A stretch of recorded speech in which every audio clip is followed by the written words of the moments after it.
No, I had two. The other piece I had was, I'll say decent. The other one was small. And then I only had two wings. And then I had a grilled chicken sandwich. Altogether, I think I definitely, this is below the calorie limit. You hear me? For me, relatively speaking. But I think New York slices of pizza just, I don't know, man. It's probably that rich food, you know, them cheeses and stuff, and then Carrabba's. I really ate that much Carrabba's though. Yeah, I know. Or maybe it was the way I had it in that container, or that little container. But it didn't even sit out long because I put it back in the stuff. You hear me? I put the lid over it, but I don't know, man.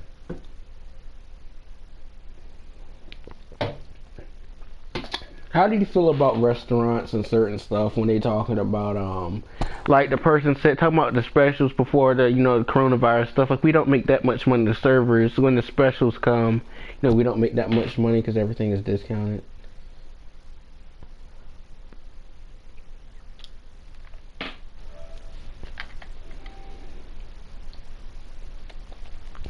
I don't really believe it for 1 second, just because if you think about on the average, a meal and stuff is overpriced for the most part. So most of the time, sports bars and restaurants, most of their money is gonna be made through the booze and stuff like that. And then, but the thing about the booze license, that junk's like $40,000. You think about your inventory and your license, that's anywhere between $10,000 and $20,000. And if people get popped for like serving, underage people drinks, that's a hefty fine. That's a hefty fine. And if a serves somebody underage a drink and they get popped by like somebody, one of these alcohol beverage control people, or these regulatory enforcement people, they definitely not having a license. They won't be able to work it anywhere, practically anywhere that serves alcohol or something like that. Like, you won't be able to work at a chain restaurant or something like that, where tips and stuff could be considered good.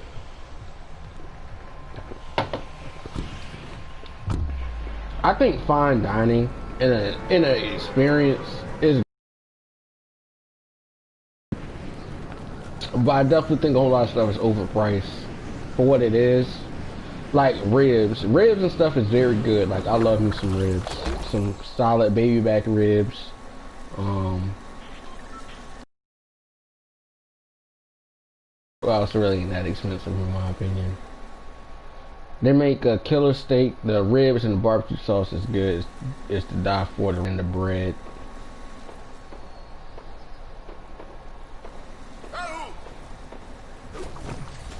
I definitely want to own me a franchise with what you call Texas Roadhouse. Not even a cap. I save a lot of money, but I want to get in jewelry, but I still want to own me like a store. What? The thing for, we can do it. That thing ain't, I only heard about that late, so. No, you're full of crap. I don't plan to do it today, I'll tell you that.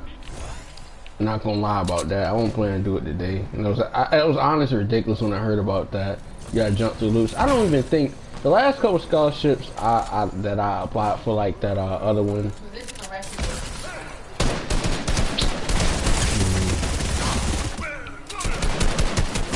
I don't think I'll get it, to be completely honest. Okay. I just think business and certain stuff, bro. You gotta take an L.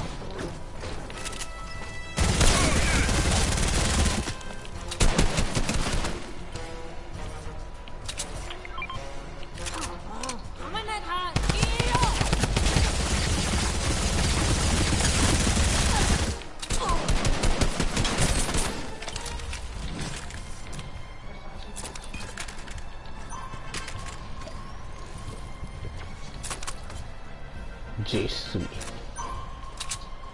Oh, nah.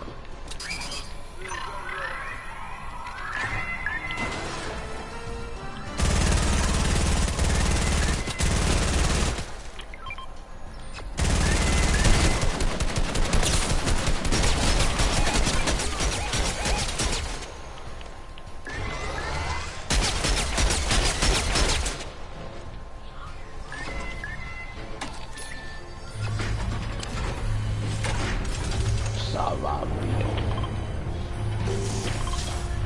my god. I know a lot of people talking about it's hard to learn like different languages. I mean, it just takes time. Like, you know, you're not about to be perfect with languages. I'm learning in a different language myself, just at home. I'm just putting in like 15 minutes a day. Right now I'm learning French more so. So I'm doing pretty decent. There's certain things like with learning a different language, you gotta put together words. Simple words. And then another thing I could possibly think of is watch like, you know, television show or something like that. Like, not even kids, but like, what, captions or certain stuff. That's how you can pick up a language.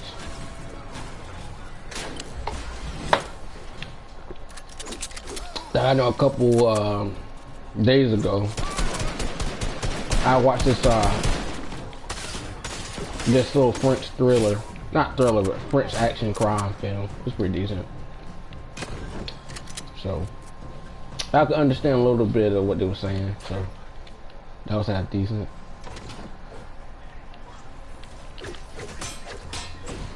Quantum.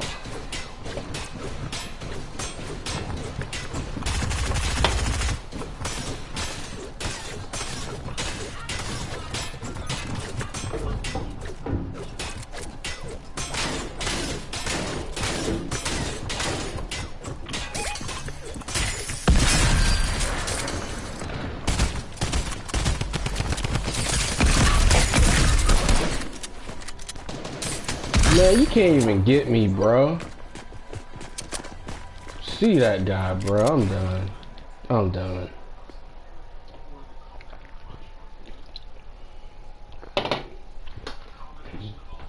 That's why I don't land there. Exactly why I don't land there. I like the drum gun is good, but it's not that great. Like, on average, it's not that great. Like, the most interesting thing about like this certain stuff is just like, especially this game and all, is you can play the game, and relative to the game, you don't feel like you even enjoying it. And that's how like Fortnite and 2K is right now. You know that you have a product that's in decline. You know, for a consecutive number of quarters and certain stuff, your sales and stuff, they're good, but it's based off of microtransactions. There's nothing actively that you're trying to do to get, like, even there's discourse between people in the game, the community.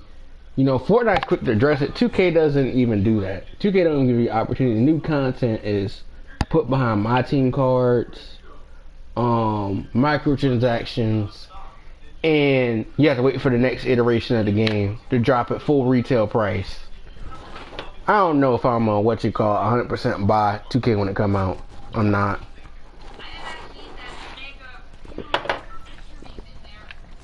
And the biggest scam that I already know is going to happen is that your player won't transfer. So if I got a PS4 and did not know I was getting a PS5 for Christmas or something like that, you know, I know automatically your player, theoretically, I feel like because it's still on the same network, you should be able to have a additional player, but it's not. And then again, it's not the same game.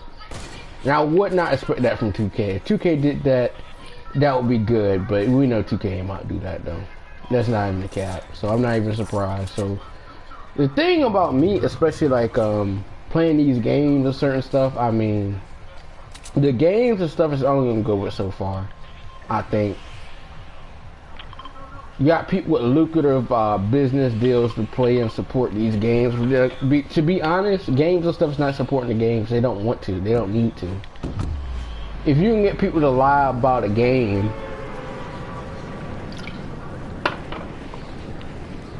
to like 400,000 people, and then on average it get, you know, maybe 60 to 70K views, you know, you're doing good. Even if it's a failing game. People know certain stuff is a failing game, but they don't want people to be have truth out there. The fact that game is failing. Like 2K18, I'm not going to completely crap on 2K18. It was a terrible game. But the thing I liked about it too, in a way, it was the dual archetypes, because Think about it. I didn't like how on 2K17 when the game came out that playmakers were shooting like sharpshooters. At least on 2K18, you do exactly what your player did. Sharpshooting playmaker. There was no reason a playmaker should ever have been shooting like a sharpshooter despite their their shooting rate and being like a 74. Their 3-ball being at a 74. And on top of that, they could get any badge in the game. Albeit what you call it.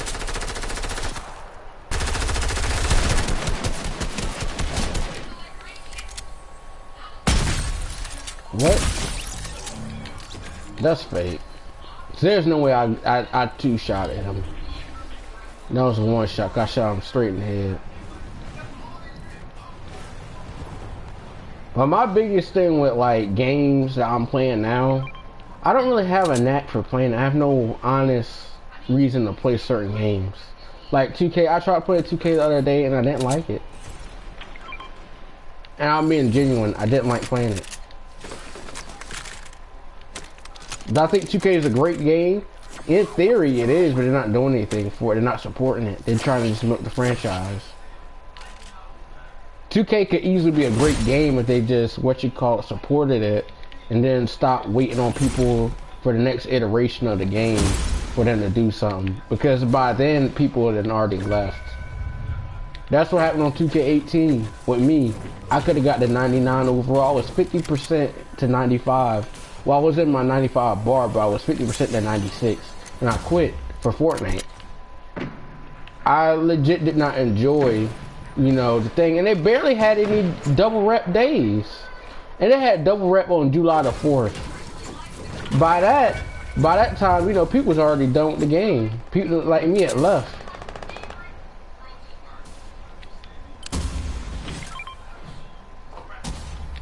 So by the time me and people left and stuff like that,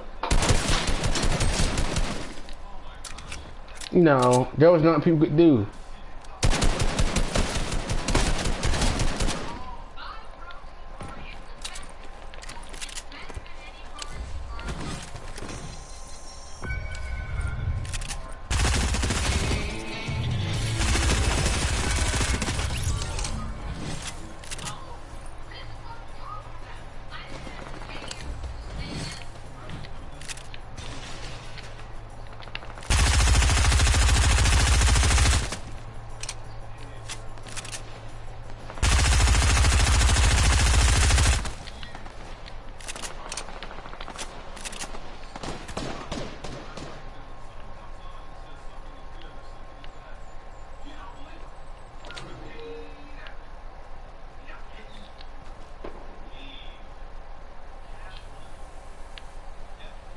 But my whole thing with like 2K, I think 2K is a great game. In theory, it could be, but it's just not. The mod player stuff, the storyline, I feel like that gets something going, but it's something, it leaves something else to be desired. The grinding for mod players and stuff, it gives a depth to like your overall experience, but past that, there's nothing else to build on. Like if I play a game for a certain period of time and I'm like, okay, this is getting repetitive, this is getting old, why would I want to continuously keep on playing a game, forcing myself to like it? And then with the 2K E-League, 2K E-League is a flop. Relatively speaking, it's a flop. It wasn't for ESPN picking it up, it wouldn't be lucrative. And besides the sponsorship and certain stuff they have for, these games and certain stuff, underwrite some of the costs they have just to be sponsored by a network. Like if I'm powered by G Fuel, like if I'm a COD esports team, and I promote E Fuel. I said E Fuel, G Fuel. I'm getting a kickback, but at the same time, companies and stuff, they're getting business off that. So I'm not necessarily mad at that. But some people don't 100% believe half the stuff that they say or support. They don't believe it. Like people doing Raid Shadow Legends. You cannot tell me that game is good. You cannot tell me that game is good. That game is terrible. And to be a mobile game at that. Oh, this person died.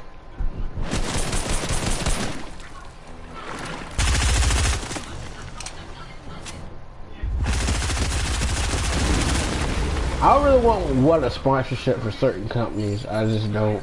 Like, I 100% believe I wouldn't want a sponsorship. Like, if I don't believe in a partnership or a product, I wouldn't push it. And a lot of stuff is affiliate marketing and what you call MLM. I'm not really a huge fan of MLM.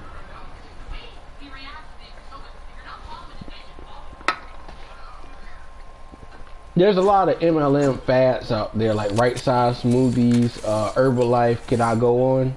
I could. Paparazzi jewelry. That's what people doing. Why would somebody want to buy some cheap jewelry? I wouldn't. Overpriced. No markup. You know, people are talking privates make $400 a week, but they're under somebody. And the only way you make money in the MLM is getting other people to what you call it, buy into it. And almost always, anytime that, you know, stuff depends on other people to buy off the slack. And once you do something like that, that's pretty bad. That's pretty pitiful. If we had to be completely honest, stuff is pitiful. Once you get to like that point, you know it's pitiful. You 100% know it's pitiful. Like the MLM, you're buying products, overpriced products, really that cheap, cheaply made, have a low overhead cost, but we're passing off to a consumer and a potential person who's going to buy into it with the hopes of making this money back and then some. That doesn't happen the majority of the time. Like if someone lost their life savings believing in Herbalife, I feel sorry for them, but at the same time, I mean, you gotta think about it. Herbalife is a struggling company as it is. You know, all this type of stuff about getting healthy, or these, you know, protein stuff, these meal prep kits and certain stuff they try to sell people on. You know, realistically, what you can do, it doesn't 100% mean it's gonna work. Like, back up off the table. Like, if you're eating 1,400 calorie meals every meal, I don't have to tell you that's unhealthy. But it really doesn't matter in a sense if you're building muscle, because muscle automatically burns fat. So, you know, somebody can eat 4,000 calories. I know, you know, some professional athletes that, you know, eat 4,000 calories and stuff like that, or 3,000. It really doesn't matter. Because the majority of the time they have them eating lean chicken and stuff like that. But at the same time, you know, I know of a professional basketball player who, you know, played for a college thing. He played overseas, but now since COVID stuff shut stuff down, it's been pretty bad for him.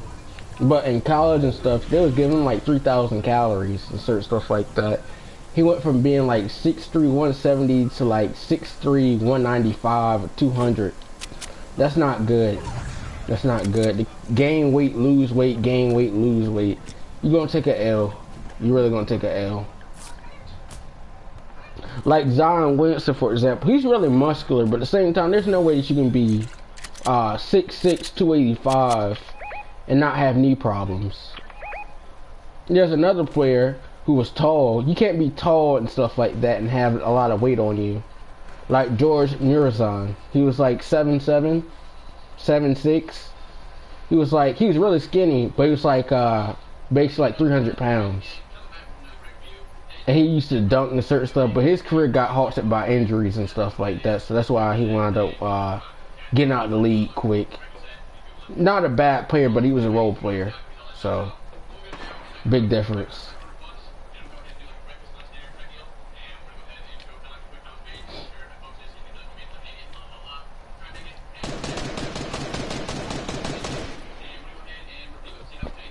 What do I think about the NBA too? Now, everything is, the NBA is becoming an international league. They want the people from Serbia, Bosnia, all those different type of places. Just the game is becoming international. There really wasn't a big focus on stuff being international. I 100% believe that. Like, Dallas is an international organization. They moved on from Dirk since Dirk retired. And now it's Luka Doncic and Kristaps Porzingis. Porzingis is not bad. He's just not He at this point he's a solid role player in my opinion. You know, you putting 17 points a game. You know, can we honestly say that you're really on a superstar team? Not really. The one team I think is trash, but has a good player, a solid role player on there. Buddy Hield is a solid role player. He gets 20 points a game, but his role is being minimized by what you call it? What's his name? What's his face? The old coach for the Lakers. I wouldn't say his name is Walton. Something like that. But here's what you call it. Oh yeah, Luke Walton. His role is being limited big time. Despite that he averages 20 points coming off the bench. But I think in some ways, even though he won a 3-point contest, he's a good shooter. No doubt. But at the same time, I'm still thinking about a whole lot of people. Like, what's that also? DeAndre Ayton, he's good, but it doesn't mean he's 100%, you know, developed. They know he didn't develop, you know, 16, 8, and 8 is not bad for a rookie campaign, but you're on the Phoenix Suns, you're on the Western Conference, you know. The Western Conference, you're playing top teams and stuff like that, but, you know, they suck.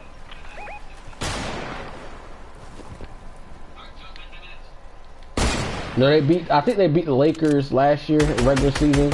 So they, you know, they got some issues. They don't really have a star caliber player.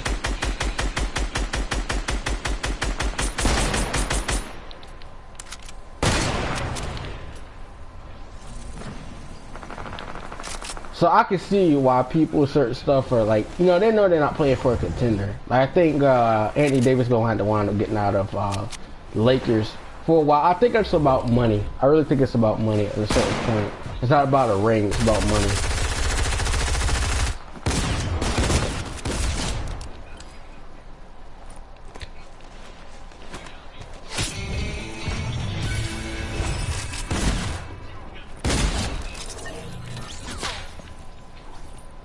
So, by stuff being about money, I mean, it's not bad, but it's definitely not a good thing when certain stuff is about money. Like people talk about Charles Barkley. He's one of the top 50 players in NBA history, even though he never got a ring.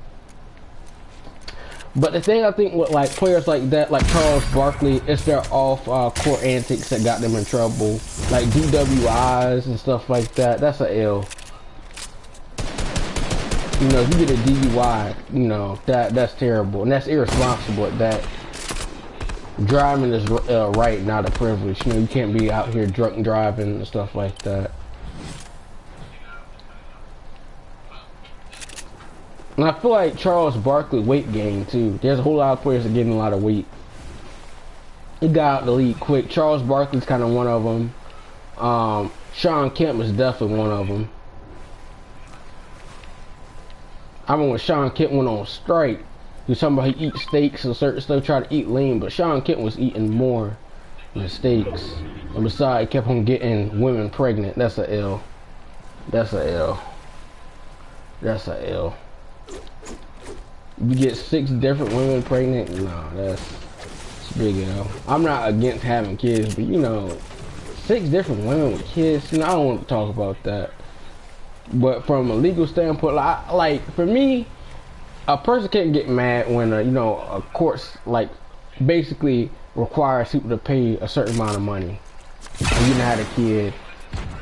It may seem like a lot, but like if you're making money in a sense, and you already know that these, like you're a meal ticket, then you gotta be careful in a sense.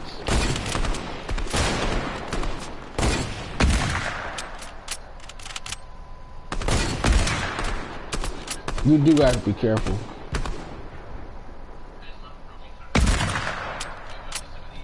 I 100% believe you have to be careful, but at the same time, I mean, certain stuff don't matter at a certain point. I think some people don't care whether or not they have a kid or certain stuff like that. It really don't matter. I just went with some randoms. My accuracy is pretty good, so we'll play another one. But what I think about certain stuff, like business-wise too, is having kid a business. I mean, it's not business. Like, you already know child support payments are based off what you make a year. So, if a player is out here making, $8 million a year, and a court finds that, or more than that, really, because these players got endorsements, like Blake Griffin. He was, he has to pay like $300,000 a month. They said it doesn't cost $300,000 to, raise a kid. It doesn't, but at the end of the day, it's about, the kid. How do you have a kid living in a mansion one moment, and then all of a sudden, they're living in a raggedy apartment or raggedy area? You have to maintain that standard of living, regardless of what people think about it. Because certain people, they know somebody's kid, they can be kidnapped. They can be kidnapped. I don't agree with kidnapping and stuff like that, or robbing, all that type of stuff. I don't agree with that. But like I'm saying, you have to maintain that standard of living. A lot of rappers and stuff complain about child support payments, and I'm not really on that. Like, watch who you laying down with. That's the point. A lot of people are not mother material and stuff like that. No, and a lot of people not, father material either. So it's a combination of like both.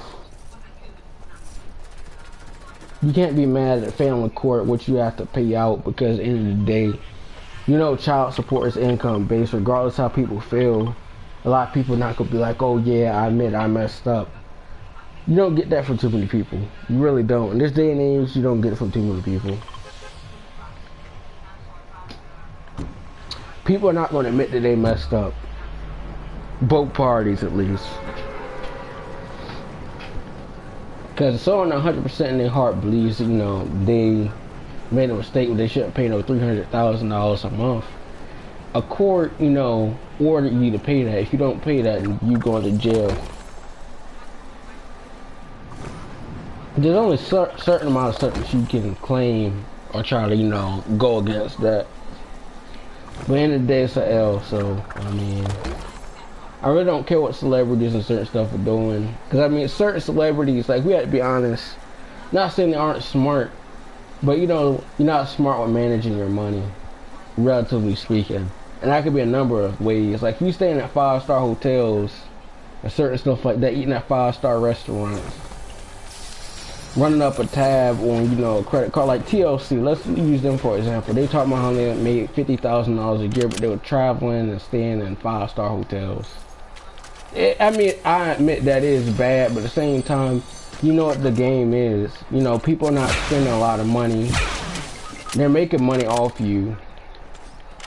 And it was L.A. Reid. L.A. Reid had the thing with, he had an imprint. He gave them their own thing.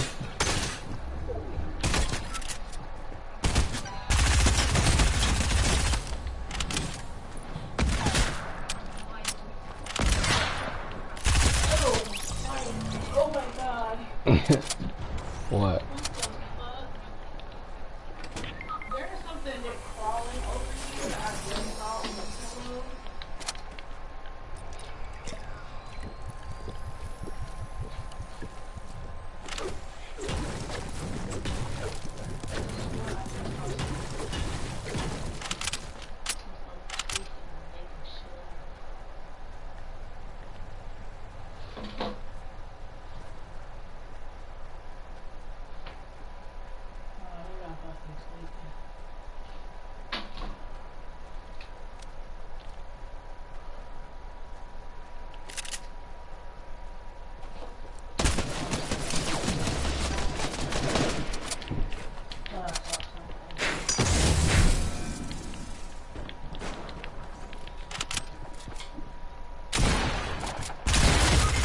What?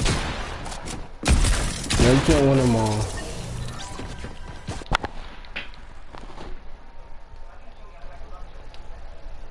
My 100% belief that, you can't necessarily 100% guarantee that, you're not going to take a L in a business perspective.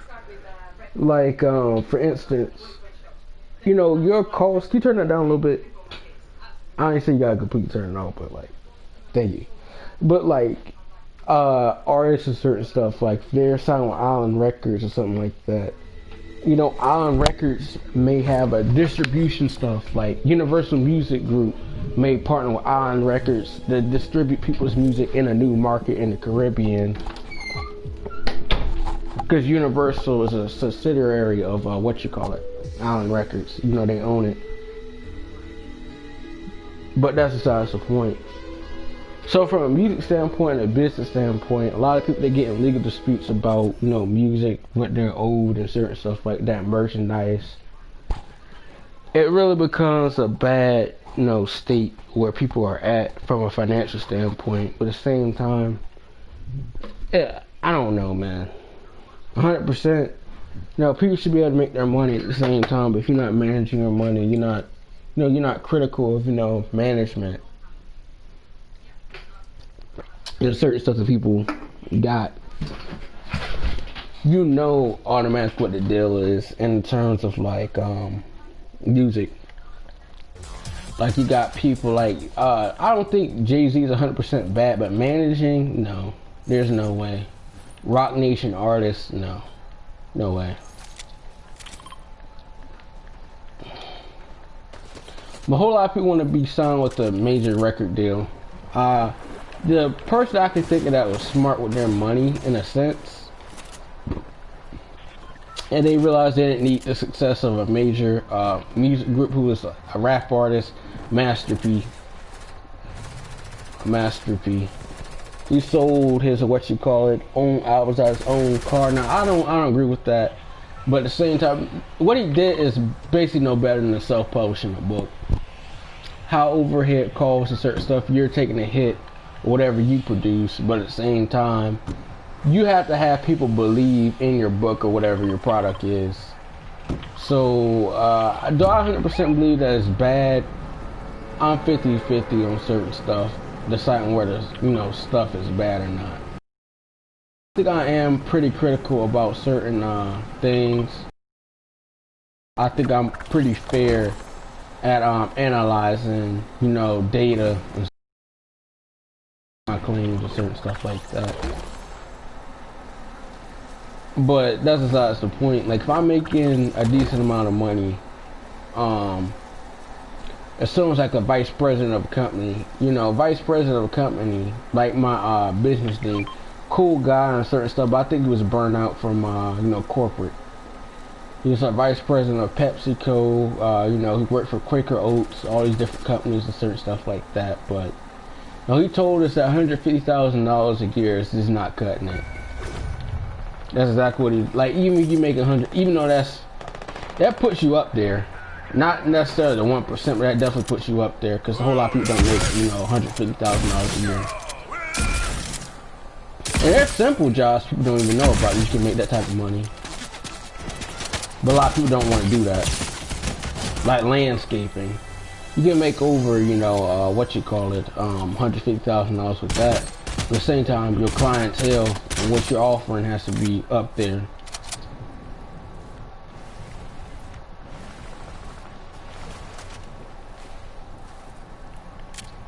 But I think bills and certain stuff that people have are definitely, you know, they have all these different types of expenses. The way businesses go out of business is because they have more expenses than they can afford. It's not profitable. So if I'm selling you a product and I 100% don't believe in it, this guy went down. I'm gonna try to get him. But if you don't believe in a product 100% and people don't believe in it, you know, a whole lot of people are not going to want to spend their money. Like someone selling on MLM, right? Or something, a cheap product. Let me think of a cheap product for a second. For a quick second. Let me think of, what's a cheap product? A cheap product could be, you know, like a fidget spinner. You know, all I have to do is like believe that this is a, you know, a popular thing. You know, fidget spinners and stuff is like, you know, under $1 now. But the hype, it was under its heyday, it was under, you know, a certain price. But you know, people wanted it bad, so that's why it was $20. And I mean, the product was actually worth $20. I mean, people just wanted it. But that's the point. A lot of stuff, like, just because it costs more don't mean it's good. Like, someone talking about Balenciaga. I don't care about Balenciaga. I don't. I can 110% guarantee you that I don't care about Balenciaga. They're just horrible orthotics. That's exactly what them shoes are. Horrible orthotics.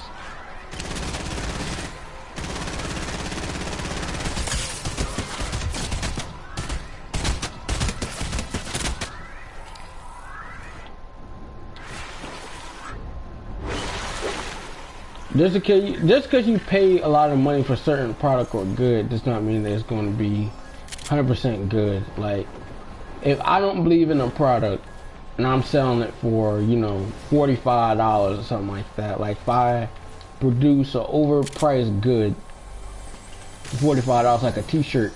A lot of people in college and certain stuff, they have their own t-shirt groups. Like that's kind of unoriginal and corny, in my honest opinion. But I'm not here to 100% knock it. But at the same time, you know, a t-shirt business and certain stuff like that with the generic logo or something that should look like you typed in Microsoft Word, you know, that's an L. You know, I know somebody who had a t-shirt company and certain stuff like that, but he does for, you know, HBCUs creating it. But he said the hardest thing about that is that, you know, the licensing and getting approval from these schools to use the fonts, and then you got some type of agreements with other schools to produce their shirts for homecoming and certain stuff like that, for PWIs and stuff like that. So it's not 100% bad, but you know, I'm only thinking about the number of stuff that you can actually do in terms of like that. If you're producing all these shirts and certain stuff like that, obviously you don't have to have some type of thing to print shirts, because I know how shirts and stuff, you actually have to have all these logos and fonts, licenses and agreements to actually use, you know, a logo. Because a logo is intellectual property. You know, you can't just be using logos and stuff without, you know, credit, because you get sued.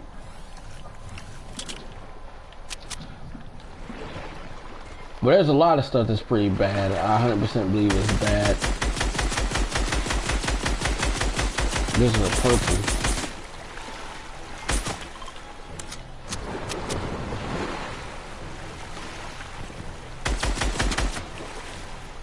But I definitely don't believe in paying a lot of money for certain items and goods. Like, I mean, like people say that Olive Garden is good. I mean, we're here to debate it. I mean, Olive Garden's okay. They have a few hit items, but otherwise than that, I don't think Olive Garden's particularly. You know, I like their, you know, Alfredo and stuff like that. But otherwise than that, you know, they have a couple hit items. I'm not going to lie, but at the same time, you know, some of that stuff, I wouldn't, like, I automatically know that it's not 100% made, you know, 100% fresh. Because I've been to Olive Garden plenty of times, and some of that stuff don't taste fresh. Like, if you went for the salad and maybe the breadsticks and certain stuff, you know. Only time I really go to, like, Olive Garden is when they had the unlimited pasta, that type of stuff. And that's pretty fattening in itself. But if you go to Olive Garden and get pasta and stuff with the fettuccine sauce and certain stuff, that's not low fat. If it was low fat, it would definitely taste a whole lot worse. Like, the worst thing that I think I've ever done while being at a place is going to a place out in West Coast. Like, and then the only thing that they had and they served there was like skim milk. That was nasty. And the thing about West Coast, they have way too many casinos and certain stuff. Like, you'd be out at a certain place, it just smells nasty. Like California, Nevada, it's just too hot out there. I've been out there once. It's just, no, it's just terrible. But I think the most dirtiest thing about those type of places too is just way too much going on. Like, in places, you know, go down a strip, you know, you're, you know, certain age. They could be like 13 or, you know, 10 and stuff like that, and they could be handing you little flyers and little cards with like escorts up there. That's just That's just nasty. That's nasty. Escorting is basically legal prostitution. That's pretty disgusting if you had to think about that. Besides the point. There's a lot of stuff that I'm just critical about, just for like, I guess from a technical and practical standpoint, because you got to think about it. Most people are, I wouldn't say gonna turn a blind eye to certain stuff, but at the same time, it's your health. At the same time, another thing about certain places, like yeah, the place I went to when I was like, probably about 10, is they had skim milk. Skim milk is nasty.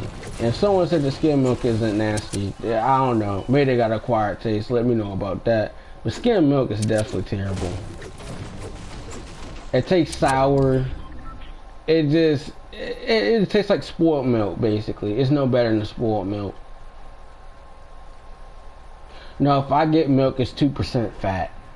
Or something like that. I don't really go past a certain point eating certain foods and certain stuff like that, because I just don't 100% believe that this food and stuff like that is 100% good for you.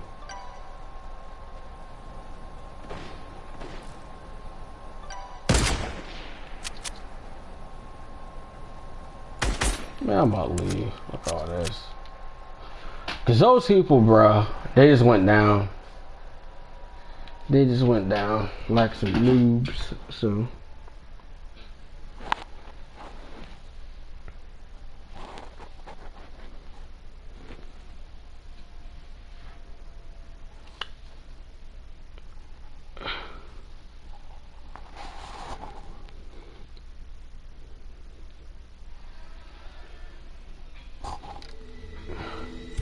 another thing that people also doing too that I don't understand, even before the pandemic, I know a whole lot of people say that parties and stuff is good, it's a great way to meet people. I'm not denying that. But I feel like the biggest issues too with that, you can't just add an element of certain stuff. Like, people get tipsy and certain stuff, you already know there's not to be fights. That's automatically a thing. Or, presence of females, you got people fighting over females and certain stuff like that.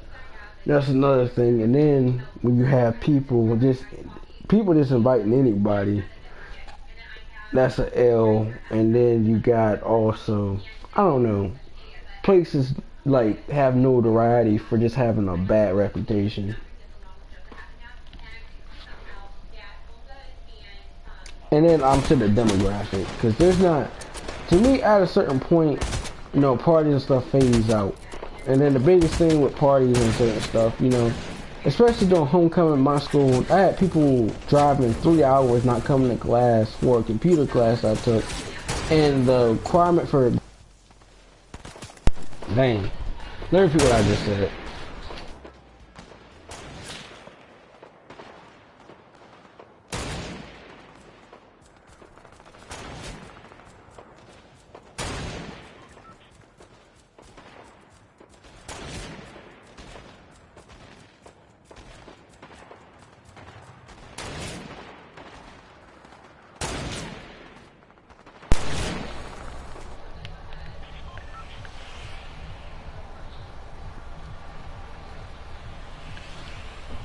I gotta get another controller. Not another controller, another USB cable. And I know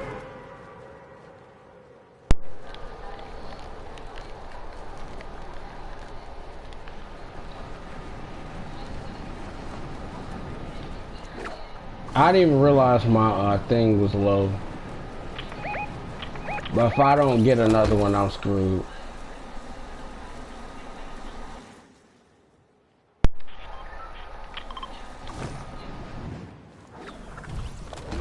Hold on, guys. I'll be back. I had to get a cable real quick.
controller. I had to fix this thing back in place. I didn't need no glue. I had to bend this thing back in place. This little USB-C. I'm very technical in a sense. One time I broke my controller and I put it back together. Like the shell and stuff was coming out the actual thing. I put it back together with help, but for the most part, I just need to help. What you call it? Try.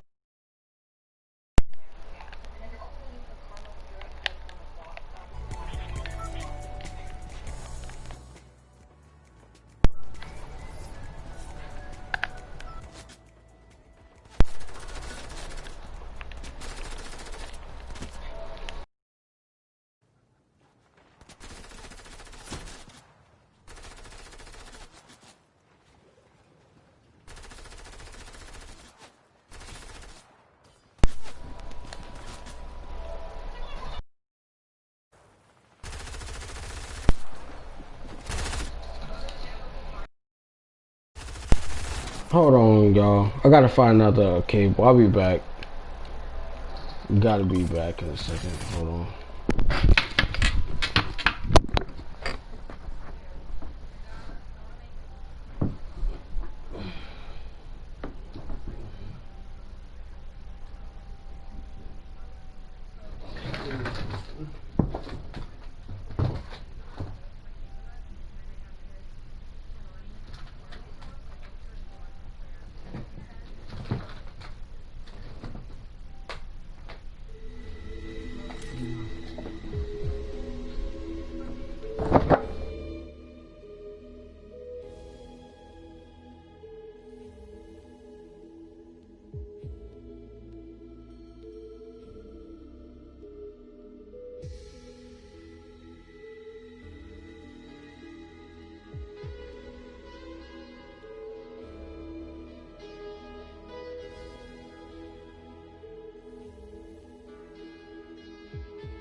God. Thank God for old Alltel chargers, bruh. And Alltel boxes and certain stuff that I got. Cause I was serious about to go and buy something on Amazon just now. And the old Alltel chargers for the old phones and stuff I used to have was just USB-C. So that looks pretty good. I wish Alltel and stuff was still around, but like I said, you know, if anybody says Verizon is a successful company, they're not. And I 100% guarantee they know that they're not a successful company because every other company is offering what they wouldn't allow for. I would say for a good 7 years. Because in like around 2010 they bought out Alltel. 2008, 2000, I think 2007, but Alltel and stuff was still around. They still had stores and stuff out in rural Arkansas. But Verizon, they know they're terrible. They know they're terrible. That's why I had to buy Alltel out, but that's not the point. that merger should never went through because that created a monopoly. They start taking people's unlimited plans away. They wouldn't sell people phones. That's one of the reasons why my dad wound up leaving Verizon because they wouldn't sell him a phone. So I mean that's terrible. Because they wanted to get you off the unlimited plan. Like if you had an Alltel unlimited plan, you were good. You were good. You were beating them out of money because, and also too with the 5G stuff coming out, you're not going with 5G coronavirus. That doesn't make any sense. But with the 5G, you know, companies and stuff are not going to make money. They may have, okay, you're getting 5G data speeds. You know, we're giving you 15 gigs of 5G speeds when it fully comes out. But you know, if you want more, we can increase the cap at 25 gigs. After that, you're getting LTE speeds. That's perfectly understandable, but at the same time, you know, your access to information is farther. So, within a click of a second, less than a millisecond, really. That's how fast 5G and stuff is. But the licensing and then the spectrum that you have to have, and then the bands. 256 QAM, all that type of stuff. I know about you know, communication stuff, but that's the point. But I think one of the most kind of things he talk about too, I don't know 100%.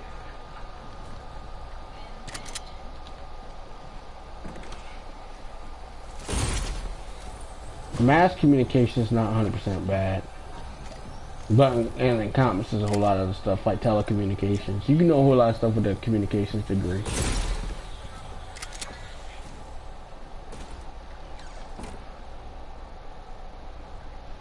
But it don't mean that you 100% know what you're doing.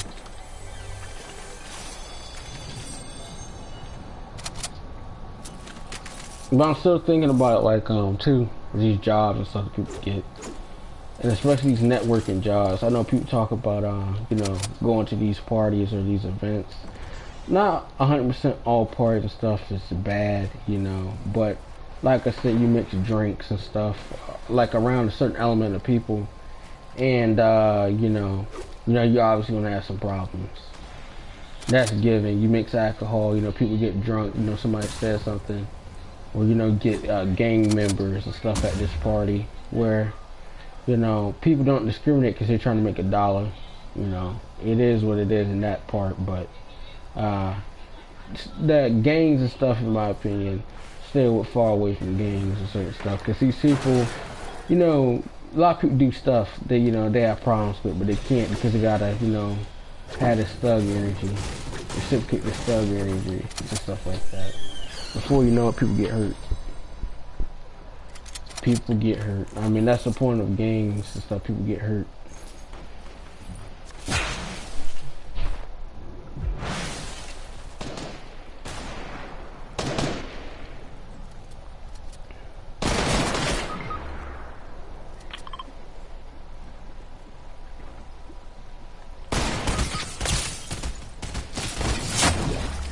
What?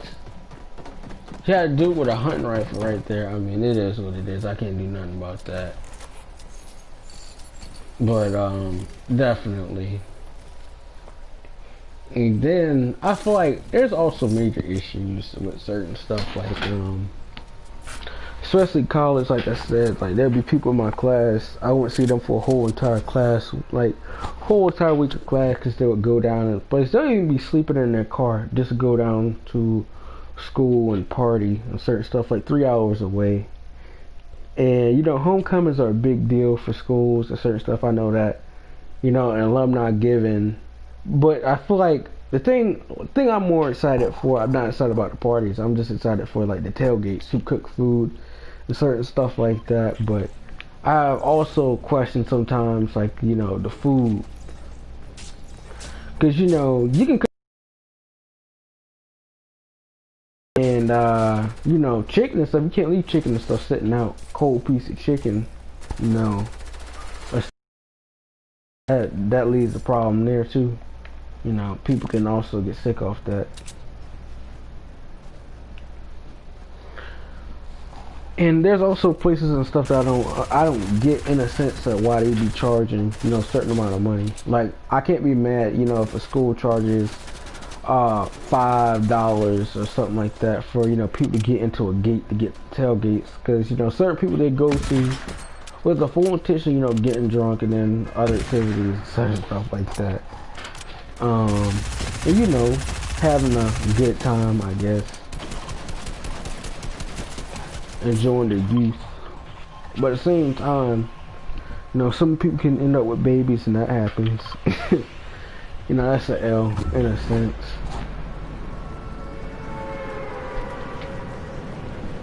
People having one night stands, that's none of my business, but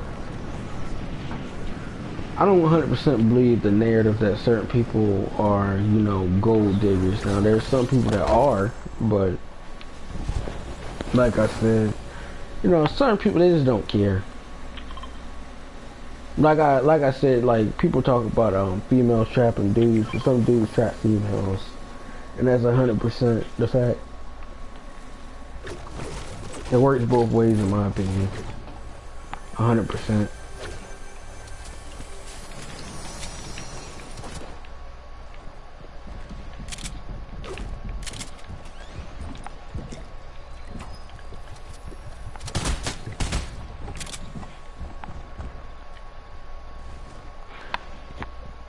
Another thing too, especially about these things, people go to parties, is networking and certain stuff like that. But I'm not really big on definitely do stuff that's, you know, contrary to belief. Um,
but back to what I'm saying about business in a sense too. Just because someone has a business don't mean they managing their money correctly. That's an untrue belief. Like, if you're running a business and, you know, you're not keeping up with books, or you're not keeping up with, you know, payroll tax. Anytime you work for a business or corporation or something like that, you have to correctly do certain stuff. Yeah, people sign out a lot of forms. You know, you gotta deal with taxes. And when you're a corporation, you got to have people coming back and balance the book, the internal and external audit. Make sure, you know, no type of fraud and stuff is going on.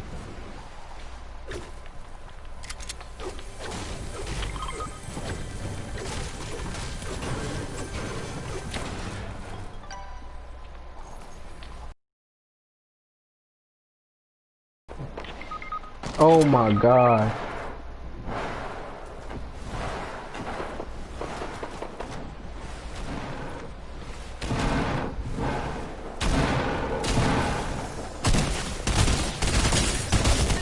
What?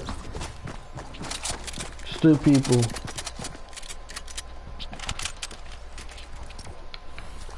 That's besides the point. Like, 5, 2, consistent business too.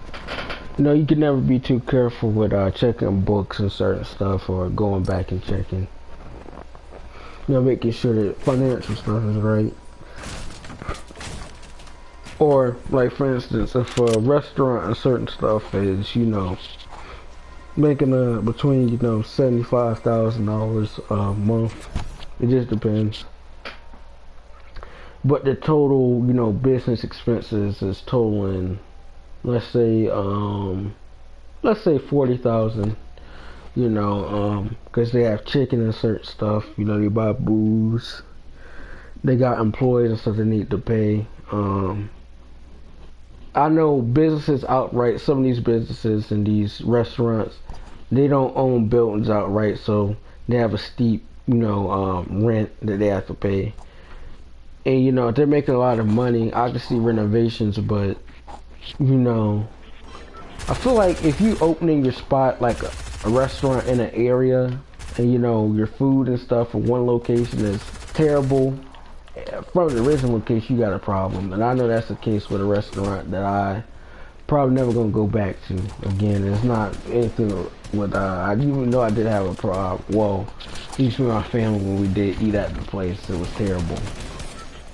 They would call one of the people who manages one of the restaurants. That didn't really make that much of a difference because he's not even at that store. But besides the point, the food and stuff and the recipes, a whole lot off. Like, you know, the thing about this restaurant, it's kind of a southern restaurant. They got decent barbecue chicken. Got a nice little sauce to it, vinegar-based barbecue sauce.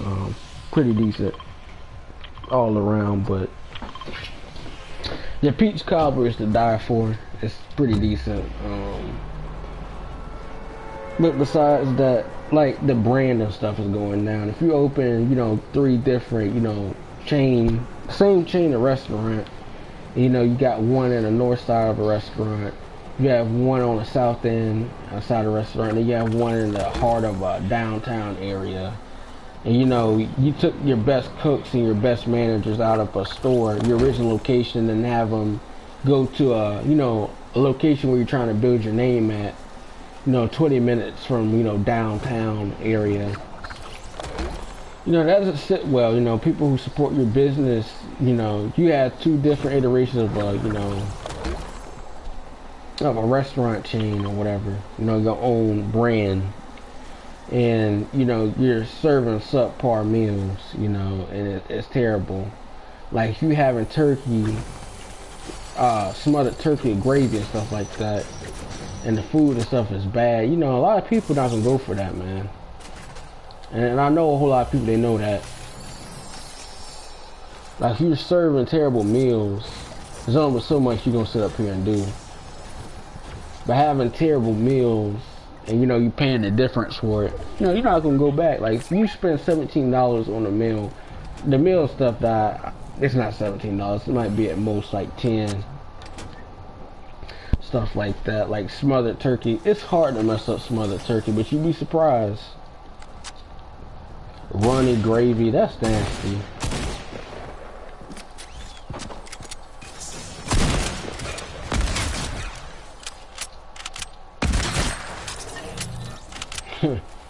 Got some scrum, nigga.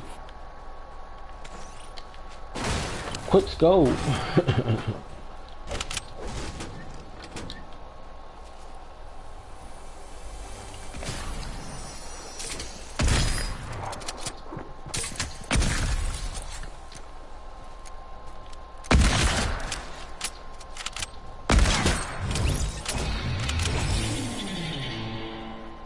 I'm enjoying this hunting rifle right now. But definitely, I have a problem paying, premium prices for something steep. This is not even good. You can't even justify the price.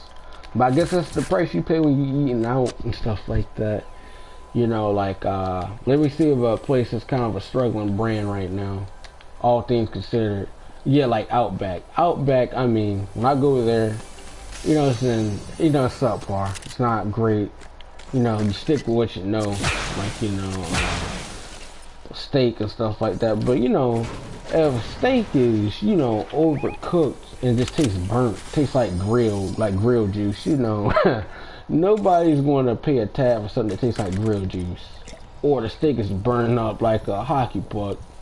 And the manager's not, backing down. The only thing they seem to give you is what you call it. I didn't come here to get a free meal. Like, I could pay for the meal. That's not the point. But, you serve somebody a steak that's tough as a hockey puck and it's burn up like one. Not too people gonna mess with that, man.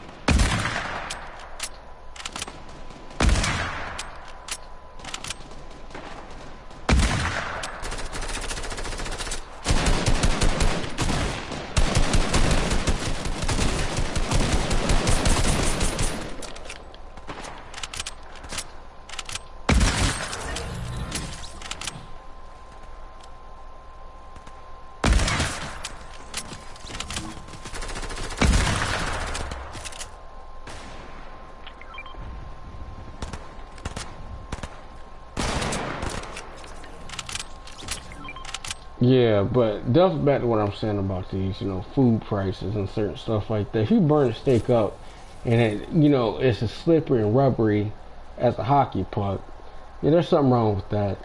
I know steak and I know meat. Like, you get like a chicken and a steak or a combo. And the chicken is slimy. Like, what I mean by slimy, it has consistency where it's not done. It's not cooked evenly or one side and stuff. Steak you can definitely do it, but chicken, you can't play around with chicken. And then you get salmonella, food poisoning, and all that type of stuff. And restaurants stuff, they can be sued for that. Like, one time I went to this restaurant where it served wings, and they had this dumb policy where once even with a jumbo wing, you have to be careful with the stuff. There we go. Pretty nice. I'm getting streamer loot.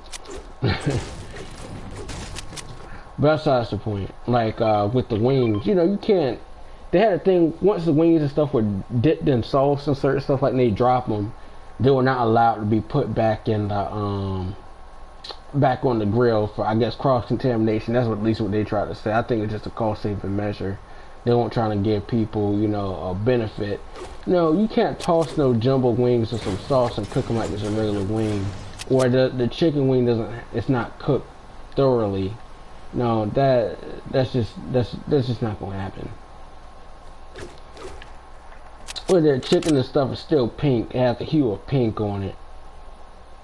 It's not cooked. And then the skin and stuff is hard and it feels like you eating frog legs or something. That's just nasty. This is not gonna fly. Unacceptable. And my dad would say unreal. You can't really have food and stuff like that. It's just being terrible. You're not cooking meats and certain stuff at a, you don't have it at a good internal temperature, or you're not using a meat thermometer. You're just going off of what a cook is doing. Some of the times, they had these amateur cooks in there who really ain't been in there a while. And, I know they're working on it, they're trying to train you, see how to cook, a steak, and look at the, crust and certain stuff of steaks. It's already enough, to be going out, because food and stuff is overpriced. People having these, promotions where they're trying to get butts in the seats, and I can understand it. Like, I remember when, I went to this, it's a chain restaurant, but it's called Bahama Breeze. It's, they have it in Florida and a couple other places. It's not bad. It's not, it's not terrible. But they took off most of the majority of their menu. Like, the stuff they have is stuff that nobody really wants, like firecracker shrimp. That's not bad, but, it's not, the habanero wings, their best seller. Used to have crab cakes. I know the crab cakes who were taking the L. because normally it would be like $10, and at this happy hour thing they'll ask like $5. So they'll definitely take in maybe a substantial hit, because people used to come in there and it's just $5. But the way they make their money, and they had half price drinks for those who drink and stuff like that. I didn't go there for that. I just went there for the wings, and just leave it at that. But the wings and certain stuff would be on the money. I was a big fan of their habanero wings. Their jerk wings not as much, because the jerk wings taste like they were just burnt. It tastes like grilled too. But I told my parents about the habanero wings. They was like, yeah, that's pretty good. And I think tomorrow I'll rather get the stuff to go. I take out order of those to go. But the habanero wings and stuff like that ain't that expensive. But yeah, like the other stuff, especially with menus, I know people in restaurants, certain stuff, they try to incentivize people, to spend money. But the majority of the stuff, the food is marked up. The labor is part of that reason, and the meat. But like you wouldn't go to a place and get a skirt steak. Like I wouldn't go to no place to get no skirt steak with a mango chutney. It does sound delicious, but I just stick with certain stuff that is hard to mess up. Like you wouldn't go to no steakhouse and get something that's not within your range of stuff, because people can mess stuff up. Like let's think of a place I think my dad went to. We haven't been back since. Well, we have, but we're not going there again, because we gave him a chance. My food was okay, but it's one of the worst road. Well, it's compared to Roadhouse, Logan's.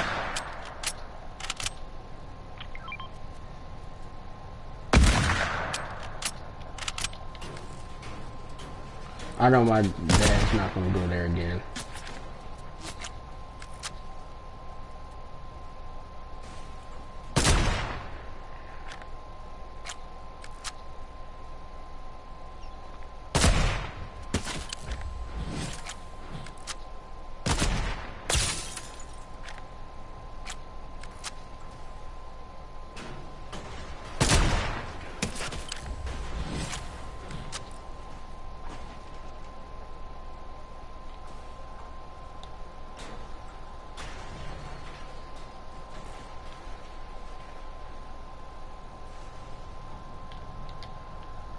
That's the point. Like I wouldn't expect nobody, to pay a steep price for, food and stuff that's not cooked.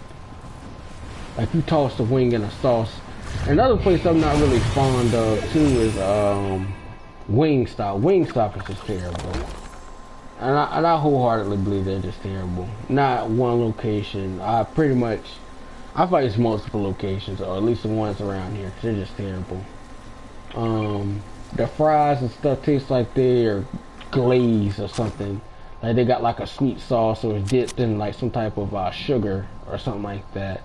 There's too much going on with that. Like, if I want to fry, it shouldn't be in seasoning, but taste like a glazed donut. That's just nasty. And speaking of the state fair and stuff like that, that stuff is done. 2020 is a L. It's a global L. So I don't expect, the state fair to go on. The price and stuff is steep. State fair is just ripping people off. Anytime, you're paying, $13 for Italian sausage, and, you can basically cook one better than what they're doing out there at State Fair now. But before it used to be like $8, the gradual increase, because the price of State Fair is going up. And the vendors, like the vendors and stuff like that, gears, like, it's a gears long to get it at State Fair. You make a lot of money, but at the same time, you have a steep price of rent. And rent could be up there for a week. The State Fair is only open a week, but that rent is pretty high.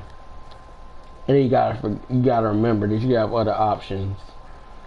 I try to stick with certain stuff that I know and brands and certain stuff. Like if I want something to drink, You know, go to somewhere where the drinks and stuff is $1 and stuff like that. You know, you can keep your money in your pocket. Because the stuff that people is cooking out here is just not even worth the price a majority of the time. And I know that just sounds rehashed, but it's really true. Like you can cook the meals. Like this place I used to go to, like in South Carolina. It's called like Original Benjamin's. The place is like it's known for seafood. You know, people go in there for crab legs and certain stuff, but my dad likes to call them original bust a hole in your pocket. That's the funny part about it. Because it really will bust a hole in your pocket. Their price is steep, like $40. Last time I went there was like $40 a person. My dad didn't eat anything. Just wasn't really feeling it. And then at the same time, somebody who I know went over there. They shouldn't have been over there because they had, uncontrolled high blood pressure or something like that. They weren't taking their medicine, which is pretty bad. I don't suggest anybody do that. Doing stuff that's pretty questionable.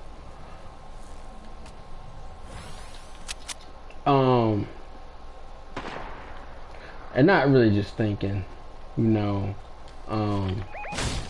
when you're sitting up here eating foods, that stuff does not, because salt, it's a salt water, organism. You eat crab lives in salt water. Yeah, I know people say, you boil this, the water is supposed to like debrine the stuff. The salinity comes out when you cook it, but not 100%. And then you automatically know. To me, it kind of undo whatever people were trying to affect the people trying to do.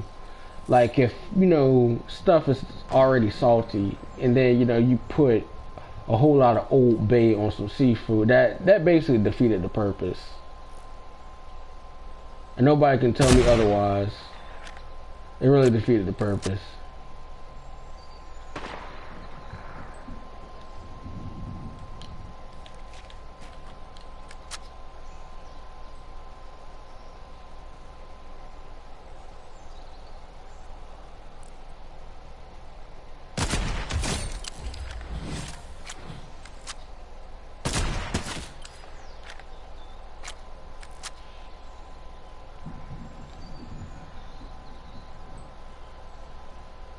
I know I was gonna get them.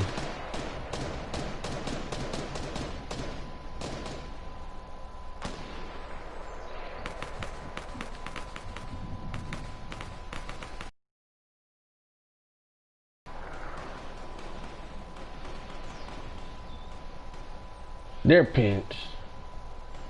These buffoons are pinched. They gotta come to us.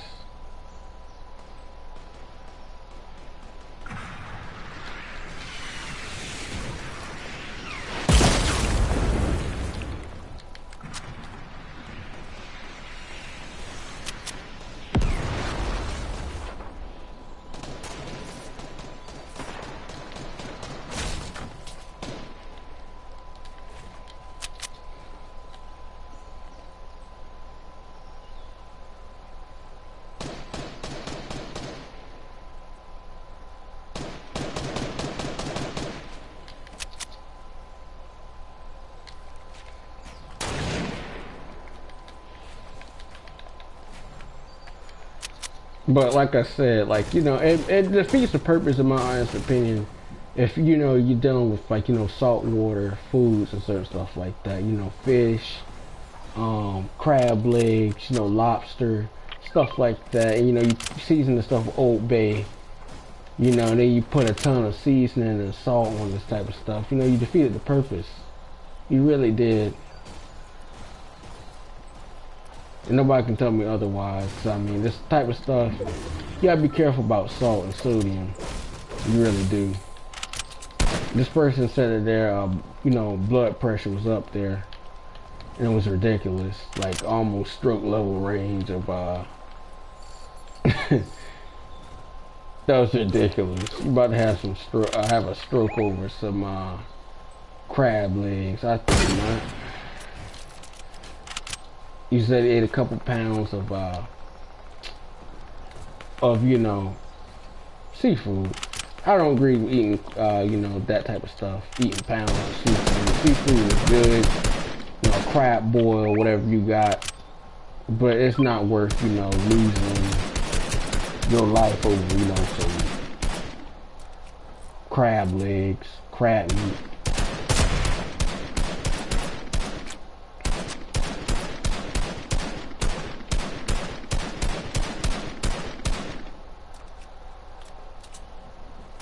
But all honesty, he's over here then.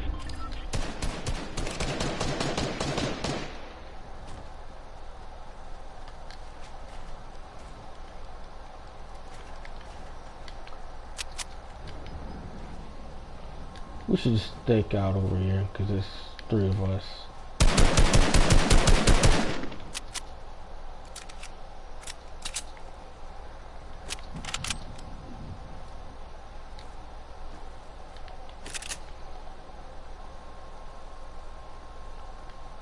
I'm trying to win this game just because.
Oh my god.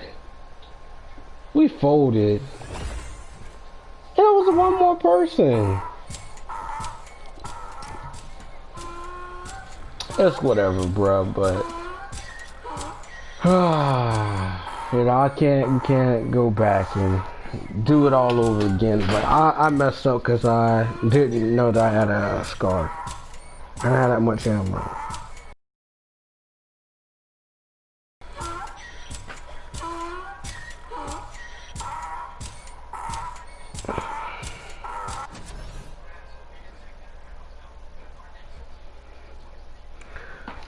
Another thing I don't get to is when people start like a group, especially in college or something like that, or have people be ambassadors for, you know, groups. I mean, I'm not, you know, knocking it, but at the same time, it's just not everybody's doing the same thing.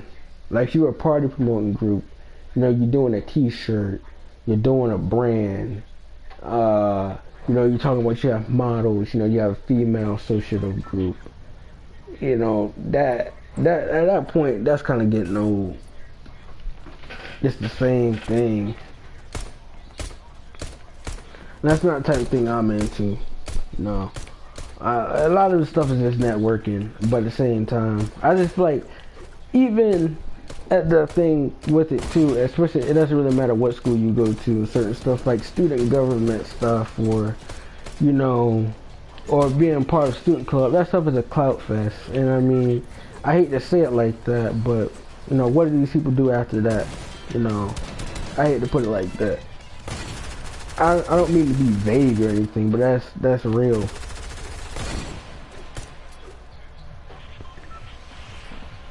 But a lot of stuff could be considered, you know, it's very real in a sense. Like I know people talking about wealth inequality. You know, I believe wealth inequality and stuff is real, but at the same time, you know, there's jobs that you know don't pay well. You work all day. You're not able to support a family off of it. Not saying that's 100% right. It's not 100% wrong. But at the same time, you know, society as a whole, you know, you can be a cashier at, you know, McDonald's and Wendy's could be smart, but, you know, that's not really applying yourself. In a sense, it's not. You know, if you were a manager, I could see that, but, you know, you're working 40 to 50 hours a week, you know, at a store or at a location you know is failing, a underperforming store. You're not able to do that much with the limited role that you're given. Like for example, Chick-fil-A. Like Chick-fil-A is profitable, but like locations and certain stuff, it just depends on the market. Like if someone's out in let's think of a place. They really doesn't have a presence like Mississippi. Like someone has a Chick-fil-A out in Mississippi or something. I'm pretty sure they do. You know, Mississippi is not really a area aware. It's actually one of the lowest. It's a low income state. It doesn't have that much going with it. Kentucky is one of them as well. There's not that much stuff going in there. A poor state. West Virginia's up there too. I know that for sure. You know, people say that wealth inequality is a big problem, but it is, and it kind of isn't in a way. I'm not being vague or, you know, being what you call it. No, trying to be what's the word? I don't know the exact word, you know, trying to cause controversy with that. Or make an insensitive comment. There we go. But, you know, working these little jobs that are terrible in a way, you know, it doesn't pay well. But I agree that shouldn't pay well. I'm not saying people aren't working hard, it just doesn't pay well.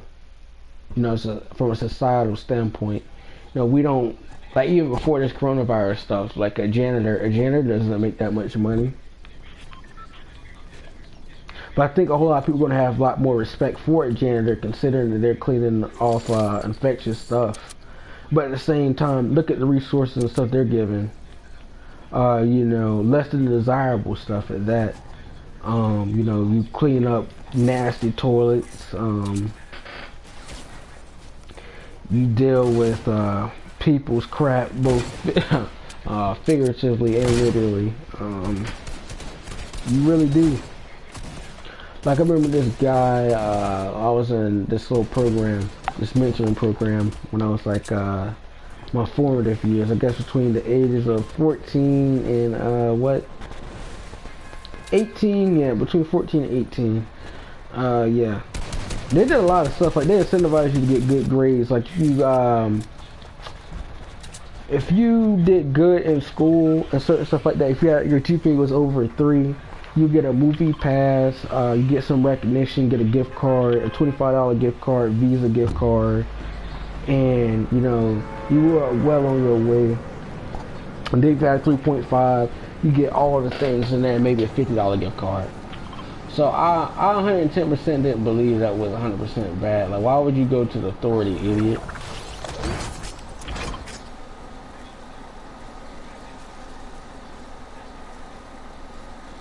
I really don't care that guy leaves. I really don't. Because you're level 19. You're not that good, bro.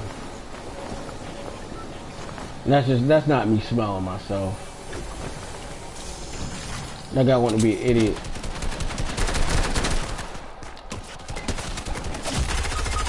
Wow, I fell and he hit me. And I lagged off that one. I wasn't even moving. I've had a problem with that. Lag off the thing. But like, for instance, if you know you're making money, you're doing, let's see, what's one thing people do? Like, you're managing a store. Like I said about the restaurant, so you're a manager for certain stuff.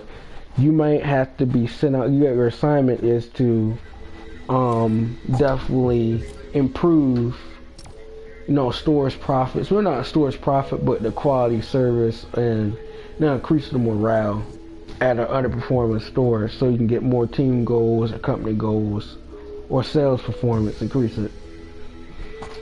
You know, you have people exceed the company's goals. You know, they're not going to get a full-blown store. They might be limited to a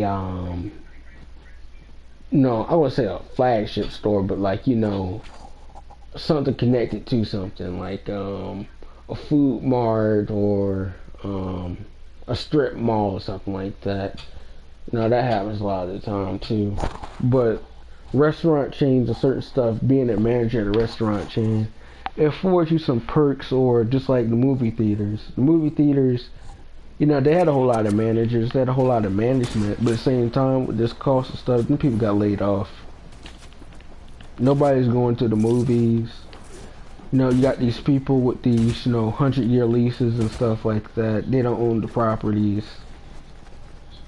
My favorite, you know, chain is like or movies, relatively speaking, it's like Alamo Drafthouse. Their wings and stuff is pretty good. I gotta check and see if they're actually selling popcorn. I'm gonna do that after I stop streaming. But for the most part, you know, I had movie theater popcorn the day that I streamed and I said I was gonna get movie theater popcorn. I got it.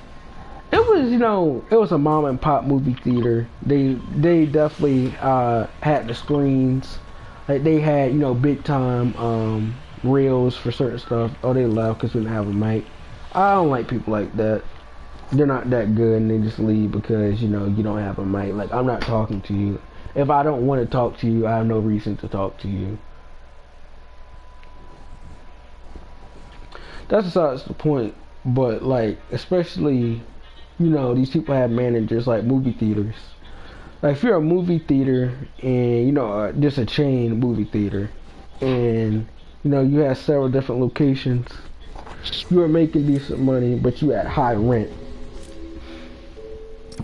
Like when you see movie theaters connected to malls, like, you know, that's a pretty steep price considering that I feel like most things that they have is a set term and agreements, like these little small little stores, but some of these stores and stuff, it just caters to fads. So let me think of a fad that went out real quick. This underperforming stores.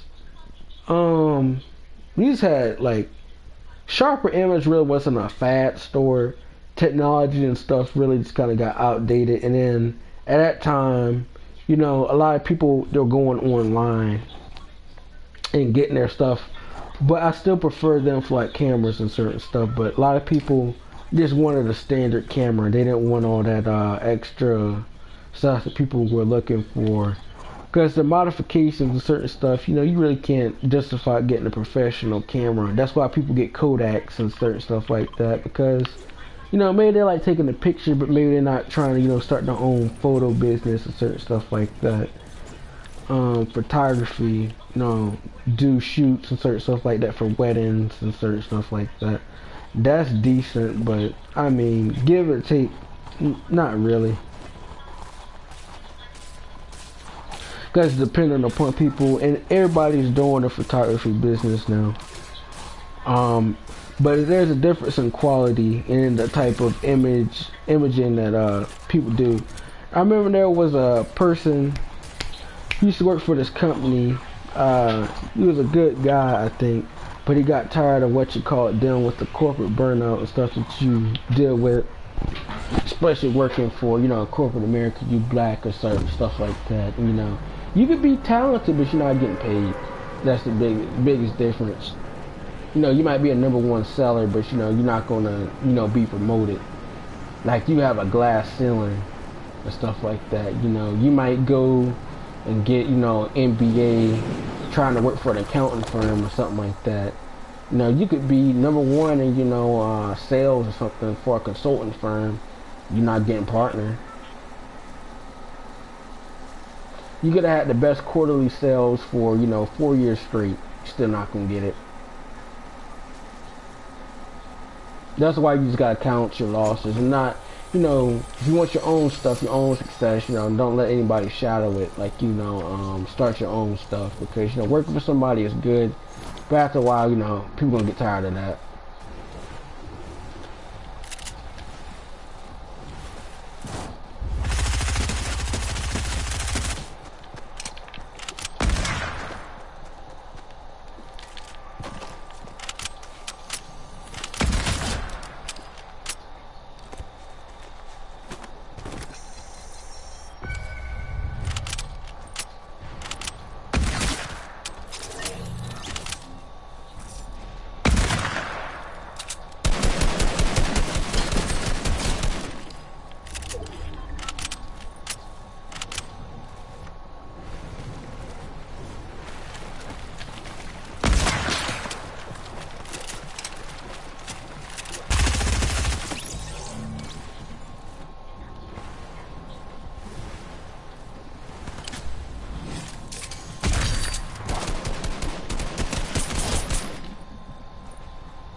But back to what I'm saying about the person. The person seemed like a smart person, you know. He just got tired of like the burnout working for a corporation and stuff like that. You know, they had the equipment and stuff, you know, they had an assignment where, you know, you go to the schools. And they said the biggest thing about, you know, these companies, like, you know, I don't want to name drop, you know, a company that, you know, got contracts across a couple states. But they're pretty big. I think they're a national chain and stuff like that. But, you know, the parents, like, you know, you buy this stuff from the schools, you know, these memorable moments. I don't think they're pretty memorable, you know. You go to school all day, you know, you're not really excited to go there. But I feel like just for the, you know, the stuff.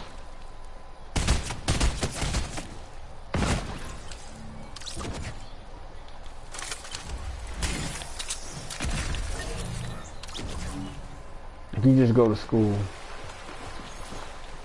nothing more, nothing less. Like you just there. That's the point.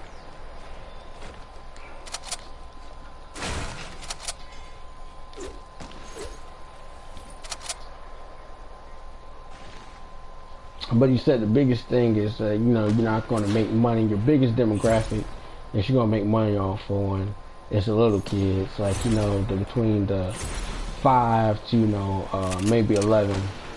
He was contracted just to go to different schools for this company to take pictures for, you know, these kids. And that's what he did. But he wasn't 100% content with, you know, these jobs.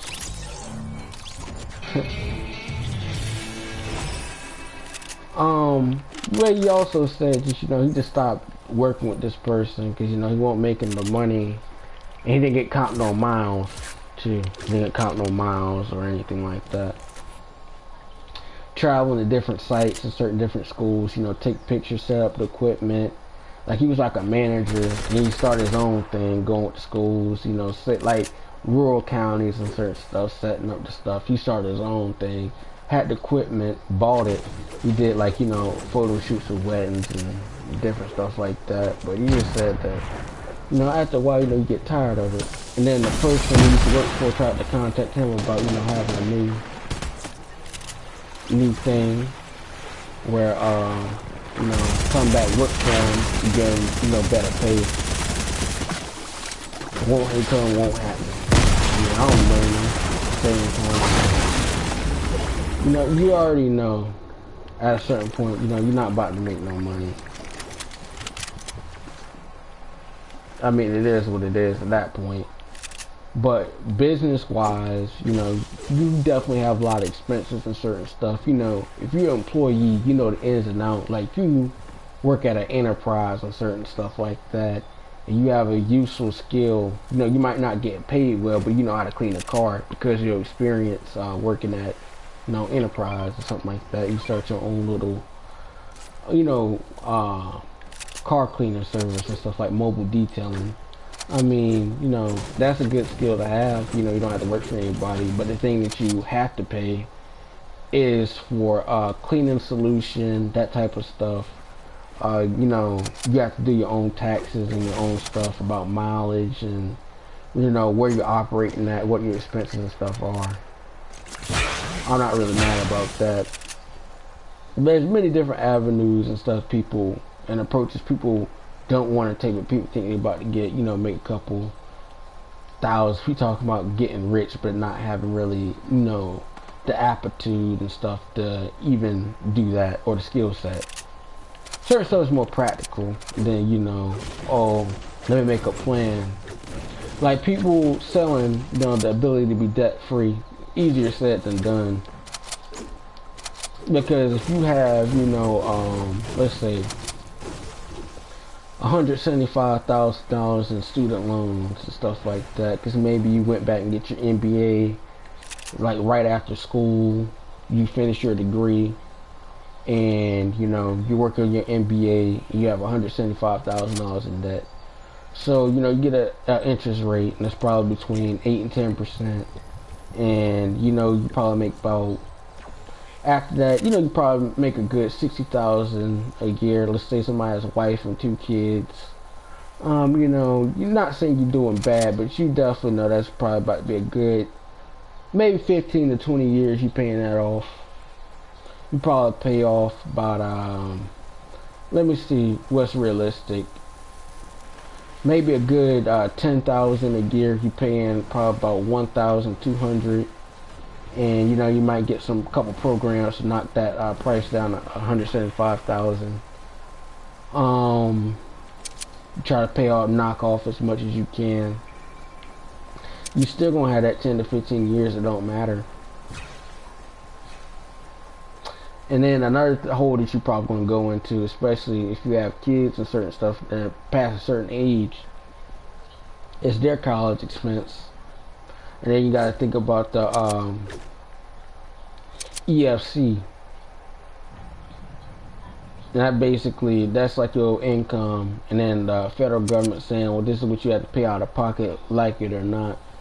I mean, just because somebody probably makes, you know, 60,000 a year doesn't mean that they necessarily have, you know, between 15 and 17 to pay to go to school. I know that sounds bad, but like expenses, you know, a lot of people don't really do a lot of stuff, relatively speaking. And nobody's gonna have $17,000 in cash and just be like, here, let me just put that down.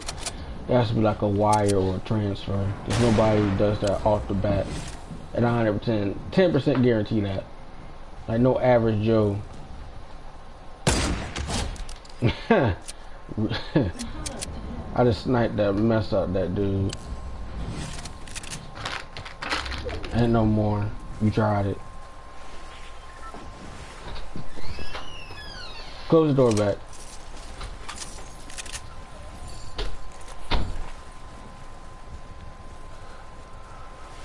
But definitely, there's like no money or certain stuff to be made, especially with schools. Relatively speaking, when you got administrators and then all these different people, no, under different people, or you see certain stuff, like you're under a company, not under a company, under a school. You have all these different academic people, all these different affairs, you know, provosts and certain stuff like that. A lot of these people are getting those type of stuff, you know, creating new jobs and certain stuff, for new titles, new positions for people. Them jobs are gonna go. You're gonna be the first to go.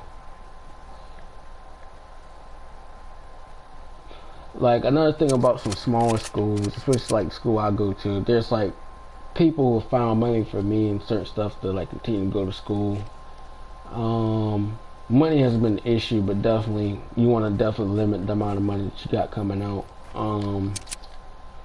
Cause schools and certain stuff, like they try to only offer you loans and not give you money. Like my grades are pretty above decent, I would say at this point.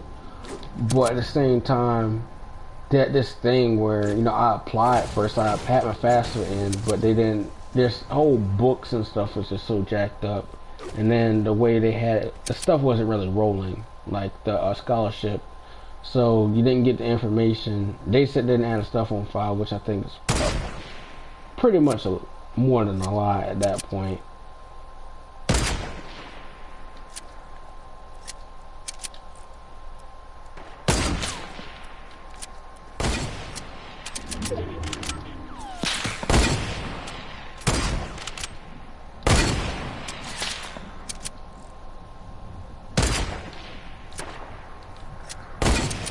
Aiming too high.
Gasso.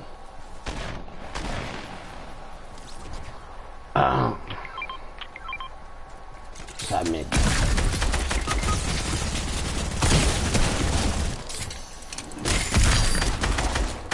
Oh my god, if I didn't have to reload, bro. I did good at that game. That's not the point.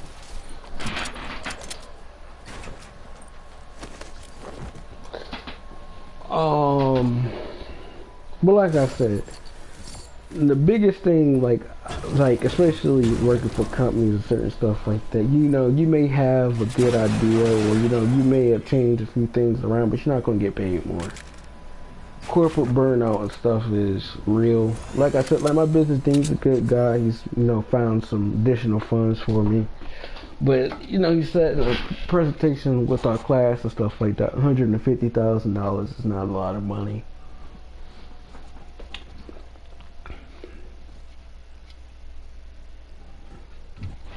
It's not, because like I said, cost of living index, you know, if I'm what you call it, I feel like if it's closer past like 96 or something like that, it's really bad.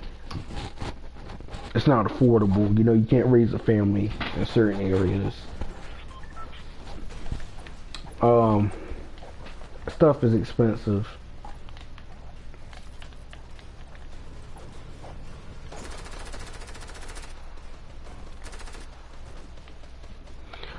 I mean, expensive does not mean better, too. That's another thing. If you can't afford, you know, the basic necessities and stuff like that. A lot of people talk about minimum wage need to be raised. Sure, I believe minimum wage and stuff should be raised, but at the same time, that's not really going to make things better, and it's not going to make things worse. Well, in a sense, it is going to make things worse, but it's 50-50. Because when the minimum wage is raised, your groceries and just everything else is going to, and the cost of service is going to be 10 times worse. The service that you get. Like if I have to pay a certain amount of money for food, you know, 9 times out of 10, you know, you can't support to live like a certain lifestyle. Like, you know, you living on $150,000 and stuff like that. I'm pretty sure your tax rate is going to be closer to like 35%. Especially work for a company, you already know they take out Social Security.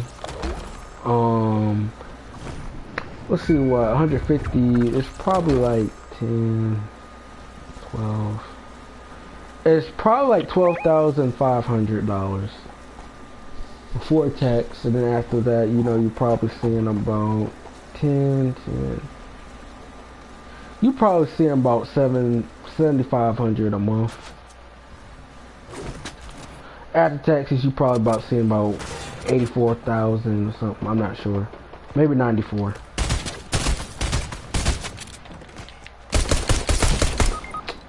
Shouldn't came here, bro. I got stuck in that animation. That's how it's sweet.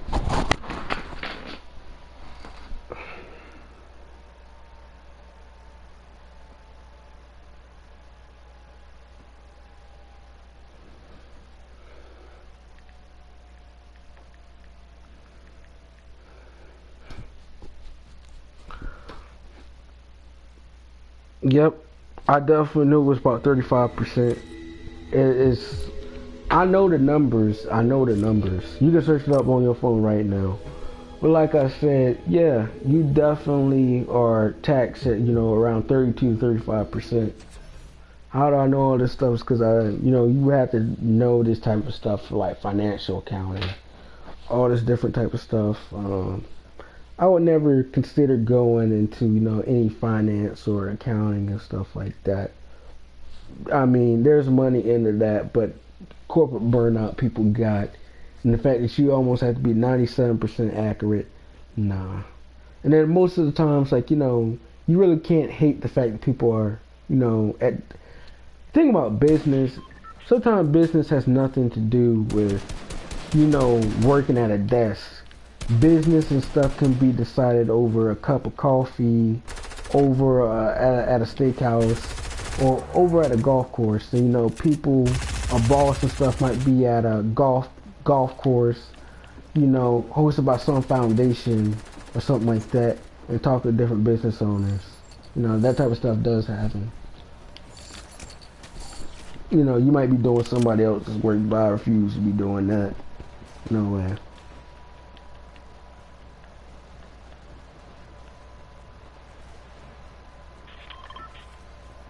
Like, I remember we had this millionaire person come to my class. He was talking about what you go. He said, I'm going to be a millionaire. I probably know I am probably going to be a millionaire. But that's another story for another day. But, do I believe in giving back to community? Yeah. Stuff like that. I really want to make a food shelter in like a, another country so people have access to quality foods and certain stuff like that. Not, you know, cheap food like rice and stuff, because rice is cheap. I want, you know, adults and kids and stuff to have opportunity to like foods and certain stuff like that, like a food shelter. So malnourishment and stuff won't be like a thing.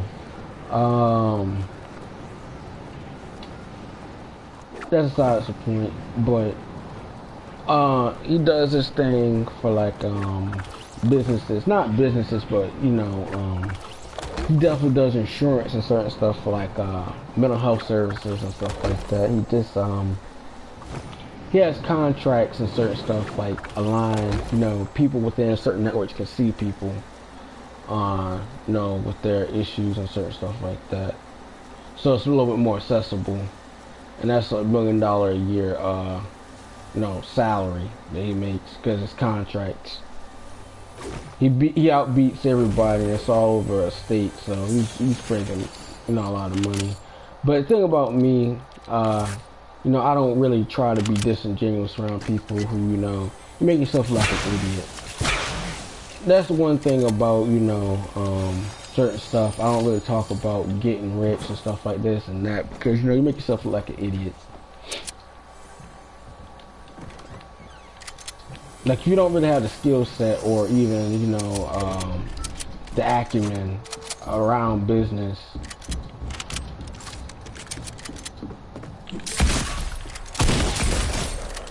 Gossip. La femme.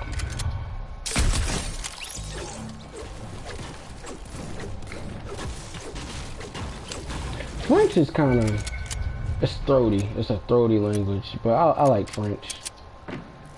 That's what I've been learning. You can learn on an app called Duolingo. It's pretty cool. So that's what I've been learning French.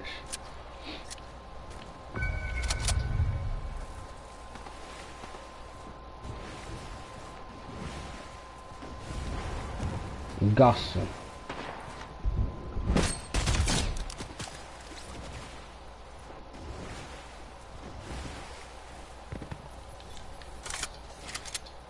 But back to what I'm saying about like people being millionaires and stuff. Like, I don't, you know, I'm not really trying to impress a millionaire. Like, I know that sounds bad, but like, you know, if people are just doing too much, can you imagine what people deal with on a day-to-day basis? People trying to pitch them ideas.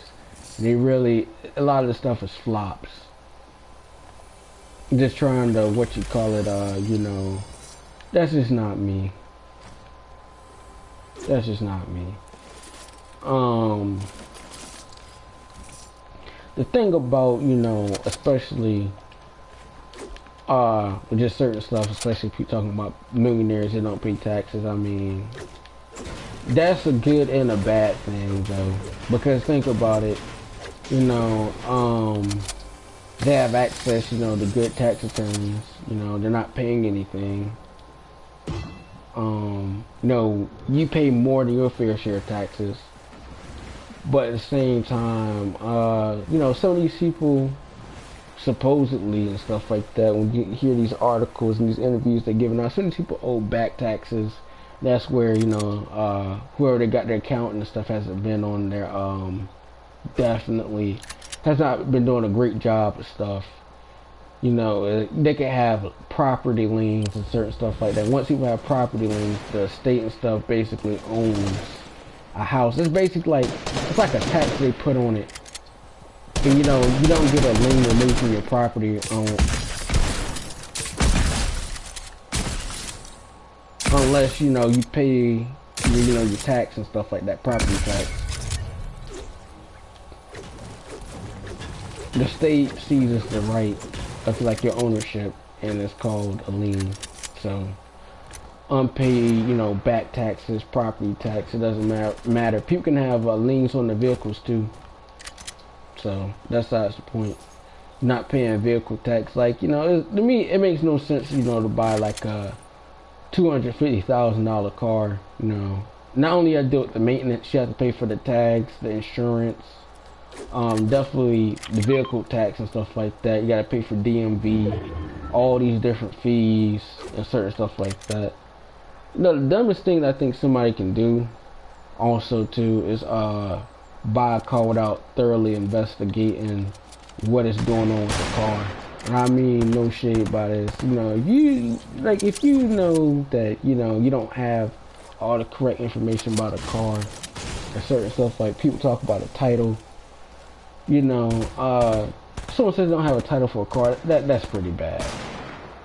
No doubt in my mind, that's pretty bad.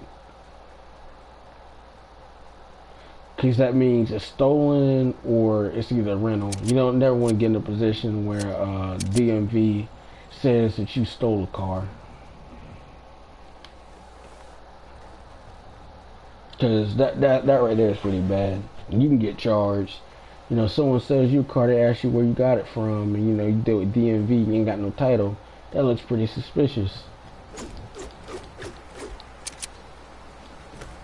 There's just a lot of stuff that people do. It's not really a rhyme or reason to it. It's just that, you know, people are just not thinking from a standpoint of, yeah, this is really costly. And yeah, but especially like, you know, you don't buy like a car, back to what I'm saying about people being a millionaire. You know, if you don't got it, like just because you have $250,000, you know, you don't buy, you know, $250,000 car you can't afford the maintenance, and then the tax, the you know, property tax and vehicle tax, all that type of stuff. And then you know that car and certain stuff, it's obviously got to be taxed when you buy it. And then you got to sign all this paperwork, all that type of stuff. And you buy a $250,000 car, you know, you're not financing that. You're not. You're gonna pay for that in cash, and you won't have it in cash. You have to do a wire transfer.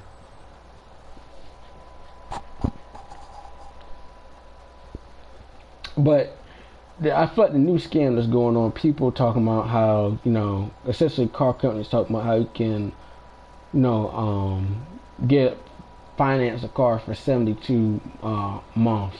That doesn't make any sense, because realistically, you're not gonna keep that car for 72 months.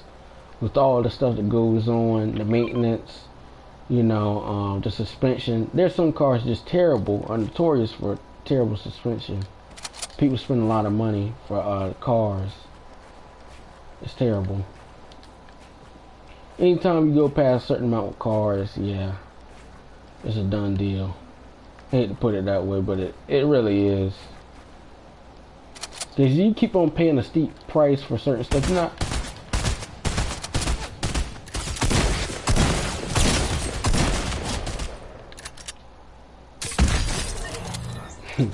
You tried it.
Like I'm saying, like you wouldn't buy no car that's like, you know, $250,000, and then maybe let's say someone has 750,000. Still not a smart investment. People talking about real estate is bad. Real estate, it just depends. Commercial real estate, sure. Personal stuff like a house, it can increase and decrease. It just depends. Like a financial crisis, you know, if you spent more than, I feel like there was a NFL player that I watched. I think his name was Marcellus Wiley, certain stuff like that. How he lost a lot of money. A house he paid, you know, $1.2 million or something. Something he paid like $3 million, and the house wound up depreciating to like 1.2 million or something ridiculous like that. That's real, but at the same time, overpriced property. Another thing too, especially with cars and stuff like that, people have horrible negotiation prices. It's just like, you know, negotiating is definitely a skill, but you know, a lot of these cars and certain stuff are, you know, you can negotiate a car. You can. Don't let nobody think that you can't, but at the same time, people have to talk with their boss a couple times.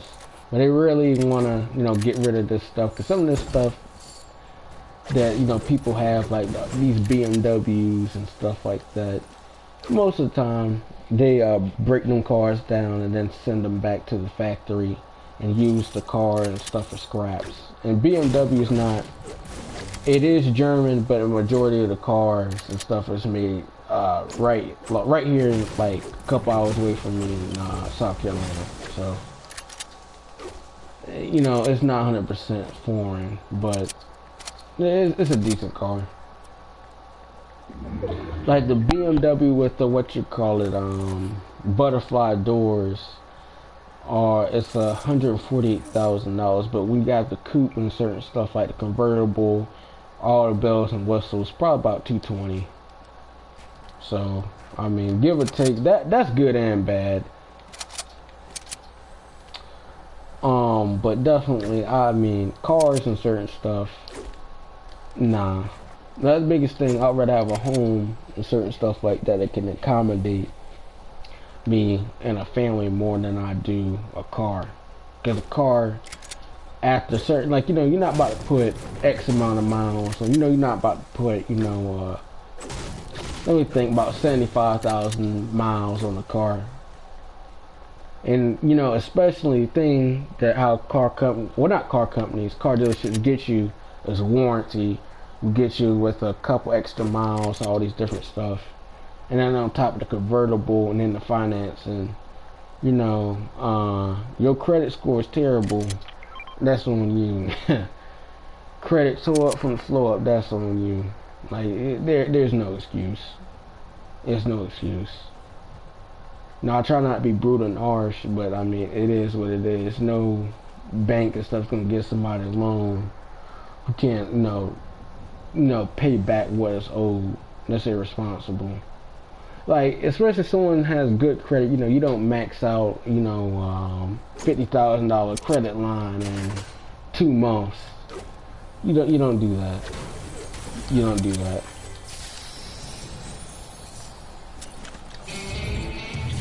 Even if you are making the payments, you don't do that. That's just financial irresponsibility. You know, a lot of people not savvy with business. It's just like, not savvy.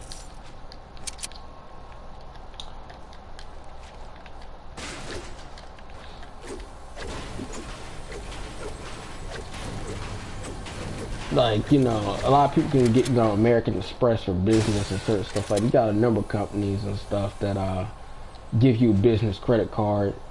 And there's a lot of stuff too that, you know, you can put on taxes and certain stuff too. You got 100% put on taxes. Like, if, you know, you go out and spend a lot of money, but it's business related, that can be a deductible. And if, like, you have a phone line and stuff like that, that can be counted as a deductible. Like, you have a business line, that's a deductible. There's a lot of stuff that I didn't think are deductibles, but it is. I had to learn a lot of stuff. But I'm glad I don't have to go 100% into accounting, deep into accounting. Because Lord knows. I just wanted him to poke his head out. I want him to set up shop. Stop. Poke your head. Just stay still. Stay still.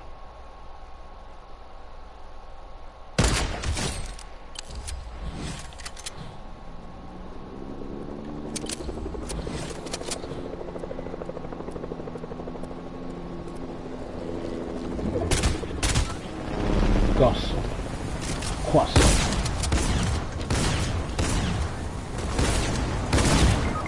Man, I went down. Quas.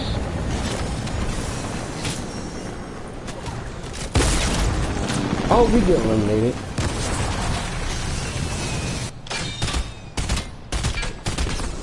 Cause I need to get that kill. Yeah. I know I sniped that dude. I sniped him pretty good. That was a pure headshot. There was nothing they're gonna do about that. But that was third party. But like I'm saying, you know, people talk about millionaires, what they do with the money. I mean, and billionaires. I mean, billionaires, a little bit excessive, I think. How they don't pay taxes. And they got so much money, they can basically get anything, still have a lot of good way money. Now, I think there's definitely problems that people can solve, but I feel like it's not in their repertoire to do that. Like, you know, do something that's noble. It's just not. If you make a certain amount of money, like, you know, $1 billion, that's 100 million. 100 times, like, over the million, or 1,000 times the million. I don't know which one. Yeah, it's 1,000 times the million, stuff like that. That's just an astronomical number to think about.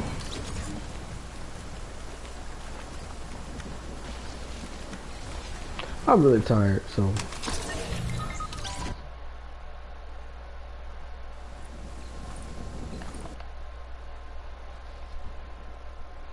But like I'm saying, like billionaires, how they don't pay taxes. The thing about billionaires and stuff not paying taxes is bad. I can't say it's not, but because people are taxed at a certain rate, and wealth inequality, you know, you might work hard and certain stuff like that. But I see a whole lot of people on Facebook that I went to school with, and it's just a lot of false equivalencies out here. It's like, you know, honestly, I think people should make a little bit more money, like working some of these jobs, but it's just not going to happen.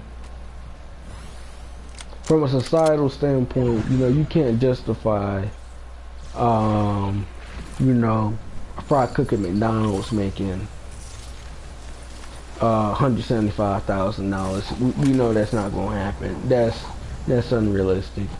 That might be harsh and vague, but it's the truth. No fry cook is going to make. I don't want to minimize anybody's, you know, job title, but you know, I feel like the new scam too is people going out there or saying, you know, you're a team manager for something, like, you know, or something like that. You know, you're not a manager. You're like, they call it like team leader for something like that, and you say, you know, facilitate. I just see now people's LinkedIn profiles.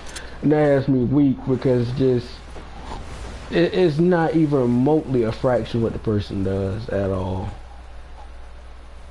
and it's not a fraction of what the person's job title is. You know, a lot of people use these big names, and I mean, it is what it is. These big words, but facilitate is not even a big word.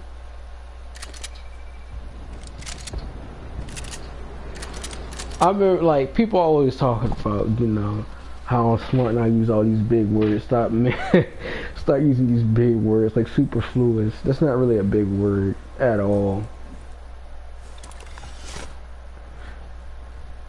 But, you know, once you have a certain amount of money, a certain stuff like that, you know, billionaires, a certain stuff, they don't pay taxes. I done said that. They have enough money, you know, they have money. I think I read an article, something like that only 2% of it's in real estate. The rest of it is in stocks, securities, bonds, and certain stuff like that.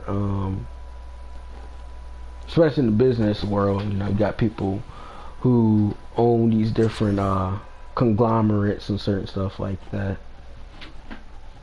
That's given. You know, you're gonna make your money regardless.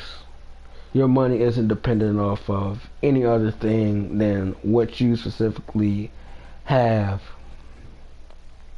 Like Warren Buffett. Warren Buffett owns a lot of stuff. Um, like he has this thing called Berkshire Hathaway. We used to have this game that we used to play in high school.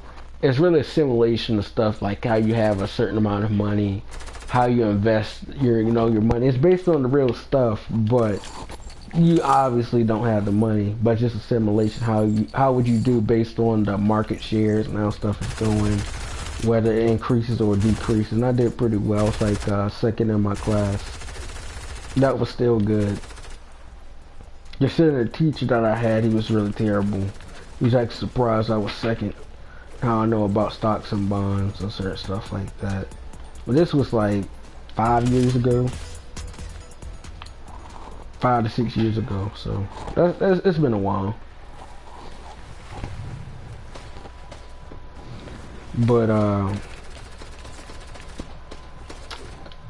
like people talk about millionaires and being rich and stuff. Like people don't pay taxes. I mean, at a certain point, if your goal is to, I hate saying get rich, you don't have the skill set.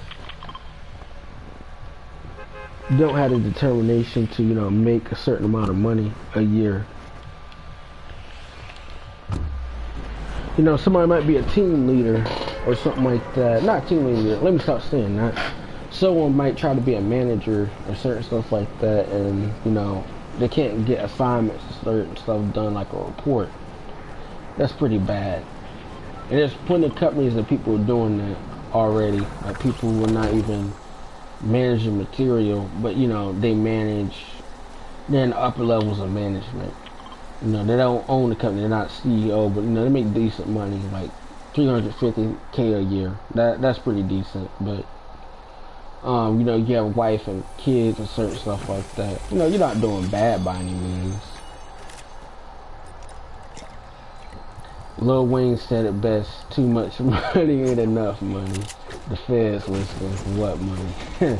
That's funny, but you can get some legal trouble. I'm surprised. But definitely, there's a whole lot of jobs and stuff that people got. Especially a lot of people like skill set. Like, you might have a couple ideas that are good, really simple. What is simple enough that people get wrong? Too. Somebody could, clean sidewalks, and cleaning sidewalks is a meticulous task, but people can still make money off of cleaning sidewalks, so people are not gonna do that. I can guarantee it. Or cleaning facades or power washing buildings, because power washing buildings, it is difficult.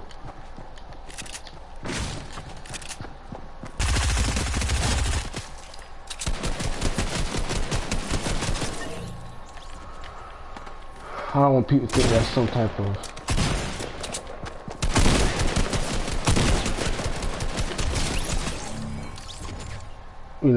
easy task. You're not about to cakewalk your way into that. Or like finance. Well, let's go with finance.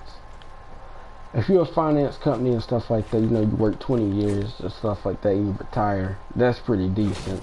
A career with that, I feel like you do pretty well with that.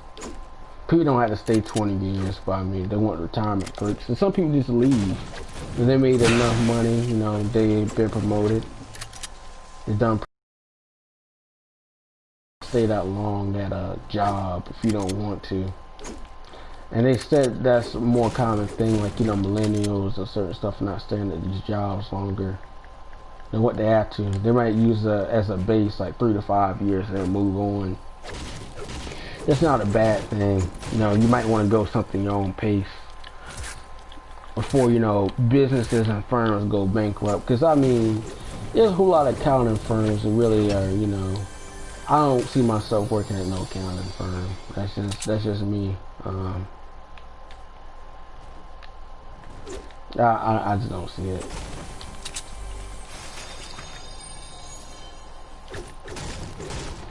or like, you know, being a loan officer. I can't do that. That's as far as I can be.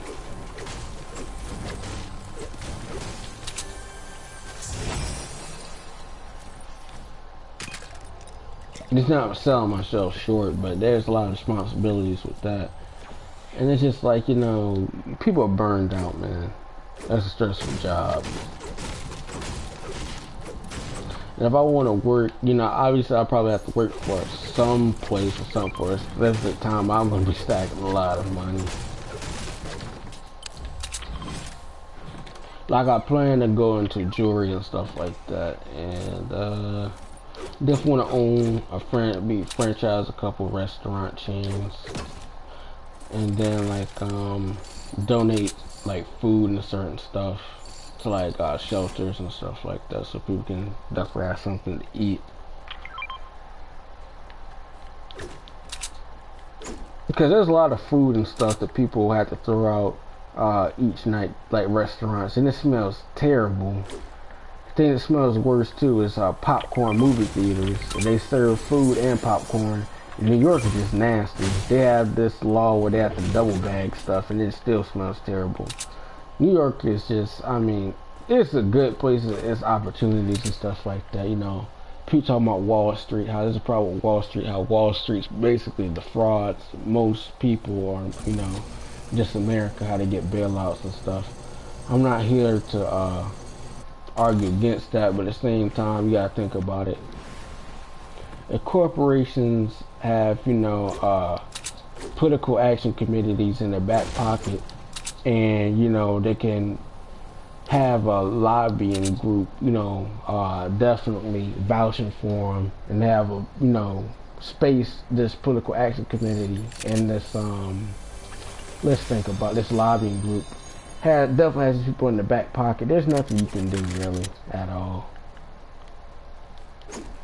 Because the lobbying groups, you know, they go with these politicians and they have the politicians in their back pocket. So, you know, you really can't argue with, you know, that type of stuff going on. I mean, it is an L and it's pretty unfair, but at the same time, what you gonna do against the powers that be? Not much. You can vote these people out, definitely, but you're always gonna have somebody's in the back pocket of somebody. So there's food for thought.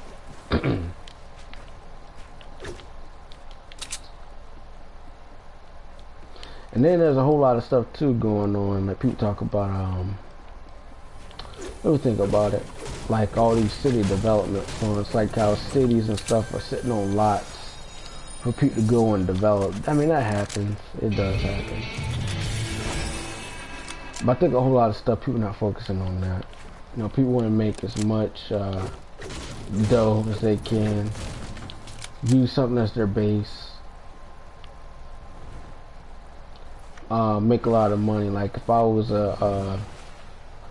you know, a developer for some land, like if there was like a 64-acre spot that I'm looking to build residential homes at, and it's located about 10 to 15 minutes from downtown or downtown area, where it's, you know, pretty vibrant. You have a lot of opportunities. Definitely some expansion for some urban development, that type of stuff. Caters to dinks, double income, no kids and stuff like that. I mean, obviously, nobody's going to go against that, especially not mayors and certain stuff like that. They're just sitting on the land. What else are they going to do with that? And people sitting on land too long, you got, you know, equipment depreciation costs. That's actually like an asset. No, it's not an asset, but goes under asset and liabilities. But that definitely is a liability. You sitting on land, and you know, you're not doing anything with it. So land and certain stuff is, it's an asset, but once it starts depreciating, you know, you got equipment stuff, it becomes definitely a liability. And when stuff comes liability, I mean, there's only but so much you can do. Some people, they have to sell buildings and stuff at a loss.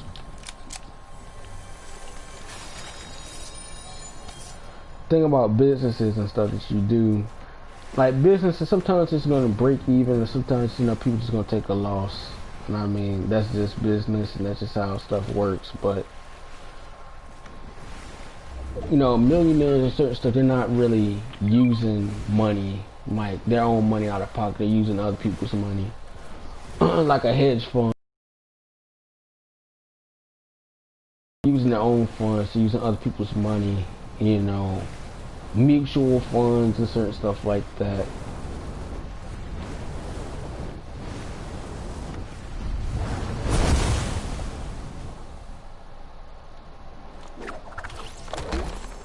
You can put your retirement money in mutual funds and stuff like that. You can have it in accounts like that.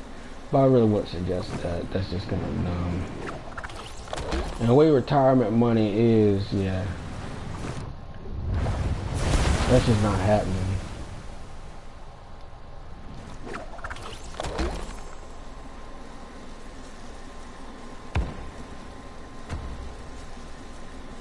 The way I see things, it's not really about a money perspective. It's really about the amount of time that you're going to spend with something. Like, are you going to spend the 10, 15 years at a company where, you're not even growing professionally and developing, valuable skill set. Like, working retail. It makes no sense for somebody to work retail for like, 25 years or something like that.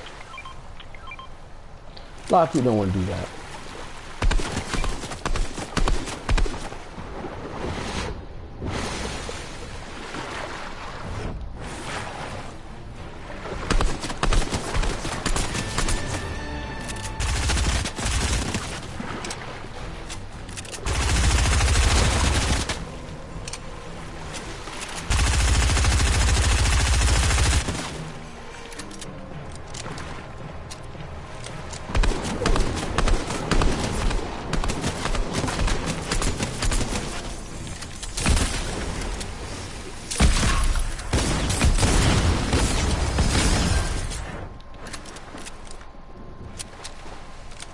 That dude stole my gun.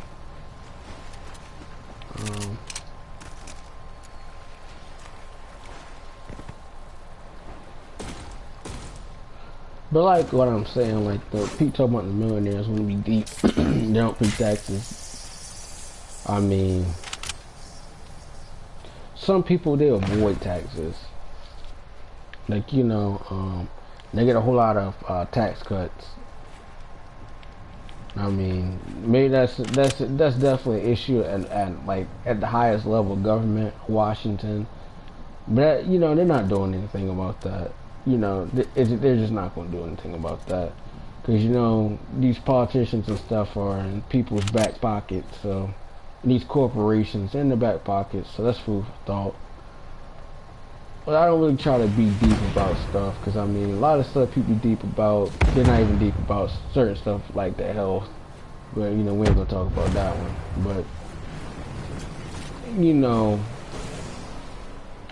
to me, it makes no sense if people to be talking about veganism and stuff like that. But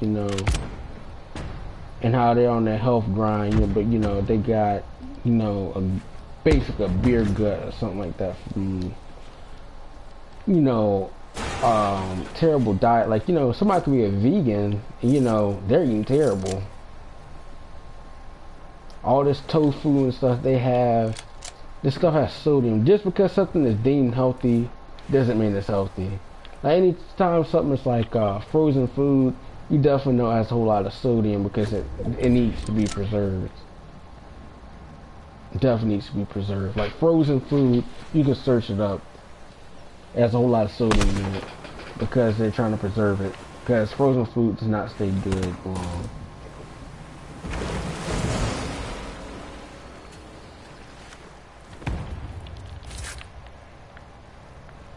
I think food and stuff all together and all this different type of stuff, some of the stuff is overpriced. I remember my 7th grade teacher talking about how one of her nieces and stuff tried to get one of this stuff when veganism was just starting to get a thing. They was creating all these different foods and stuff like that. trying to do like lean cuisine and trying to market it. You know, the packaging is part of it too. Like Vegan's Delight, they definitely have this stuff. This stuff's overpriced and it's just nasty. Anytime you're trying to make tofu into fried chicken, tofu is nasty. It is nasty. I don't care what nobody says. It tastes like crap. Vegan food is just nasty. It's disgusting. And a lot of people on the health grind, like I said, there's even people who are vegetarian and stuff like that, claiming they're vegetarian, the pescatarian, all this different foolishness, but eating macaroni, cheese, and french fries, not getting any vegetables. It just kills me, man. How people not talking about they don't eat green stuff. They have the worst bill of health ever. Nah. That's hypocrisy.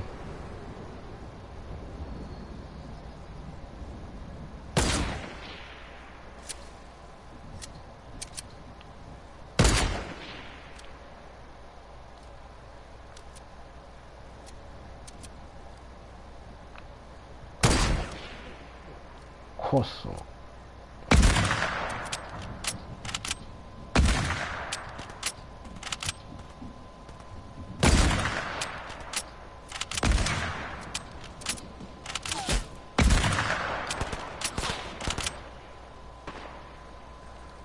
Gotta be careful, cause oh my god,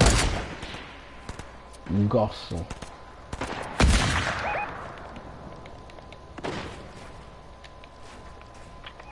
We're kind of in a pinch position right now. That's why I don't like this thing so much, cause you know you're pinched.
Yeah.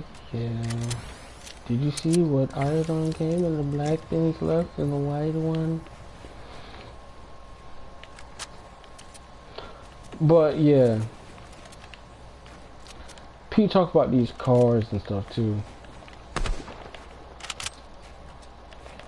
Or I'm not even sure. You know, people talk about this stuff. I never heard of a vegan car seat. I'm not trying to be funny, but I don't even think that would even exist in a sense, because I'm pretty sure they could do fake leather, but that wouldn't be cost effective, I don't think. But I know they definitely use a whole lot of cow for, you know, car seat and leather.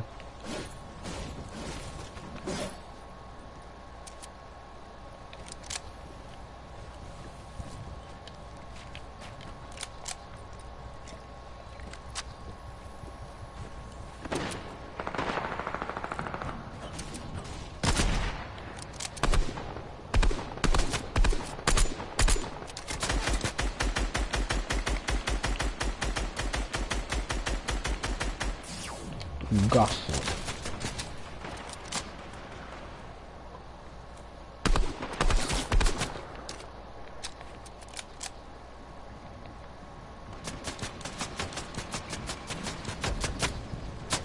Let's see right here.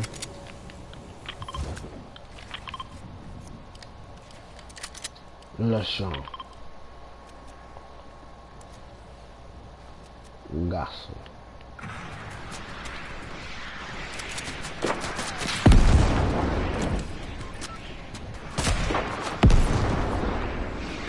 Yeah, we're definitely pinched.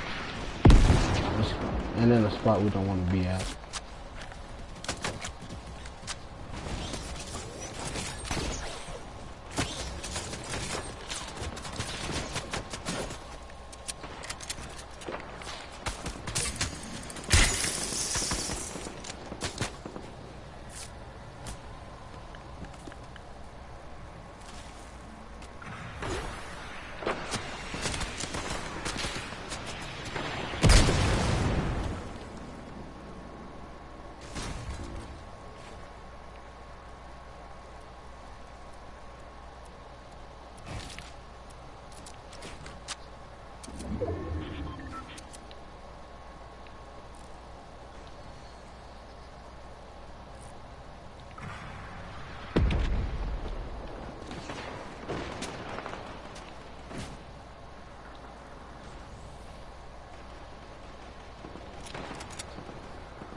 Orange.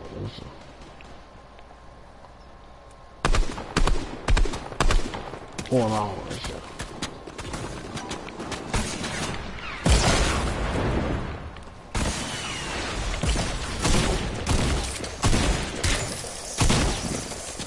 Lush.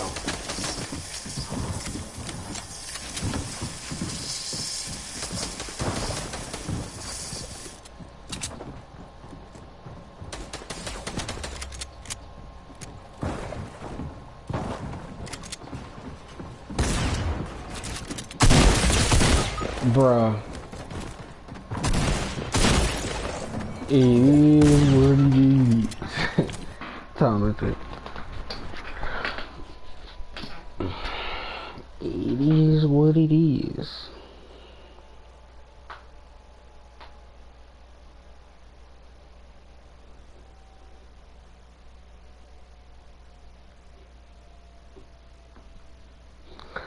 Oh, like I'm saying, people also talk about their jewelry companies and stuff like that.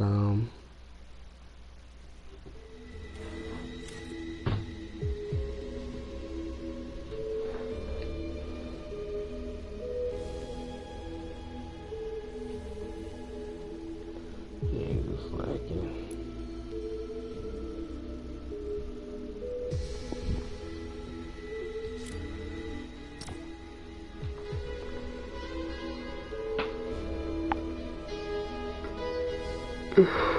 What's some things I also don't think that are good? Like, oh yeah, people talking about the millionaires thing. The millionaires think, I mean, thing about if you want to be a millionaire, it's not incredibly difficult, but at the same time, I can see why for a specific period of time, like professional, let's say like a neurosurgeon and a cardiologist are married. That's obviously a high paying job, both of them, but at the same time, they're in a lot of debt. But, you know, a neurosurgeon stuff can make about $900,000 a year. But not only did they have to go through, 12 years of school, 4 years of college, 4 years of med school, in between, I would say between 7 to, that's definitely a long time, like 7 to 9 years for go to school for neurosurgeon. Then they have to do their residency training. It's a long time, bro. They do their 4 years at medical school, and then for the specialties and stuff like that, they're in school a long time. By the time everything is said and done, they might be 35. So that point, not saying they can't have kids, they're just stacking money. So, and the thing, people talking about affordable housing for people. I'm for affordable housing. I'm definitely for affordable housing. But at the same time, it's just not going to happen. Not saying it should happen, but it's just not going to happen. You know, like I said about politicians and stuff, they're in people's back pockets. Like someone's on a city council or something like that, or they're a mayor, and they see a lucrative deal or downtown, and you know, they're in the right light. They're definitely in people's back pocket. Construction and developers and certain stuff like that. Then definitely, you know, they're not interested in affordable housing. They're trying to milk, you know, a position like city council or something like that. These people in the back pockets, you know, that type of stuff, affordable housing, that's not about to be a thing. I'm still thinking about people talking about how, you know, people be on that communism thing. You know, people talking about the looting. I didn't agree with the looting. I just didn't, because I don't believe in stealing stuff. I don't believe doing immoral stuff like stealing, robbing, doing stuff like that, because other places a little bit more they're a little bit too forgiving. Not really forgiving, I'm just saying a little bit too lenient when it comes down to certain stuff. I think people should spend 12 years or a long time behind bars for robbery, no doubt about it. Other places, people don't get the chance. The stuff would be death by firing squad, stuff like that. Death by crucifixion. That's harsh. I don't believe in that. But you know, compared to other places, yeah, people kind of have a break. There's other places they ain't giving you a chance. You're gonna be dead as a doornail.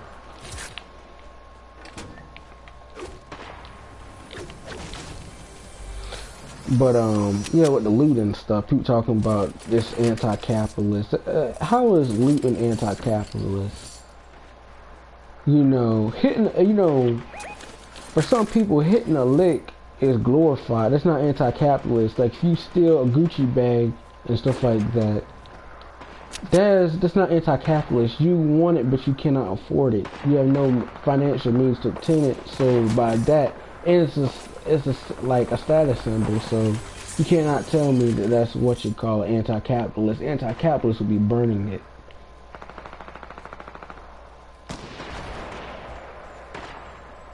A lot of stuff people say don't make sense, and everybody want to have their TED talk. But I mean, food for thought, man. Food for thought. It'd be funny to me. Stuff is just games. Obviously, more serious stuff is not games to me, but like, I can't take certain stuff serious.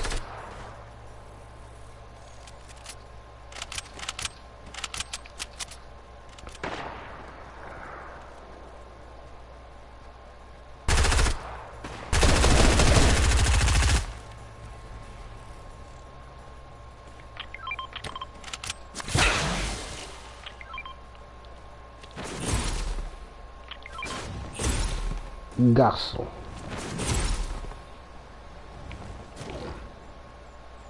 La fille. Orange. Garçon. Croissant.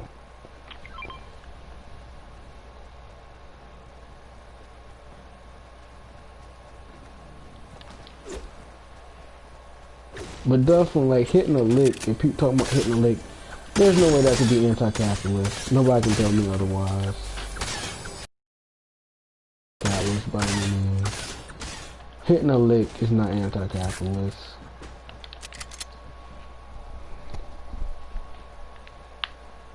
Especially when people's favorite rapper and stuff is singing about hitting a lick. It's not anti-capitalist. And a lot of people talk about Burberry, all this Hermes.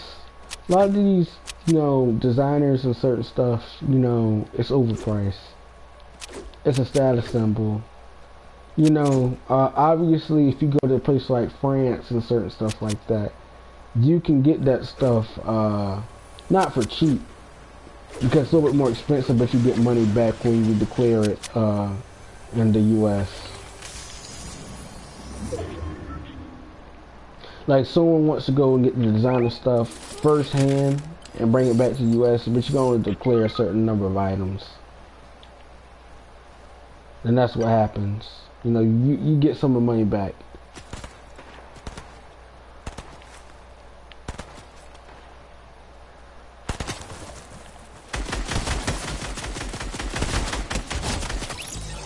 Orange. La femme.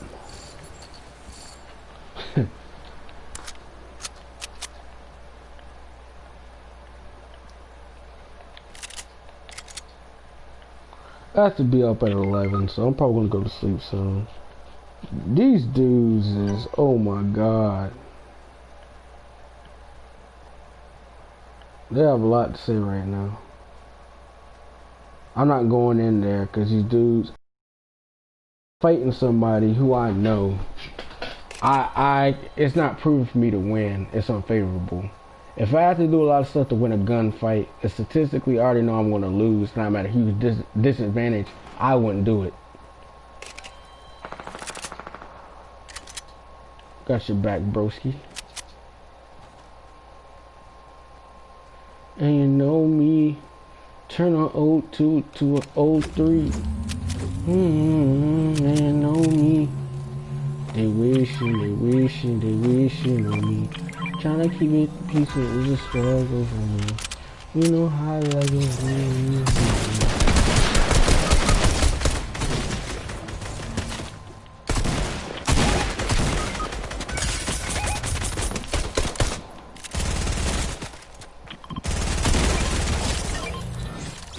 Gasso. Shin. Gasso. Quasso.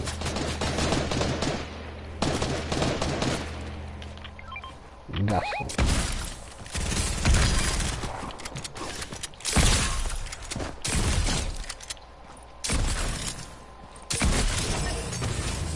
Quasso.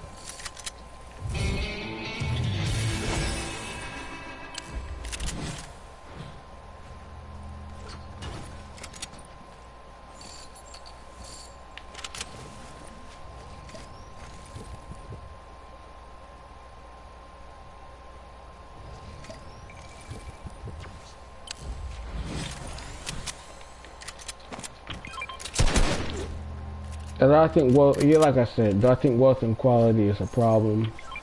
Yeah, maybe, but you know, what can I do about it? Nothing.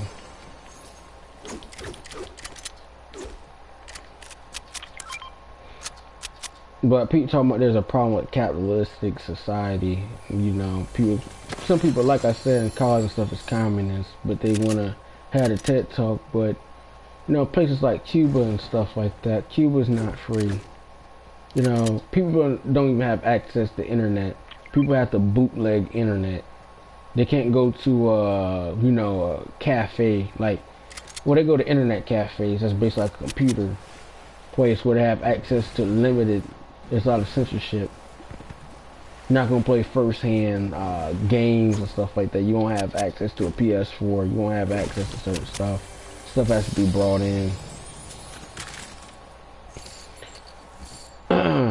Like Call of Duty. Call of Duty is not accepted in China. There's a lot of censorship. They have their own brand of it, but it's not really accepted.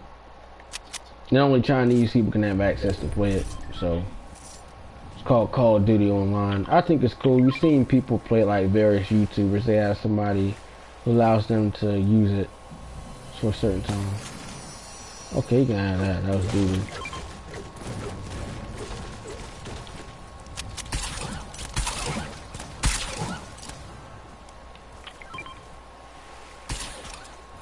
But that's not the point.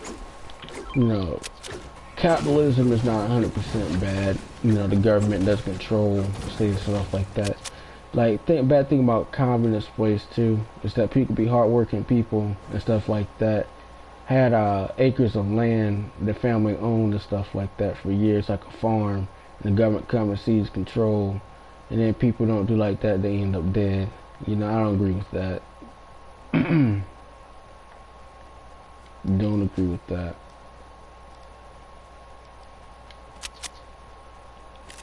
There's nothing you can do. Like communism, it's unattainable. It's not good. I can't 100% say it's good because people in there definitely are using capitalist principles and certain stuff, enriching themselves. And the people, you know, they have what you call it. They're taught stuff when they're young. It's like propaganda, you know.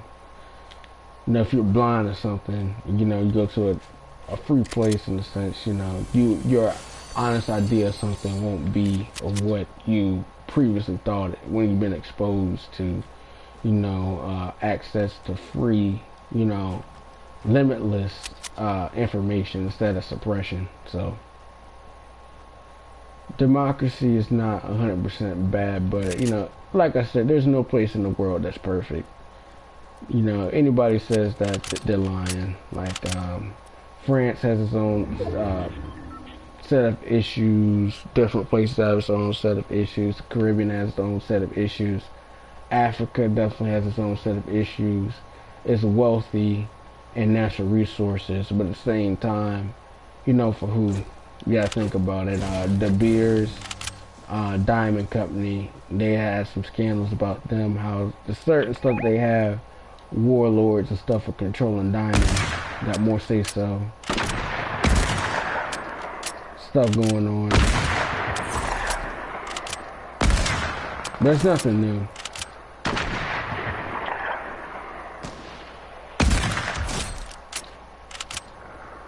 But you know, there's nothing that you can do. Honestly, from a standpoint, you know, A lot of businesses and certain stuff saying they got conflict-free diamonds and moved away from calling stuff blood diamonds, even though that's what they are. But you know, it's different, you know.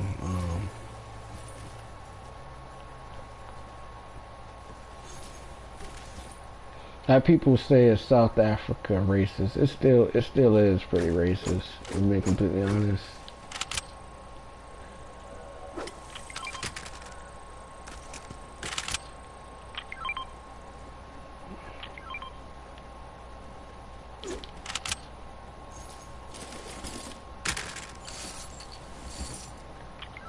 Like South Africa, you know, people probably a good, you know, paid day for somebody from South Africa is probably about $300 a month, and that's pretty terrible. You know, Dubai. A lot of people talk about Dubai. There's not that much stuff going on in Dubai. People who have oil, you know, are in the oil industry. Definitely, they make a lot of money. They have a lot of resources there, but don't mean people are making a lot of money.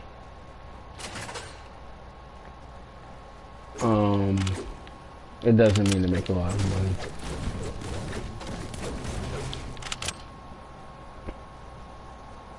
But the thing, you know, honestly, I don't believe anything that people, like, stuff that comes out of people's mouth. Like, you know, I know a whole lot of people talk about Puerto Rico is, you know, I've been to Puerto Rico once, and I mean, it's pretty nice, but parts of it's just terrible.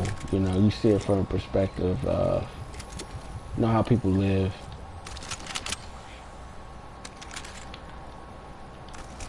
What's hard to say, bro? You got me bent. Here, you can have that. I don't want that.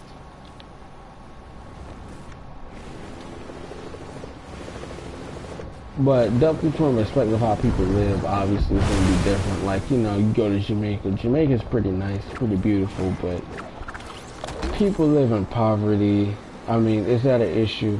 Sure it is. You know, I'm not trying to be, you know, bland or say it's not my problem, not my issue, but at the same time, Jamaica doesn't have a strong economy, nor other places in the Caribbean. They don't really have a strong economy. A lot of their economy is from agriculture, maybe a natural resource like bauxite, you know, mining, that type of stuff, mines and bauxite. It's not, that's a natural resource, but it's not really a high-paying natural resource.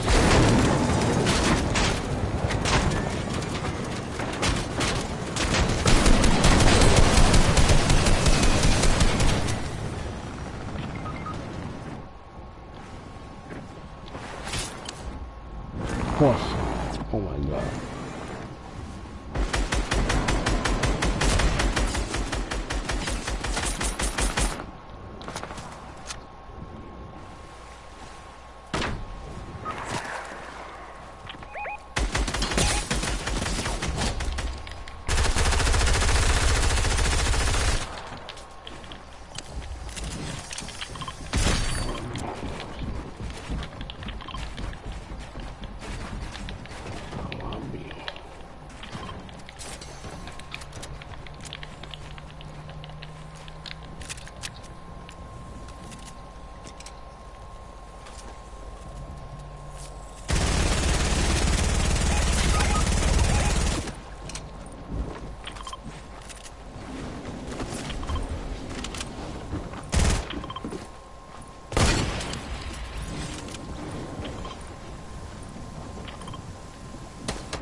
I should have 6 kills, but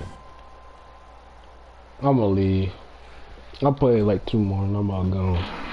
But like, I mean, relatively speaking, there's no place where economy and stuff, the place is perfect. That's anywhere in the world, but people get a sense of that, obviously, but there's not one place in the world that's perfect. You know, politics is one of that. I know a lot of people, especially the EU, there are a whole lot of issues. There's a whole lot of stuff like immigration, stuff like that. People trying to get the correct papers, the visas, and certain stuff like that.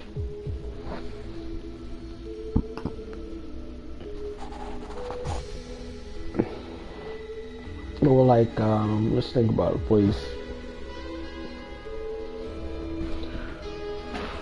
There's a whole lot of places that are terrible, but back to the wealth inequality thing, of people talk about trying to become a millionaire, trying to become rich. Some people don't even have the skill set. Some people just, I hate to put it to you, they're not doing anything. You know, people talking about, trying to be a rapper. Being a rapper is not some people's foray. Like, you don't have an extensive vocabulary. The beats thing is one thing. You might be good. Some people, I feel like they're good at beats, but doesn't mean that, like, they might be good at producing, but they're not good at producing music.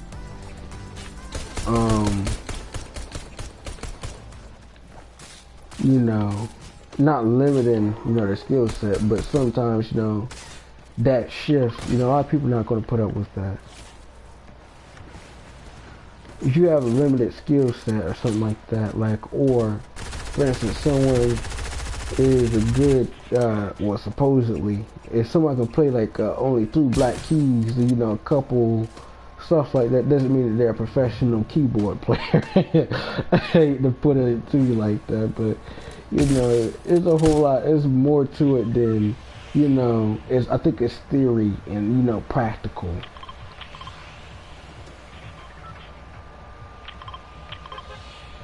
Like, being a self-taught musician is a whole lot different. You might be good at composing certain stuff. I'm about gone from this.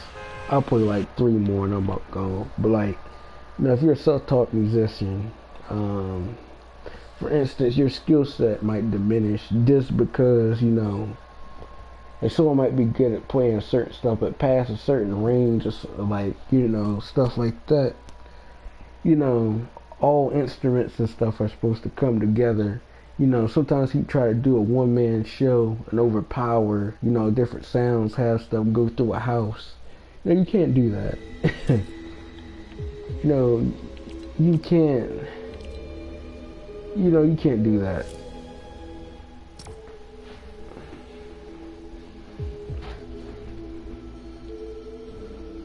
There's a lot of stuff that people just don't think about from a perspective, like, from a musical standpoint too, is that let's think about a soundboard. A soundboard is pretty expensive. You have gains and certain stuff like that. You can't be playing around and messing around with stuff. Cause soundboards and stuff is expensive. It is way too expensive. Amps and certain stuff, yeah. And then too, distorted sound.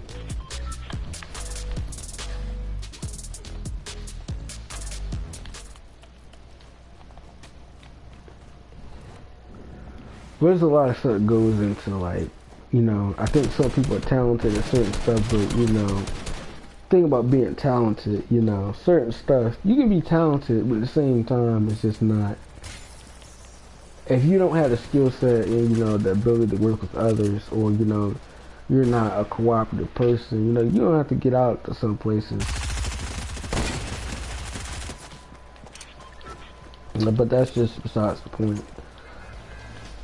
But that's with anything. If it's not a cooperative effort to do certain stuff, then you'll pretty much be unsuccessful at most things. Like the thing I hate most about like schooling and certain stuff is group projects.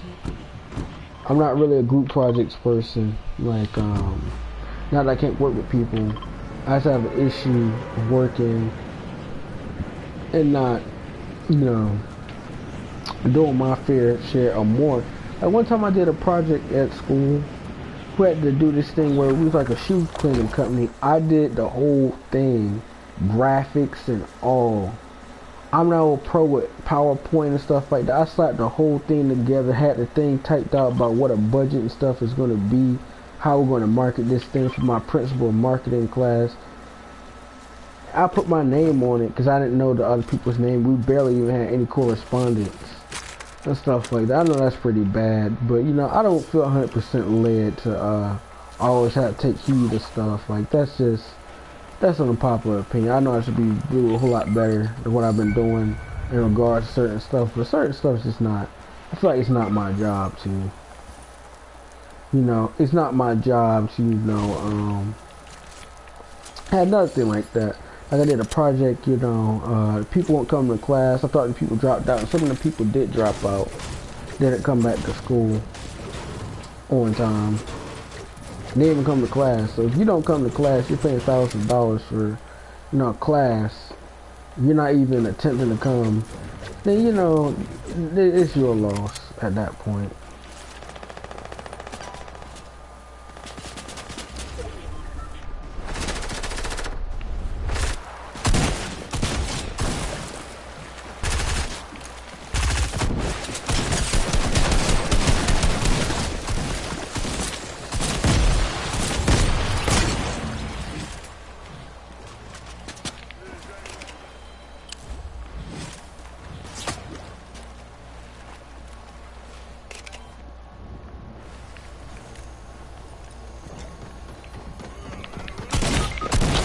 Oh.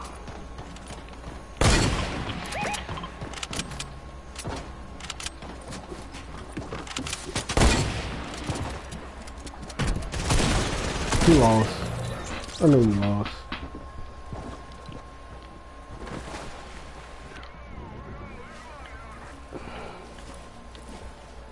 You know I had 2 eliminations.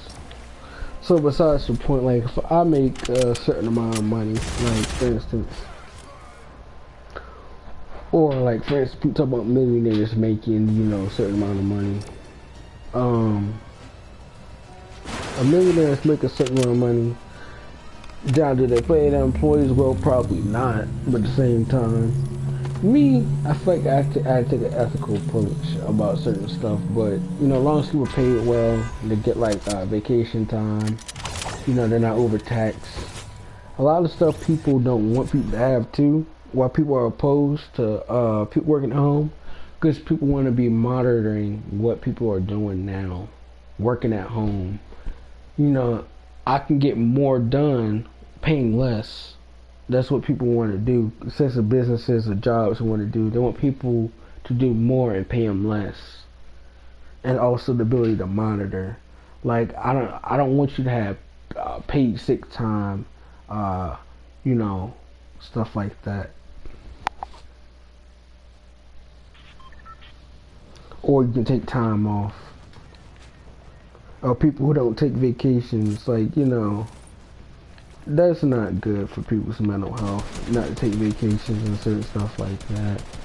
You know, working, you know, 17 years, you know, you don't take a vacation. That's pretty terrible. Or the new thing, too, people be doing, like jobs, is giving people, you know, time off, like paid time off and stuff like that. And then before you know it, not saying they're bad, but a cost-cutting measure. And then, what you call it, fire people while they're off.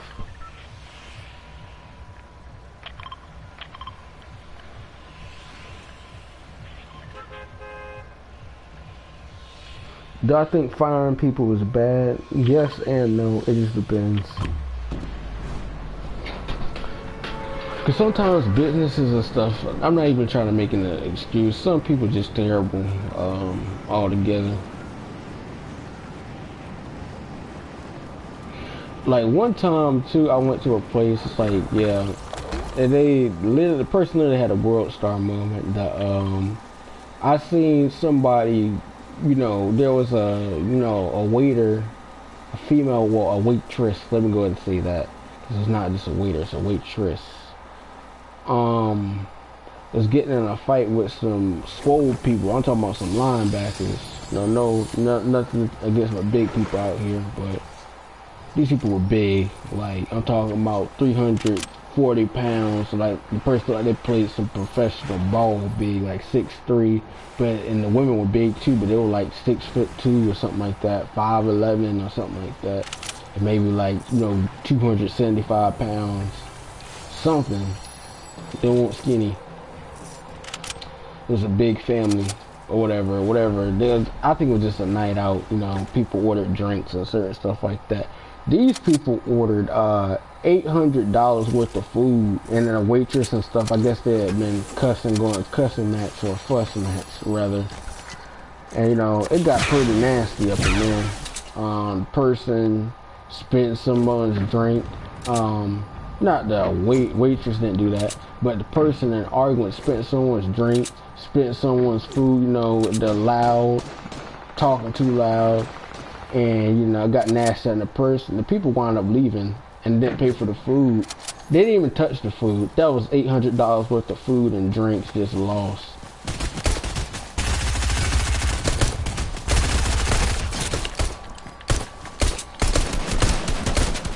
Gosh. Ugh.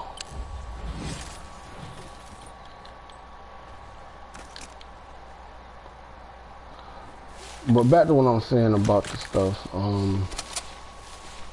about the people.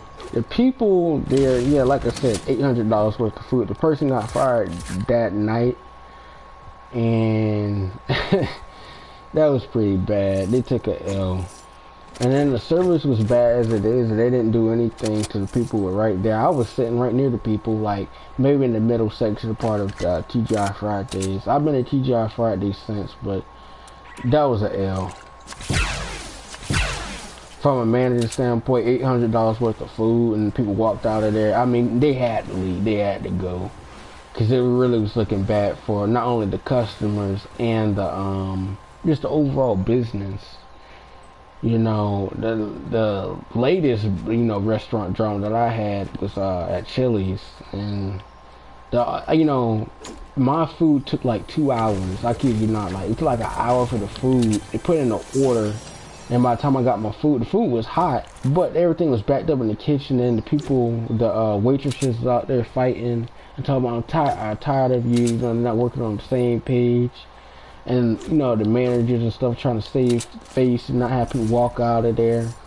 You know, it was just terrible. Like, I mean, once you're not up there, the morale and stuff is low. You can't get anything done.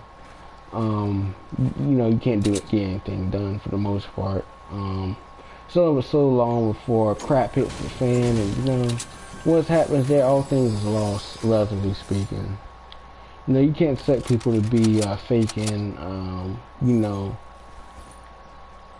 acting like the job and the selling points.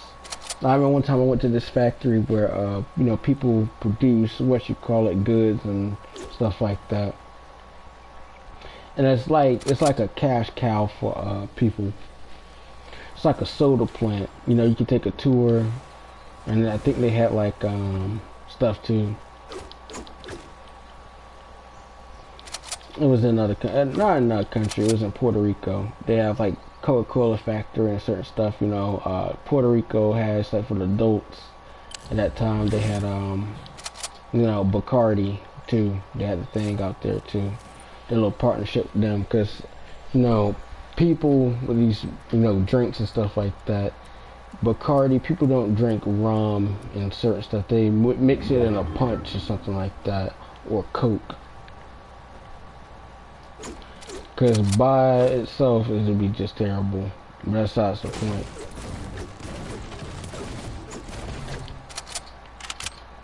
A lot of foods and stuff, bro. Nah, for the most part, it's just not good. You know, it's only but so much you want to wind up paying for a meal, in my opinion, and paying for the aesthetic. Like, if a place goes through renovation, it's terrible.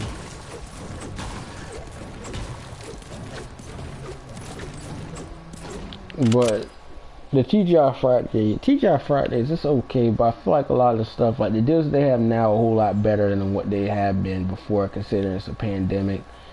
You can feed, you know, 4 to 5 people with a meal for $50, so that's not bad. You get ribs, you get a gallon of like strawberry lemonade, you get order of fries, 2 slabs of ribs.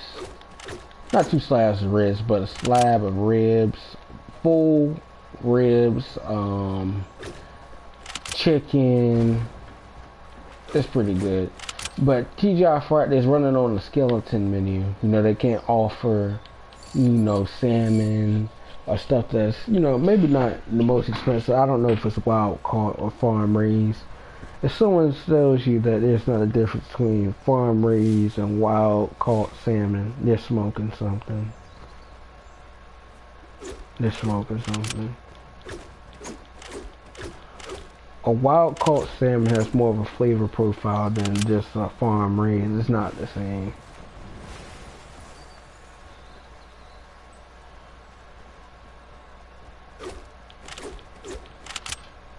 Another thing too, people gotta be weary of, especially eating foods and certain stuff like fish, uric acid. And then certain fishes and certain stuff like that definitely contain high levels of mercury and certain stuff like that. You can't have but a certain amount of fish. You can tolerate a certain amount of mercury, but you can definitely poison yourself by eating, you know, a fish that contains a high level of mercury. Everybody's body is different, so your body might respond different to it. But there's a lot of like fishes and certain stuff that are specific, like lingcod, cabezon, there's a whole lot of other stuff too. Perch pretty much anywhere.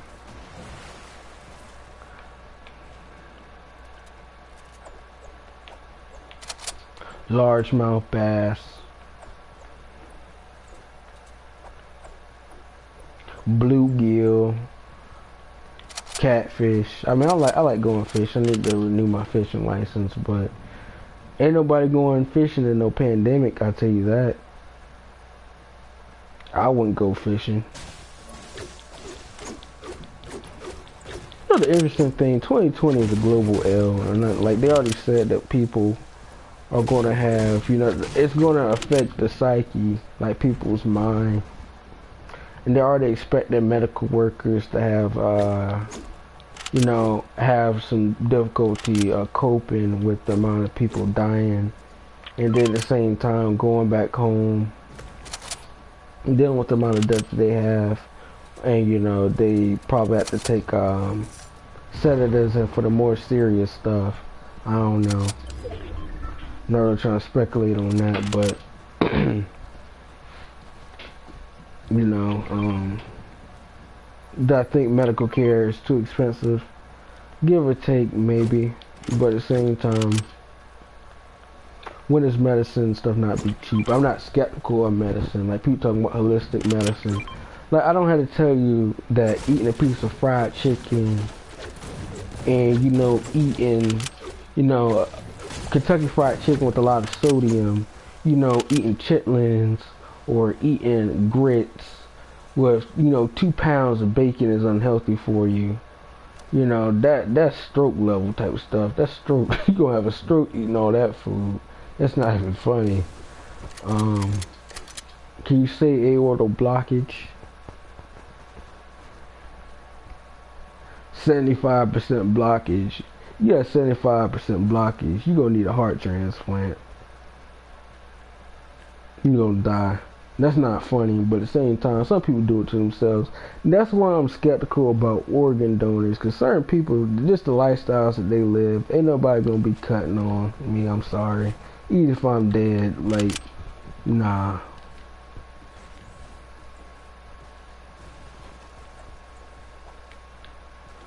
Help save a life. I see it, but if, you know, you wasted your life, you know, you damage your liver or something like that, you know, from, you know, excessive drinking and stuff like that, why would somebody need to give you a liver? I don't agree with that, not one bit. How you gonna do that?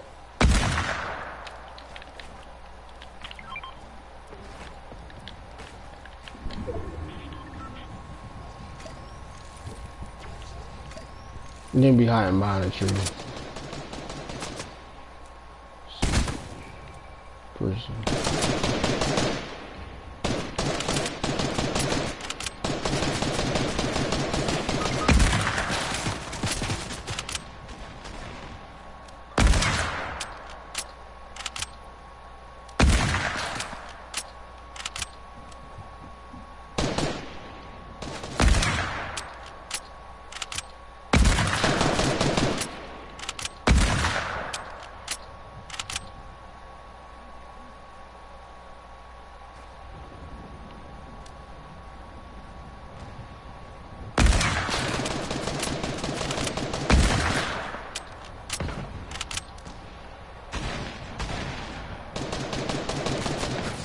gosto.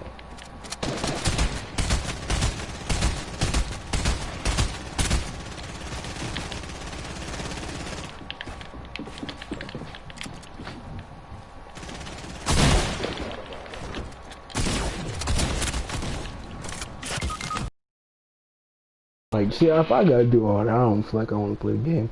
I'll probably play 2 more because I didn't like that spot, but I'm about to get off. But for real, when people talk about wealth or what's the index of wealth, I mean wealth inequality.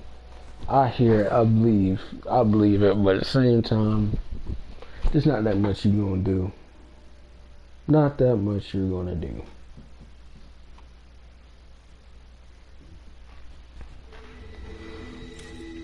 Like if Jeff Bezos was taxed correctly, he'd still have a lot of money. You know, he don't pay taxes, but the middle class pay taxes. I mean, you know, the biggest bull that's been sold by politicians and stuff like that, we're going to give more tax breaks and people are going to see money back from the middle class, for the middle class. Hasn't happened. Hasn't happened. It's just not going to happen at all. So, you know, I don't really believe it. You know, you hear people with the talking points. You know, they're trying to get votes. You know, you vote for who you think is the best candidate to your values and certain stuff like that, your beliefs. You know, a lot of stuff is more, you know, just talking points so people get votes. Not almost similar to butts and seats, but you know, a lot of these people, they don't believe in themselves. Just talking points to win votes. Both political parties do that, so take it as you will.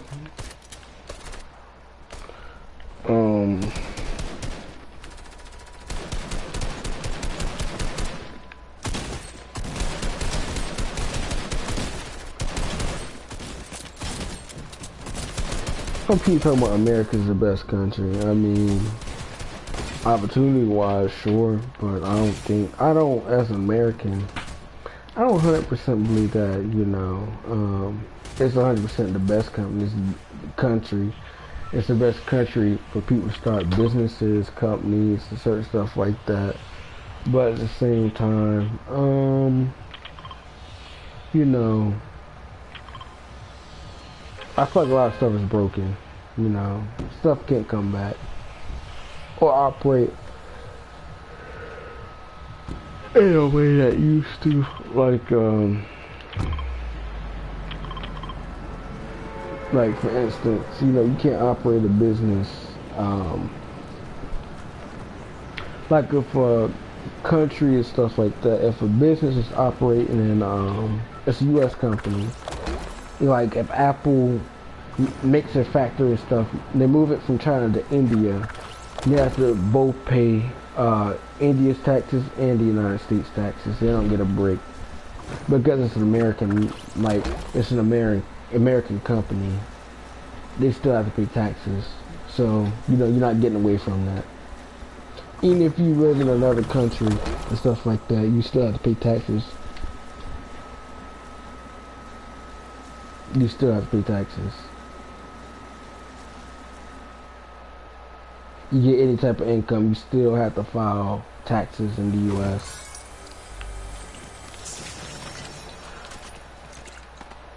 Do I think citizenship, American citizenship means a lot? It does. You definitely have perks.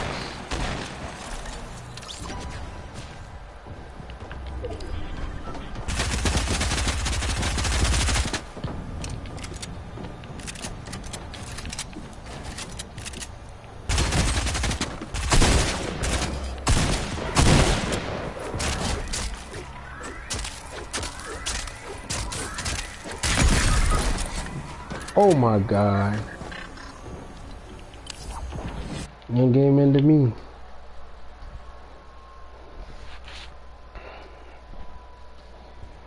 I'll play like 2 point, but like, yeah, you know, taxes. You know, you're always gonna pay your taxes. Like, but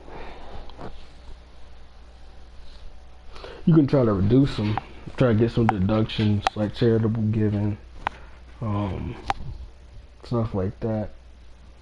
But like for instance, you know, there's a whole lot of stuff.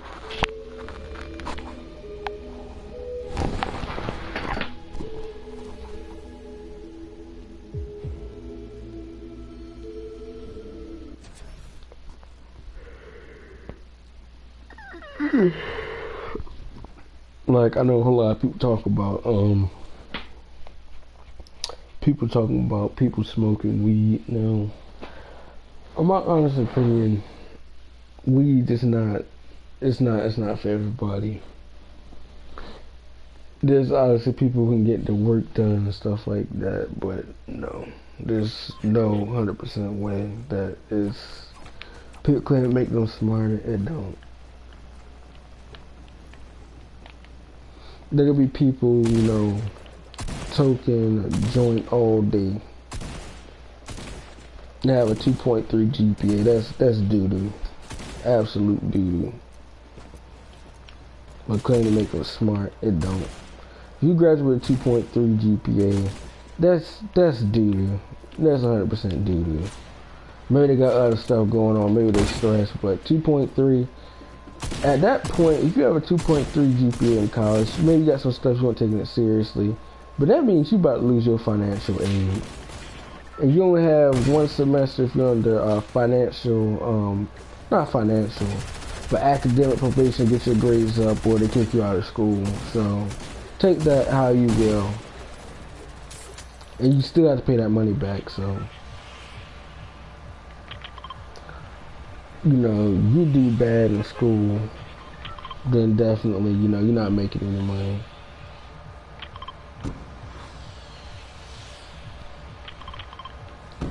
But I 100% don't believe a lot of stuff people say talking about you don't need college. I mean, you don't need college to run a business, you don't.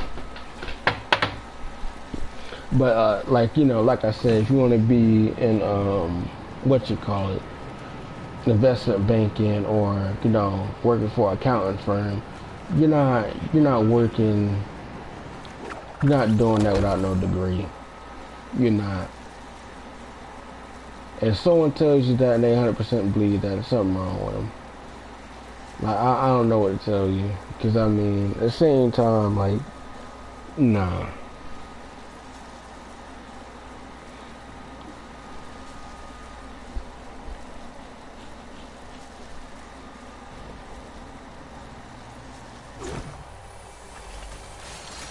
I know a lot more about business and finance now than I did before. So college has helped me in a few aspects. The time, like, there's a time value associated with money. So, bruh, I'm out. These dudes stupid. I'll play 2 more games. The dudes could land at the same spot, and we're good. But instead, those dudes want to be idiots.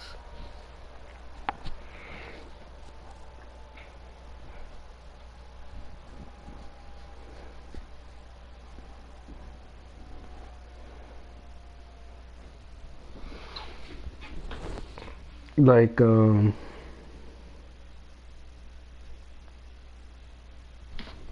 me see what someone said.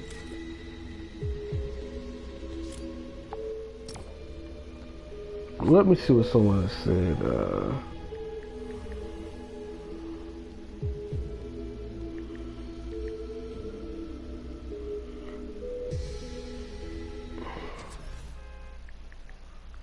Oh, I remember someone talking about universal basic income. You know, basic living stipend, guaranteed annual income. You know, I'm not 100%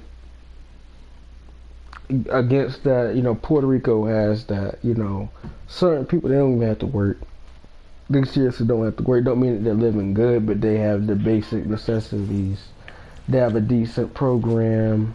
People getting, you know, food stamps. People get decent health care. But I've been to Puerto Rico. Puerto Rico, there's not that much going on. Puerto Rico, they have a whole lot of what you call it, casinos. Um, it's a nice place. They have a whole lot of national forests, El Yunque. It's pretty nice. I've been there. Got past a few things. They definitely have a whole lot of stuff that you're not able to get into the continental U.S. Like different versions of stuff at Burger King, Popeyes. You can get a family meal for about $6, and there's a whole lot more stuff that they do in the U.S. They have every carrier, U.S. carrier there, but stuff varies because, like Catania, I hope I'm not saying that wrong. And then Old San Juan, Puerto Rico, it's pretty nice, but Old San Juan is terrible. It's terrible, looks terrible. You got, I mean, you can see some interesting people in Puerto Rico. Like people got double amputee, begging people for money in a wheelchair. I don't know if that guy's still living, but begging people for money, buying some cancer sticks. I know it must be hard, being a double amputee, rolling around in a wheelchair. Probably don't got no family, nothing like that. That's tough, but or maybe got some other issues like drug addiction. But that's, we don't have to talk about that one. But I feel like most homeless people and stuff like that, the drug addiction was get them. That's probably why they become homeless, drug addiction, and then Gussel.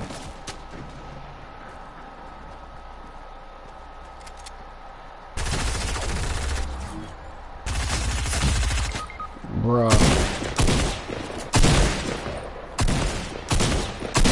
Die.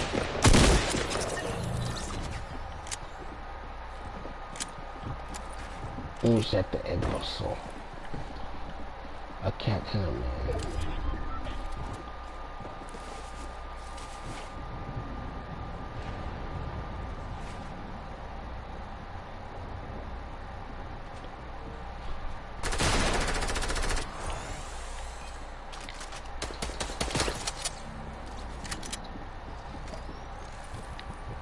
Like, to me, I can't, I'm not the type of person to complain. Like, if, a lawyer for a prestigious law firm makes, $450,000 a year, I can't be mad about that.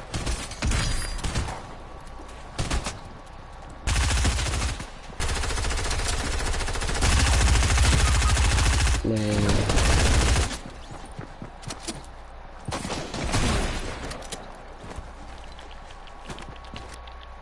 I'm about to leave anyway.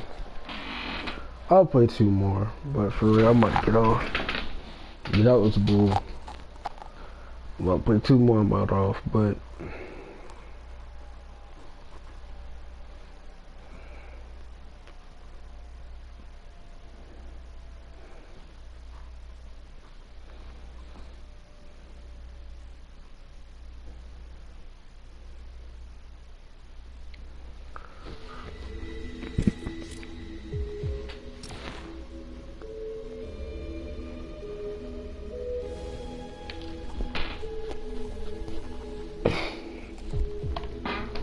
a lot of stuff to me is just not practical.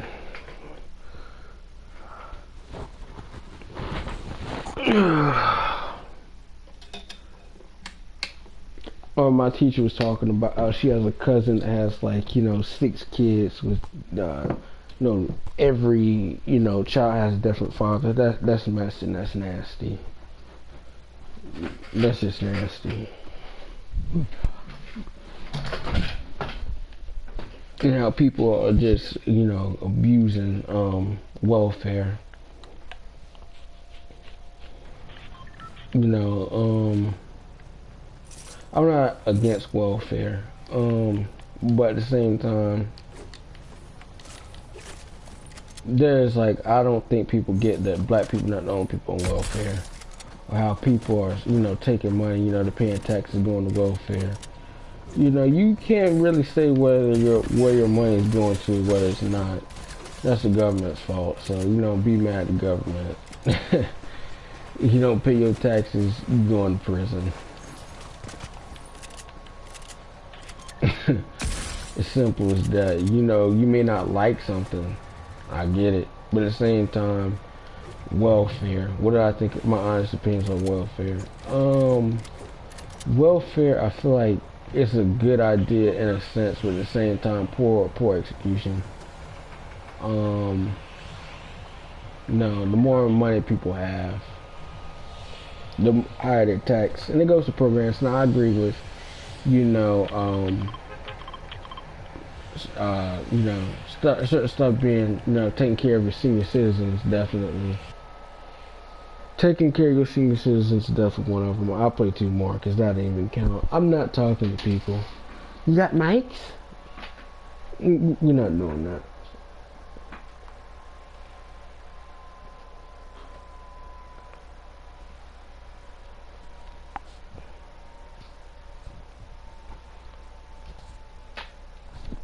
But definitely, from a standpoint like paying money for certain stuff, nah.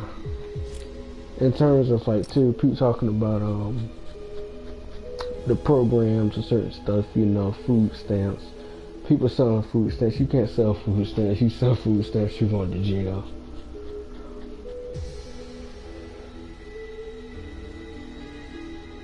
Or government programs, I feel like America is better to be poor in America than to be poor in a poor country, because at least you have an opportunity. But at the same time, I'm not going to say something that's vague. People shouldn't be poor, because there's always going to be poor people. It don't matter. But at the same time, sometimes I don't really have a sob story for some people. It's just like, like, I feel sad the fact that, certain stuff can happen to certain people.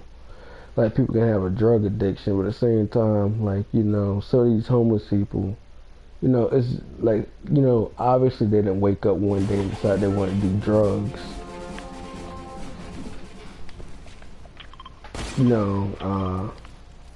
There's substance abuse issues, because substance abuse is a psychological disorder. I don't think people get that too. Because not only do people have a physical dependency, they have a psychological dependency, and it's hard for people to, if they go through withdrawals of certain stuff, they have to take like medicine because if they go through withdrawal, they can die. Like if someone's hooked on like drugs, like hard drugs like cocaine, heroin, and stuff like that, they go on a serious withdrawal, yeah, they're gonna die. It doesn't mean that they're gonna give them, if they get some type of treatment, they're not getting heroin and cocaine and stuff like that. That stuff, I don't believe in people using drugs or doing anything, stuff like that, or doing drugs in general. But that's besides the point.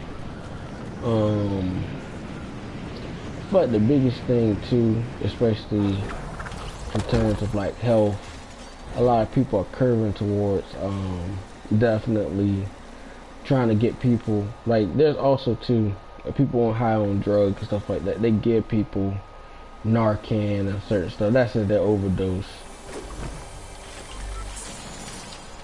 And ask me how that, and I know that because we had firefighter, I had to get certified in a lot of different stuff.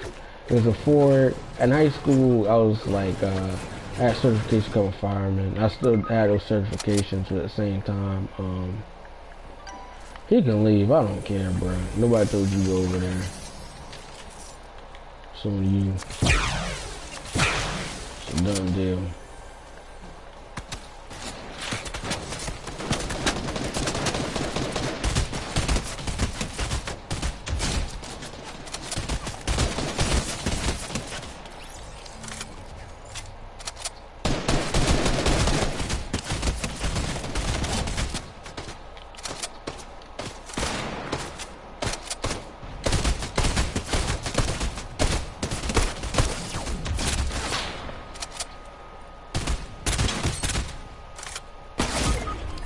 What?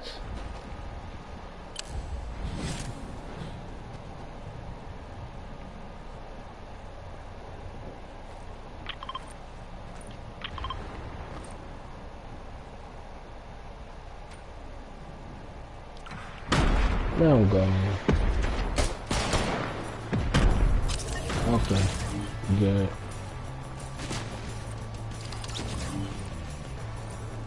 I shot more kills than that.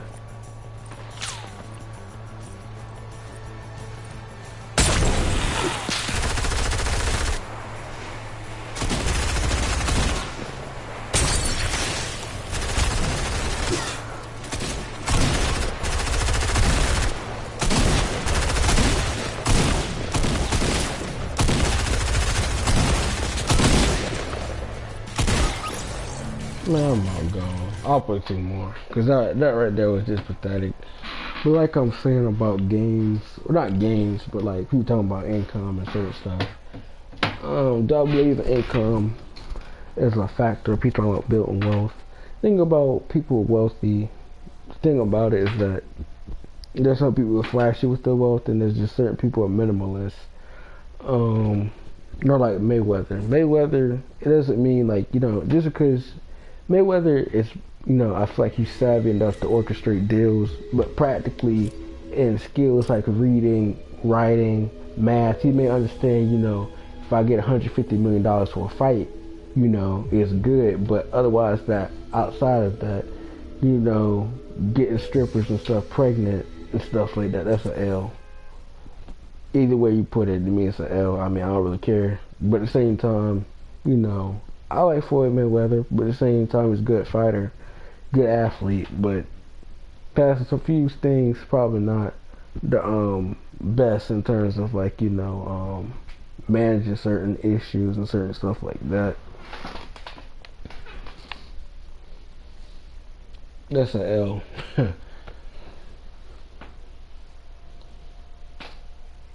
But yeah, past like the entertainment industry, what really do you have to do?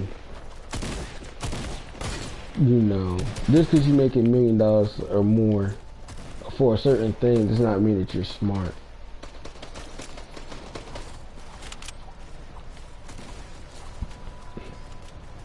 And I mean no disrespect by that, but like, you had people, celebrities tooting, what you call it, talking about the coronavirus and 5G. No correlation. No correlation.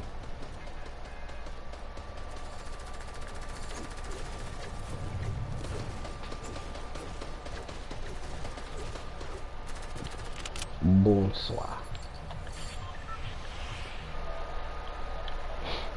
Been talking. It's been like small talk, but then like she'll just instantly like stop texting back and shit, and like so like a couple hours will go by, and like I'll text her again, and then we'll start up. I mean, I don't really care what that dude talking about. On the real, even shut the hermoso. Wanna go retail? Let's go retail. But like from a business standpoint too,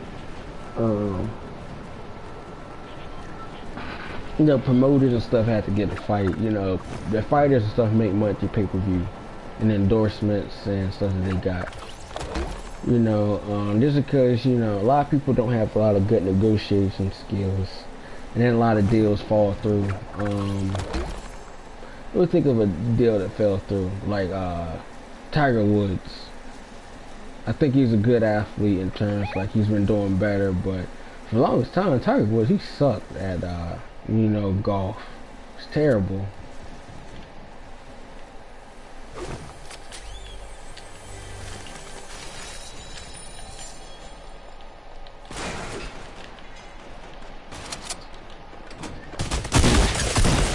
Wow.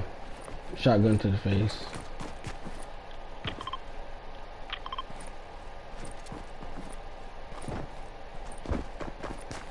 Gossel.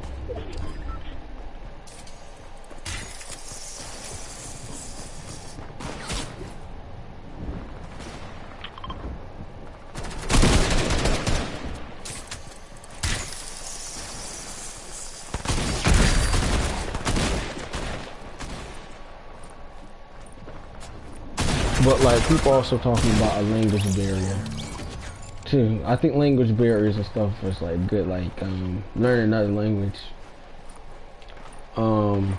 Because you can be afforded business opportunities and certain stuff like that. But the one thing that I think someone told me I should study Chinese. But in order to be good at Chinese, there's so many regional dialects that you 100%, you're not going to be good. Like, in order to fully study Chinese, that's like 7 years. And then, because there's so many different type of regional dialects with Chinese, your Chinese is going to be off because you have Mandarin, you have Cantonese, and you have local dialects. That makes it a little bit harder.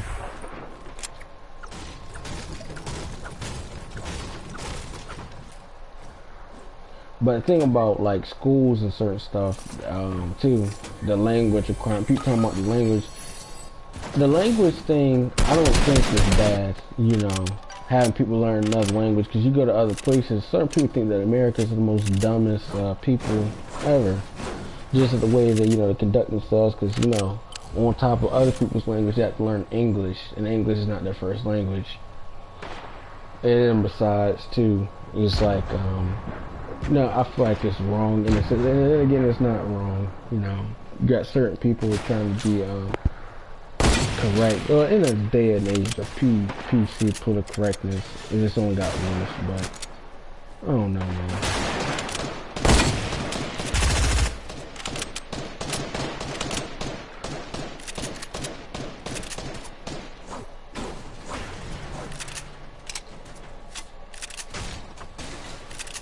I need to get that guy's reboot, bro.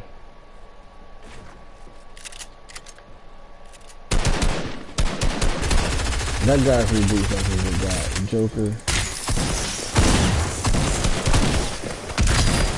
Go get Joker.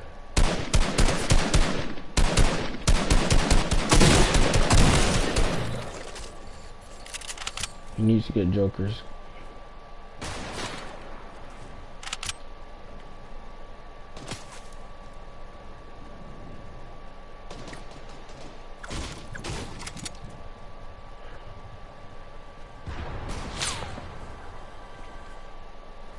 Ah, damn. Joker.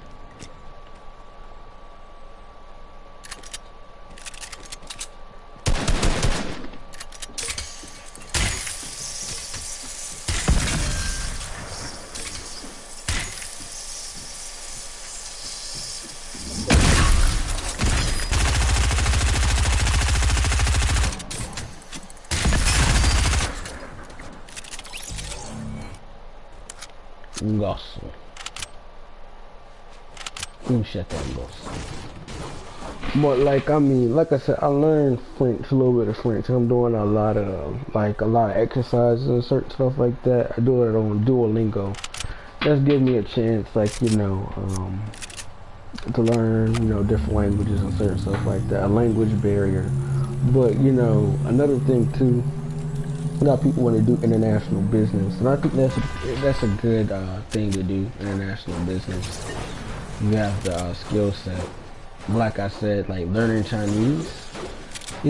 Other places like if someone's in the army and stuff like that, they have an advanced course. To teach people at these institutes, and you might have to learn at your own thing, not at your own pace, because that would be insane. Because a majority, one side of China speaks, Mandarin, the other side speaks Cantonese, and then that, like I said, that's not even the only, there's many different dialects, and some dialects and stuff is rare, certain people speak that, and, you're at a disadvantage, so,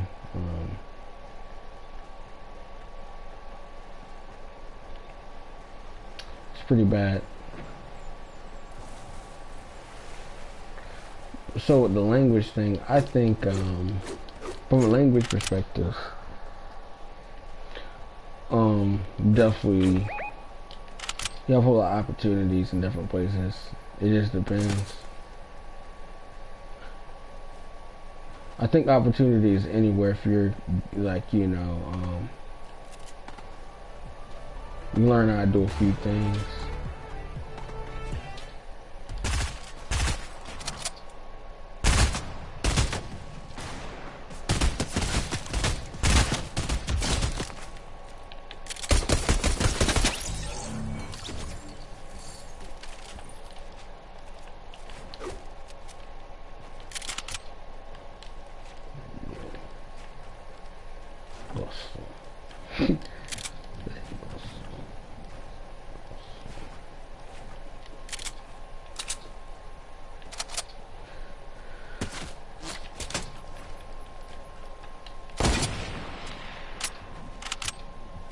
both. To me, it makes no sense fighting people, and I hate when people try to get mad when you're not fighting people. Like, there's been plenty of times where I know I didn't need to fight anybody. These people take half your health, half your heals, like I said, and half your mats. And then you get third party, and then, you know, it's just terrible. Once I feel like you have to do a lot of stuff, like, no, there's no way. Don't even entertain, you know, getting in a gunfight.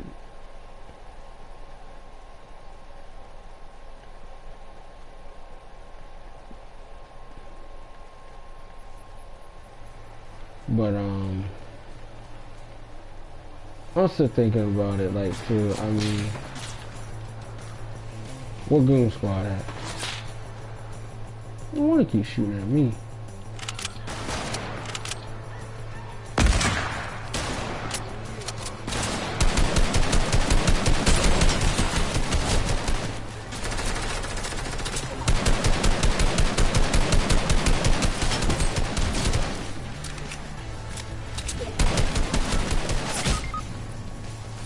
I'm dead. I'm about to go.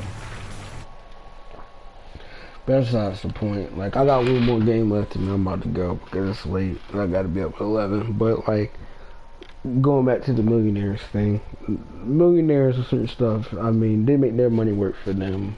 You know, they saved up, you know, money that they had maybe a simple idea, but they have a whole lot of contracts and stuff, like contractual obligations. Like, if I'm, you know, have a lucrative deal, you know, to clean sidewalks for people and certain stuff, like I have, like I said, a landscape and overall, you know, thing where it's about the beautification of certain stuff. You know, obviously I have to deal a top quality service. Like, I can't be sitting up here giving you half service. Like, you know, if a building definitely has dirt and stuff all on the side of the wall, and it's supposed to be a 5-star restaurant, and, you know, on the aesthetic outside, the building has been power washed. Can I seriously say that, you know, this is a 5-star restaurant? You know, you took a glamour shot on the inside, but the outside looked like crap. Would you want to eat there? Probably not. Probably not. So, from a standpoint, you gotta make your money. At the same time, I've been in some places kind of hole in the wall. The food is better than what I expected, but the place is kind of outdated. Like, there's this place in DC, I don't even see how it's even, you know, it's overpriced food, but, you know, DC, you know, it's not really considered the South, even though it's part of the Mason-Dixon line. It's the North to me. Maryland is still considered the South, but because it's part of the Mason-Dixon line. But then again, it's considered, to me, it has a northern vibe, and that's close to Delaware and all those different places. So to me, it's up north, but it's really the South.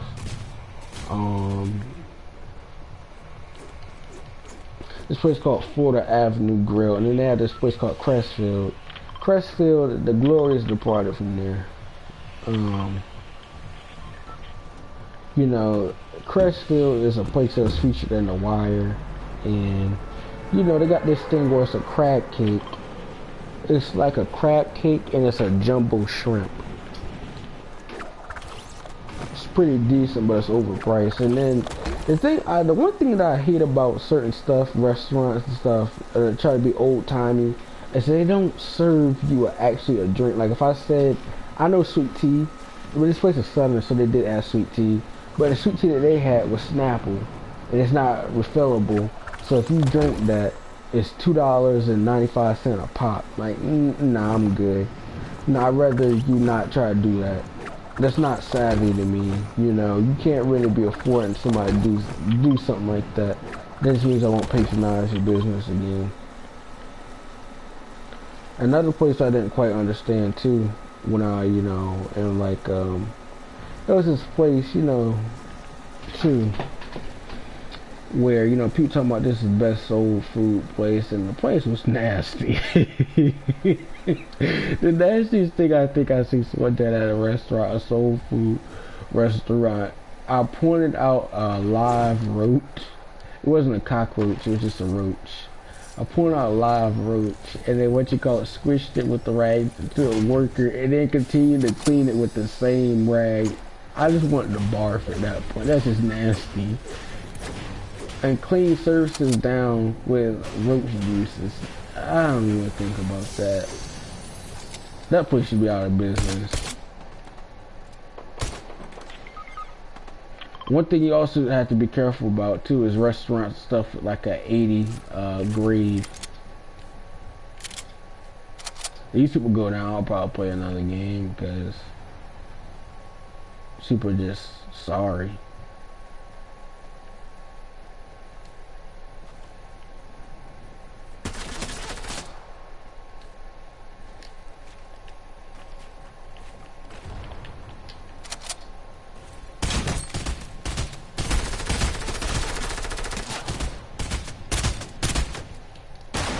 Ooh, shit, that goes slow.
Man, I'm done. I'll put one more, 'cause that was bull. I got knocked, and then I got 3 kills, but that was just bull. I mean, I didn't got the dub tonight, so I'm not really mad.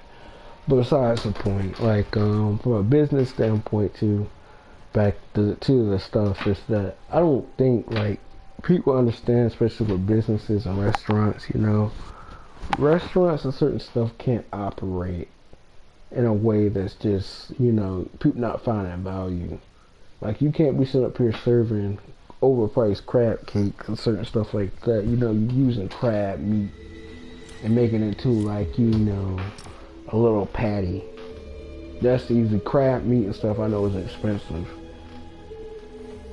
You know, I like a nice little crab cake sandwich every now and then, but crab cakes and certain stuff shouldn't be so expensive to where, you know, you can't buy, you know, it shouldn't be no $25. You know, you're not a seafood place, but you go to maybe a nice steakhouse or something like that. You know, you get 2 sides, you know, house salad, and certain stuff. That don't even include the drink, a non-alcoholic drink like a Sprite or something like that. I like Sprites and Coke. People talking about Diet Coke. You know, the dumbest thing I think I've heard someone said that you know, they stopped drinking the I forgot what it is. It was the Diet Coke. It was the Diet Coke, what you call it, but it was the gold Diet Coke. I forgot what it's called. No sugar.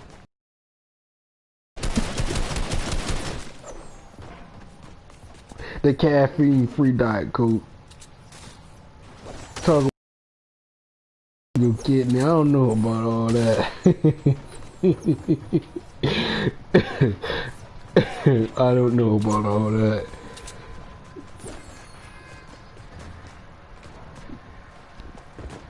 I don't know. I don't know about that.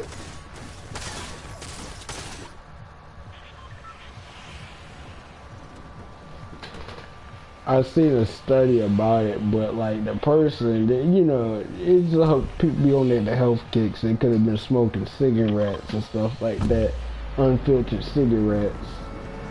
That stuff is dumb.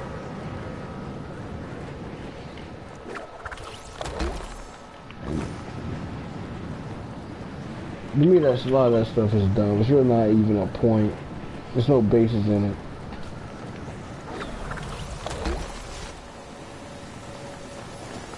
It's more so people just saying stuff, but you know, a lot of people doing health kicks, bro. They just really have me weak. Well, it don't make any sense. Doing everything else in the book, and you know, but you're supposed to be so healthy.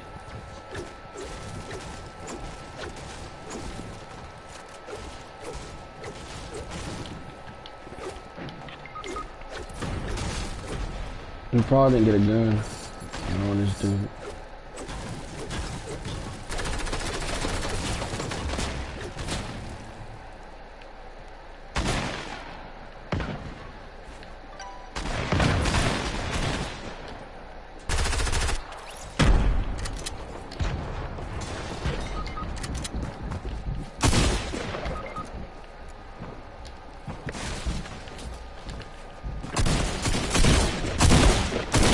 Yeah, I'll play another game, cause that was on me.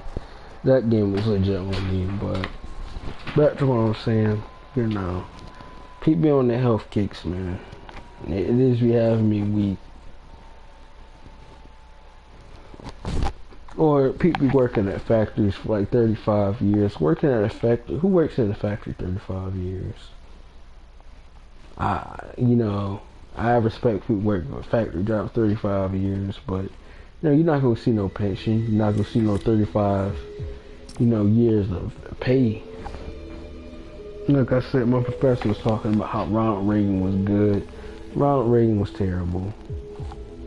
He was terrible. Horrible actor. Horrible presidency. He was only a one-term president.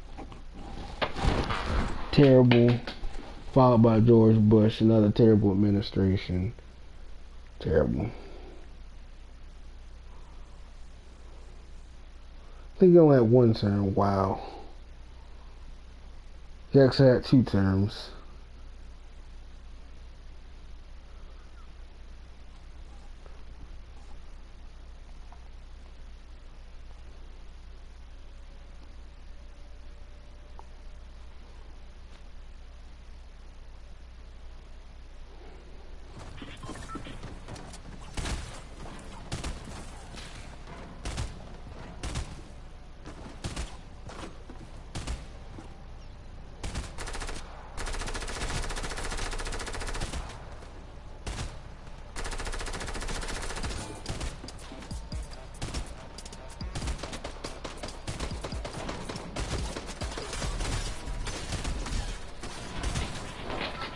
Or, I think another thing too that I don't like that much is also, some other stuff I don't like. People talking about wealth inequality. Well, wealth inequality, like I said, it's valid.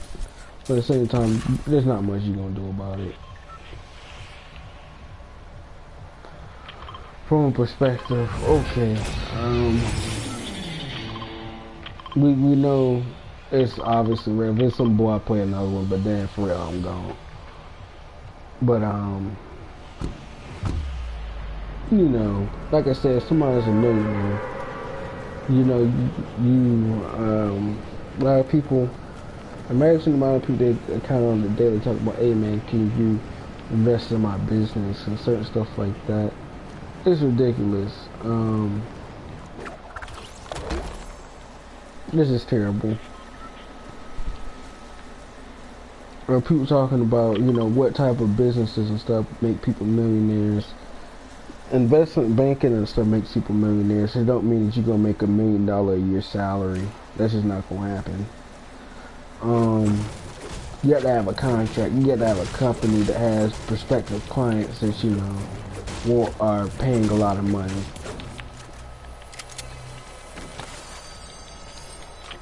Like you'd be a landscaping company making $1 million a year, or a utilities company, not a utilities company, but an HVAC company making $1 million a year. Cause HVAC stuff ain't cheap. And any type of weather, you have to set up stuff.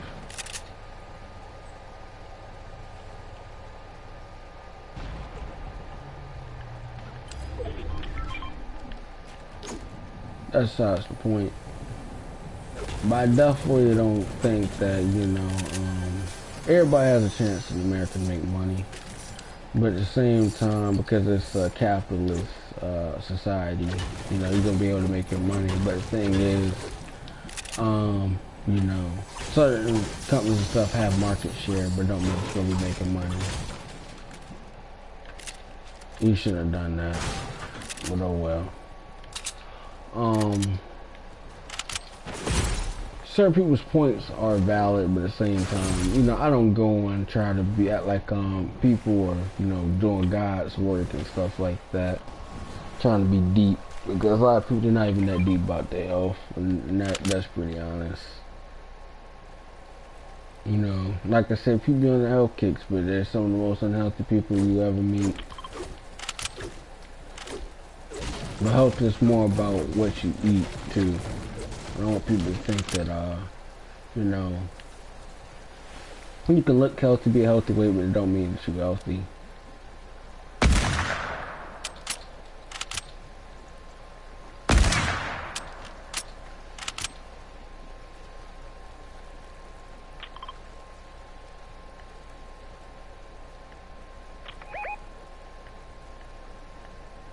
Croissant. Probably might get me a croissant. Maybe tomorrow. Not sure.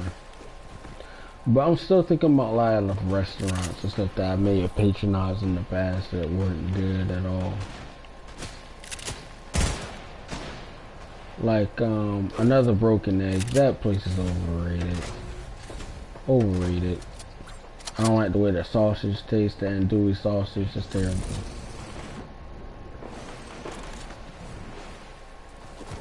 It tastes wild. It's just nasty.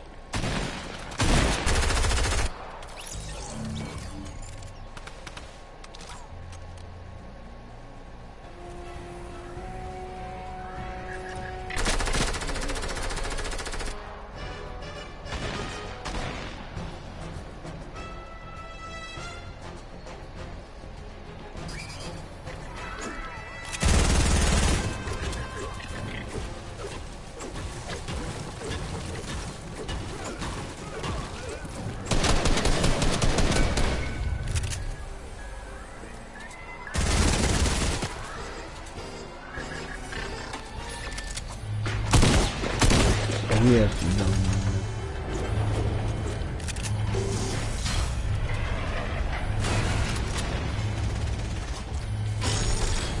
imagine being a loot hall.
But yeah, people talking about millionaires and certain stuff, but I mean, think about millionaires.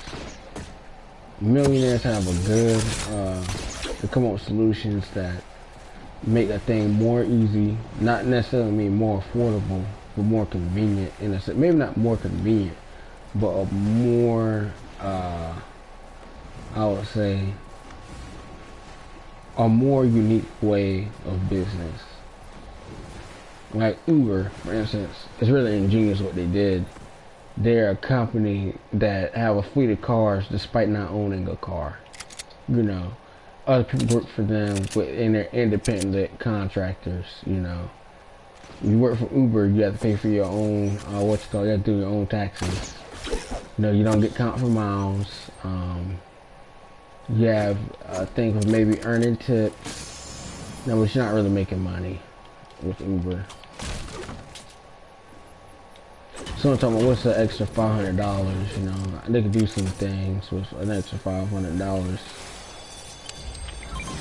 The thing about it is if you want to have a surplus of money too. If you don't have a lot of cash, it's kind of bad. But I know my professor went a whole thing about how he's from Nigeria. And now, you know, he went to a school, you know, he's supposed to be the most successful alumni. From there, he donates money to the all-boys school that he went to. Thing about it, I mean, is Nigeria poor? I think it's, I think Nigeria is pretty corrupt, if we're being completely honest. Has a lot of stuff like, let's think about Abuja and stuff like that. It's more modern than New York City, if not more modern. But a lot of stuff's from the, the oil, stuff like that. But there's not that much going on in Nigeria. There's not.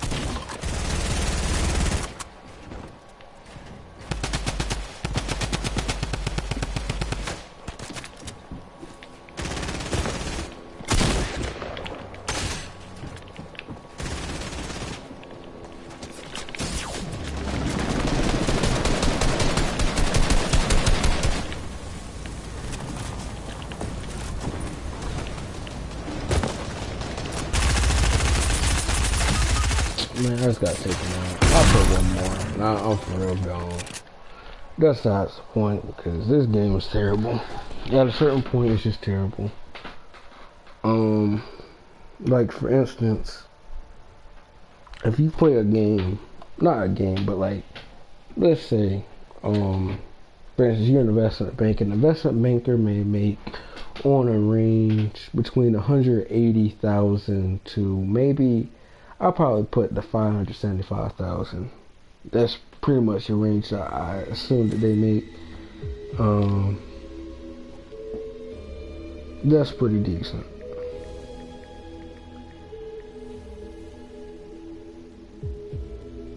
That's like a senior stuff. Considering they may have a couple other business things, deals and stuff they orchestrate, you know, or something, teaching courses and stuff like that.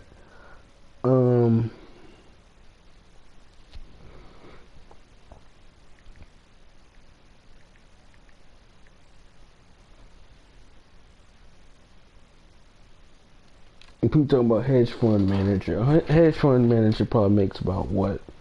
I'm gonna say between 180 to maybe like 375 or something like that. As soon as an investment banker executive, we probably know they're making about 575,000. They go on a lot of trips, wear a lot of Italian suits by, you know, Armani or something like that. Something nice. pretty decent.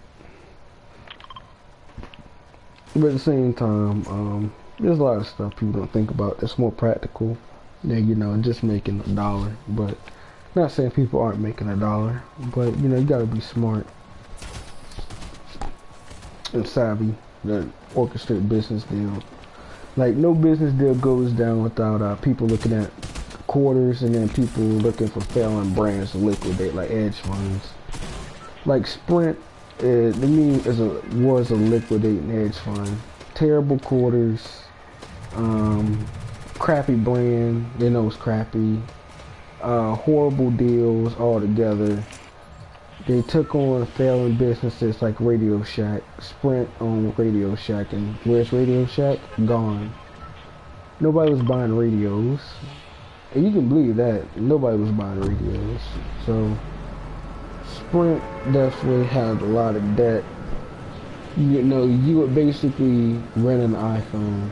No, you weren't even renting an iPhone. You were basically leasing an iPhone. That's exactly what you was doing for Sprint. And they had the worst. Sprint's iPhones have no value to it because it's Sprint. And the technology they have in their phone is outdated. CDMA. It's different radio frequency. All a phone really is a radio. There's different types of CDMA. You got CDMA and you got TDMA. And before, I remember when I had like an iPhone, Verizon was terrible. Like, I 100% believe that Verizon is terrible. Because the thing about Verizon, back in the day, like, you know, maybe a good 10 years ago, if you left Verizon owned the phone and your phone was a brick. It's not where you can have like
I might play another one because that was some bull and I should have went down and had no ammo.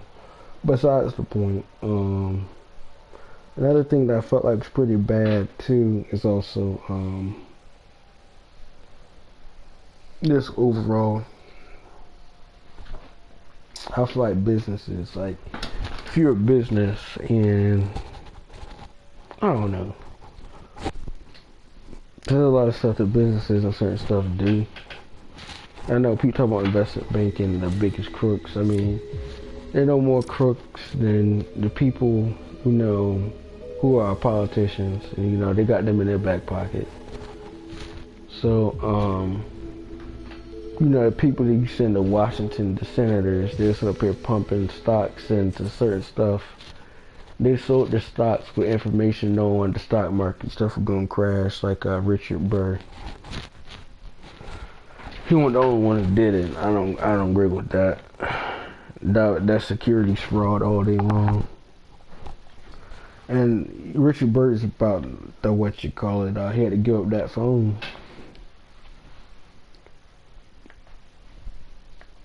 And he ain't about to do that like Paul Ryan, Speaker of the House. He just doing lobbying now, 100%. The money not really in politics. The money in lobbying. Because once you got lobbying, you know, you can get your stuff to definitely Senate to listen to you, and you know stuff is fast. Ain't nothing you can do. People can block, filibuster, do everything they can.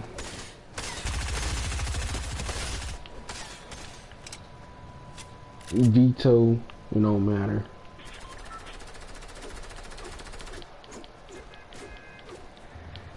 a governor is just a governor. Wow. I'm gonna try to get 4 people in here. Because if it's not, this is for sure my last game. But for real this time. Like, well, I'm being for real. I'm getting tired. I might give me a Pepsi, cold Pepsi. I'm about to give me a Pepsi. I'm about to go to sleep. But in terms of a lot of businesses, bruh, some businesses just not gonna cut it. Investment banking, they'll be fine in a sense because they have money from, you know, different people. The interest rates and certain stuff they got. It's probably better to borrow money now than it has ever been. Like, and people, what you call it, like if you know, another thing people do that's kind of doesn't make any sense to finance a home for 30 years. You know, you probably not going to live in a home for 30 years. Maybe you want to downsize, but a whole lot of people may not have that money to finance a house at 15 years. You know, thing about a home is a home.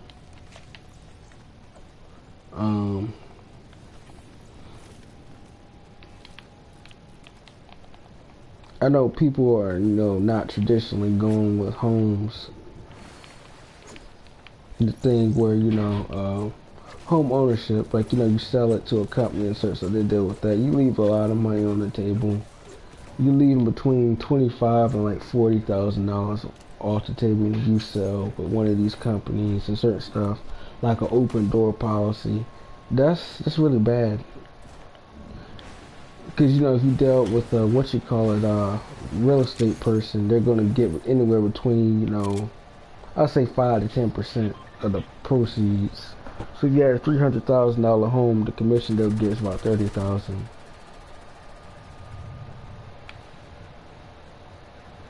And they keep on selling homes. Like, if, you know, somebody's got a development, you know, they sell a home in a certain area, and the homes is $1 million or more. And they sell 10 houses. You know, selling houses is really hard. That's another thing. Car dealerships. I don't really like car dealerships at all. It has nothing to do with the negotiation. Like, who's seriously financing a car for 72 months?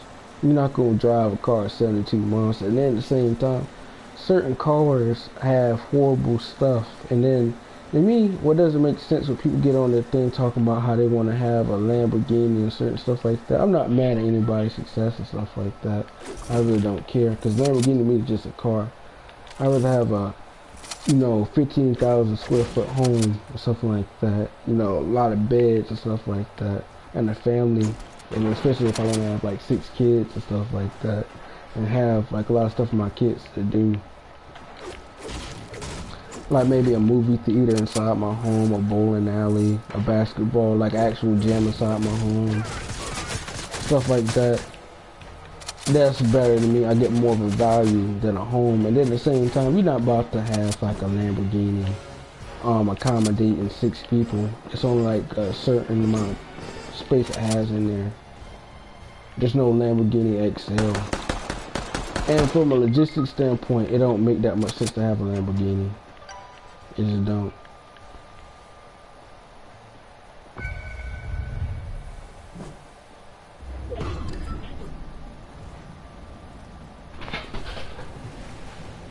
You know, like I said, or G-Wagon.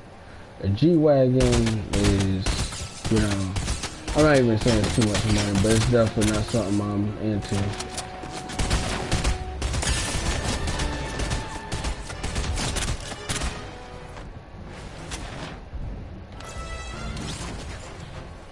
Stole my loot. Bro, you didn't even kill him, bro. This guy's a DH, bro.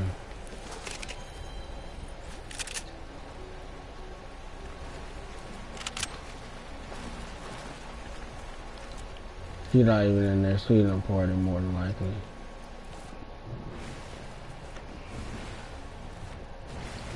And let's stop at the door.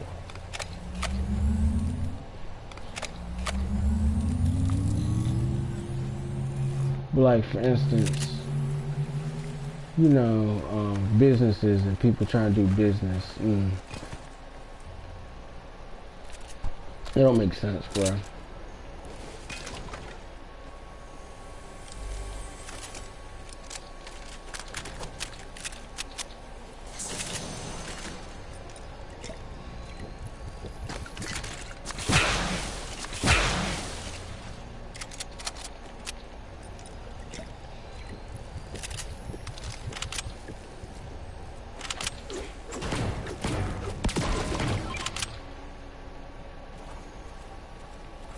Like from a perspective of people do business, it's not going to benefit me to have all this stuff. Like, you know, if you have a Lamborghini and certain stuff, you have to have maintenance on it. A Ferrari and stuff like that, you have to have maintenance on it. And then you got to think about the brakes. You know, you're not about to go to no mom and pop thing. You're not about to go to somebody who's unprofessional. You know what they're doing, who deals with luxury cars, take a look at your car.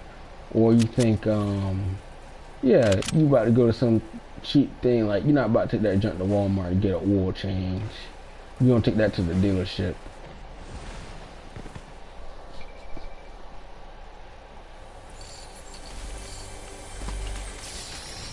You know, you're not about to do that. That's not even logical.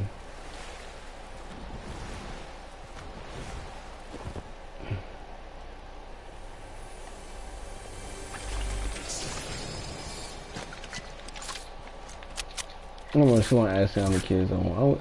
I really do want 6 kids and a wife and stuff like that. Some might say 6 kids is steep, but I mean, I want to have a balance, like 3 boys and 3 girls, cause like, I mean, I don't have like, but only one other sister, so that's kind of why. So that's the point. Maybe I feel like there should be a balance. 3 boys or 2 girls. That's a perfect balance of blend to me.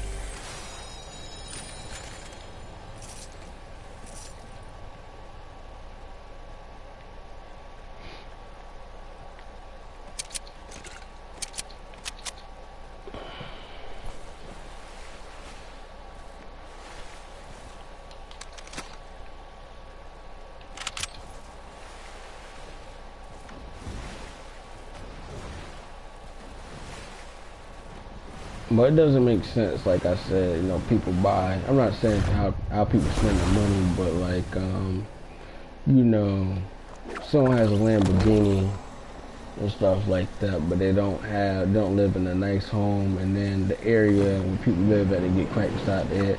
I know somebody who has an old Bentley, or I know a general area, someone has an old Bentley, and you know, they live in a place that's, you know, $200,000, but it's a overpriced prefab home by a developer that's crappy. You know, that's an L. That is an L, I do think.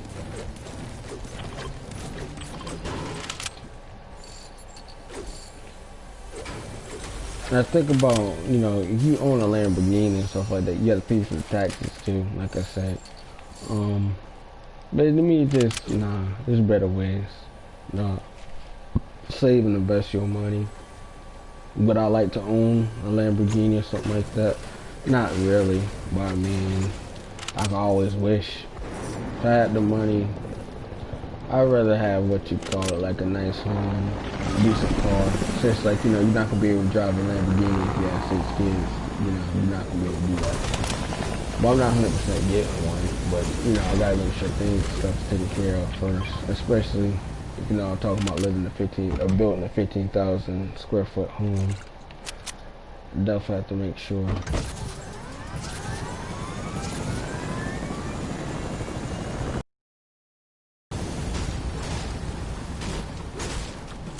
Definitely have to be take care of business. But from a practical standpoint, I mean, think about it. A car is a depreciation, well, it definitely has depreciation. So, it has a depreciation expense. So, It's an appreciating asset. So, it goes, the blue book. The car is worth less when it goes off the lot.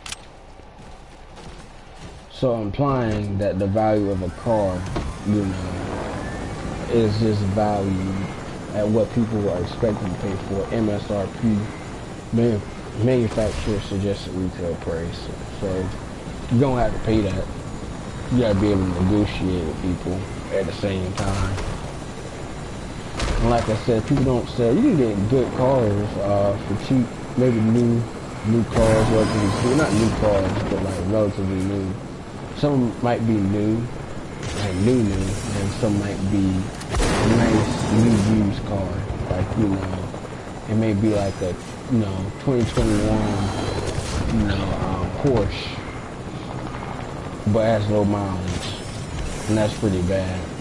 If a car got low mileage, there ain't no warranty on it, you pretty much shot yourself in the foot.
Like I'm saying, especially with like these cars, I know I'm coming out the cut, but I was busy focusing on getting rockets for the RPG. You know, obviously, you know, you need the money and certain stuff like that. I'm saying, you know.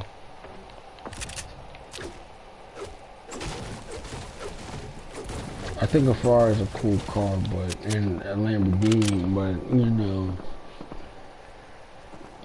like I said, I would have to get one if I already had, you know, 10 times the amount of that car, or you know, between 7 and, you know, even that's still a waste of money. Cause you know I can't get that type of car, and you know, not be doing certain stuff.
But yeah, you know, you can't get something you ain't taking care of business though.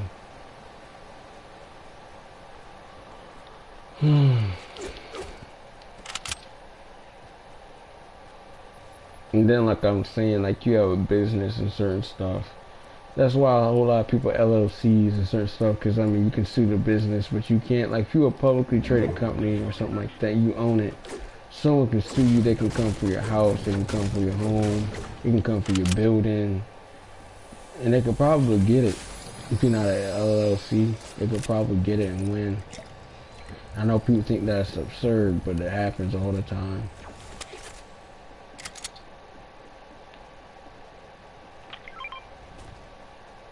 The land and the buildings are appreciating asset.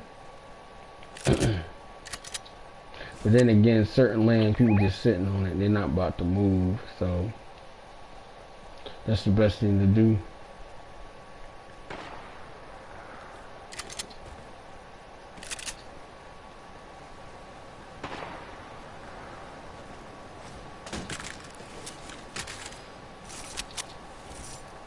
It's only one. CJ on linear.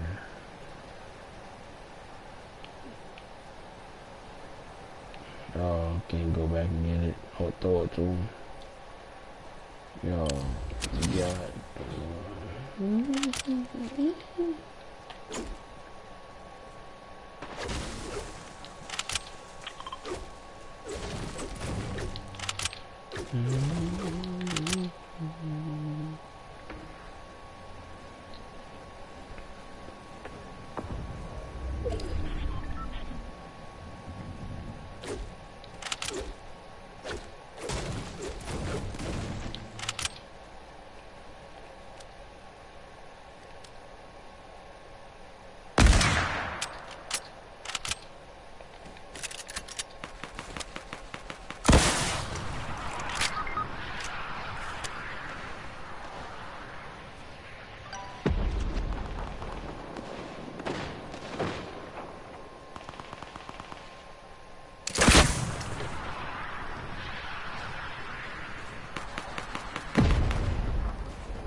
What?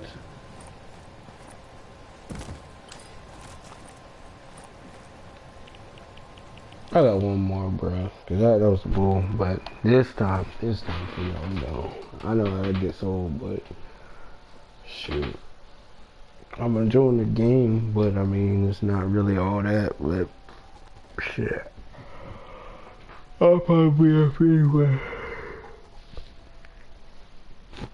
I ain't gonna even lie. So,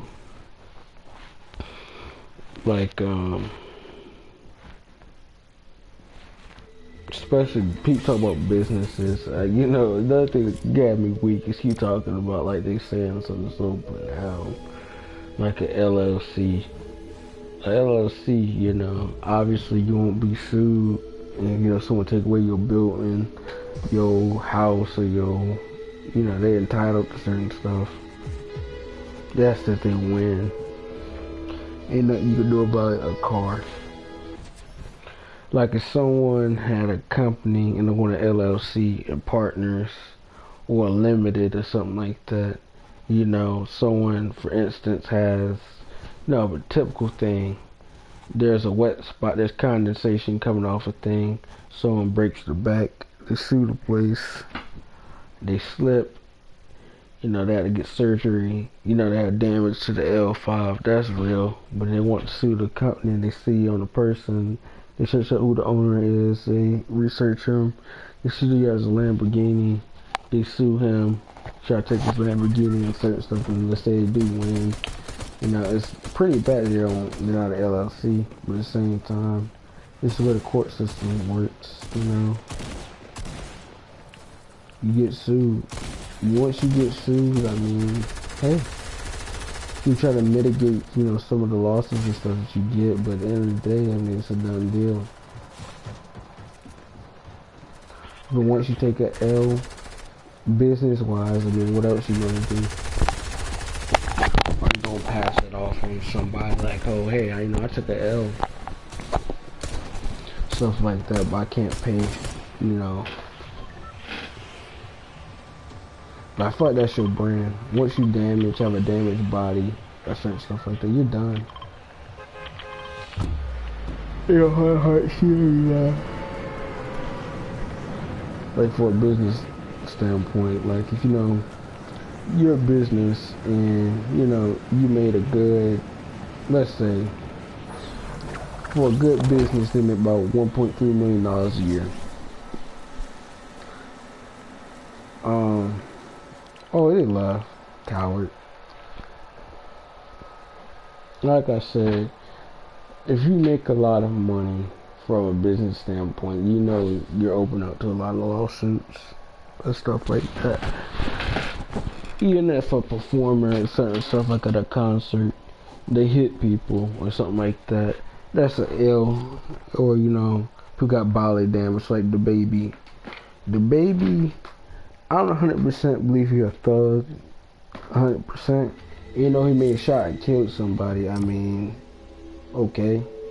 I don't have a problem with the baby, nothing like that, but I just think that hood persona, you know, anybody can be got. You know, I don't wish, you know, harm upon anybody, but like, you know, anybody can be got at any given time. Tupac got, Biggie got, anybody can get got. Thought people untouchable, and you know, hey, you know, unforeseeable circumstances happen, people got.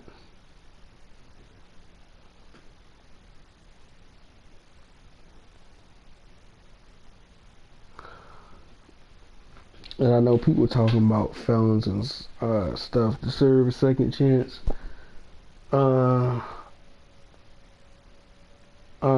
Believe that in a certain sense, people change the life around. They should deserve a second chance. But like, if you know, if you're in a business world, you know, you like, ain't no felon gonna get a Series 7 license. That's just not gonna happen. But if someone commits like, you know, securities fraud and certain stuff like that, they don't need the like, you know, the Security 7 license. They don't need it because they already defrauded people money. Now that they will lose their homes from the Sarbanes-Oxley Act. If you defraud people out their money, if you have your yachts, all that stuff be distributed back, and the people pay restitution. They seize everything. You'd be surprised, but that's not the point. But cars, home, everything.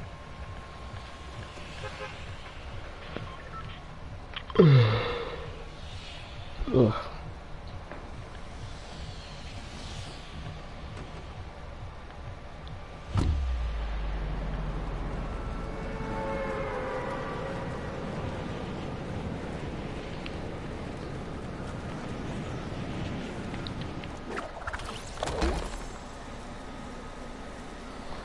Gaso. Oh shit.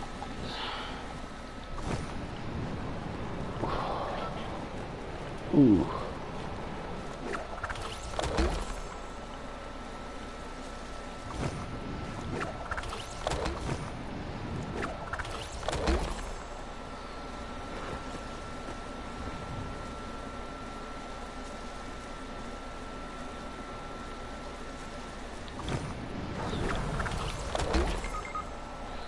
Exactly why you shouldn't go there. That guy's an idiot.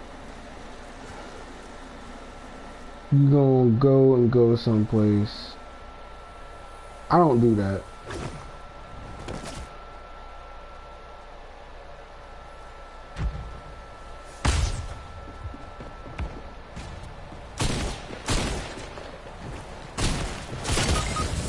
Man,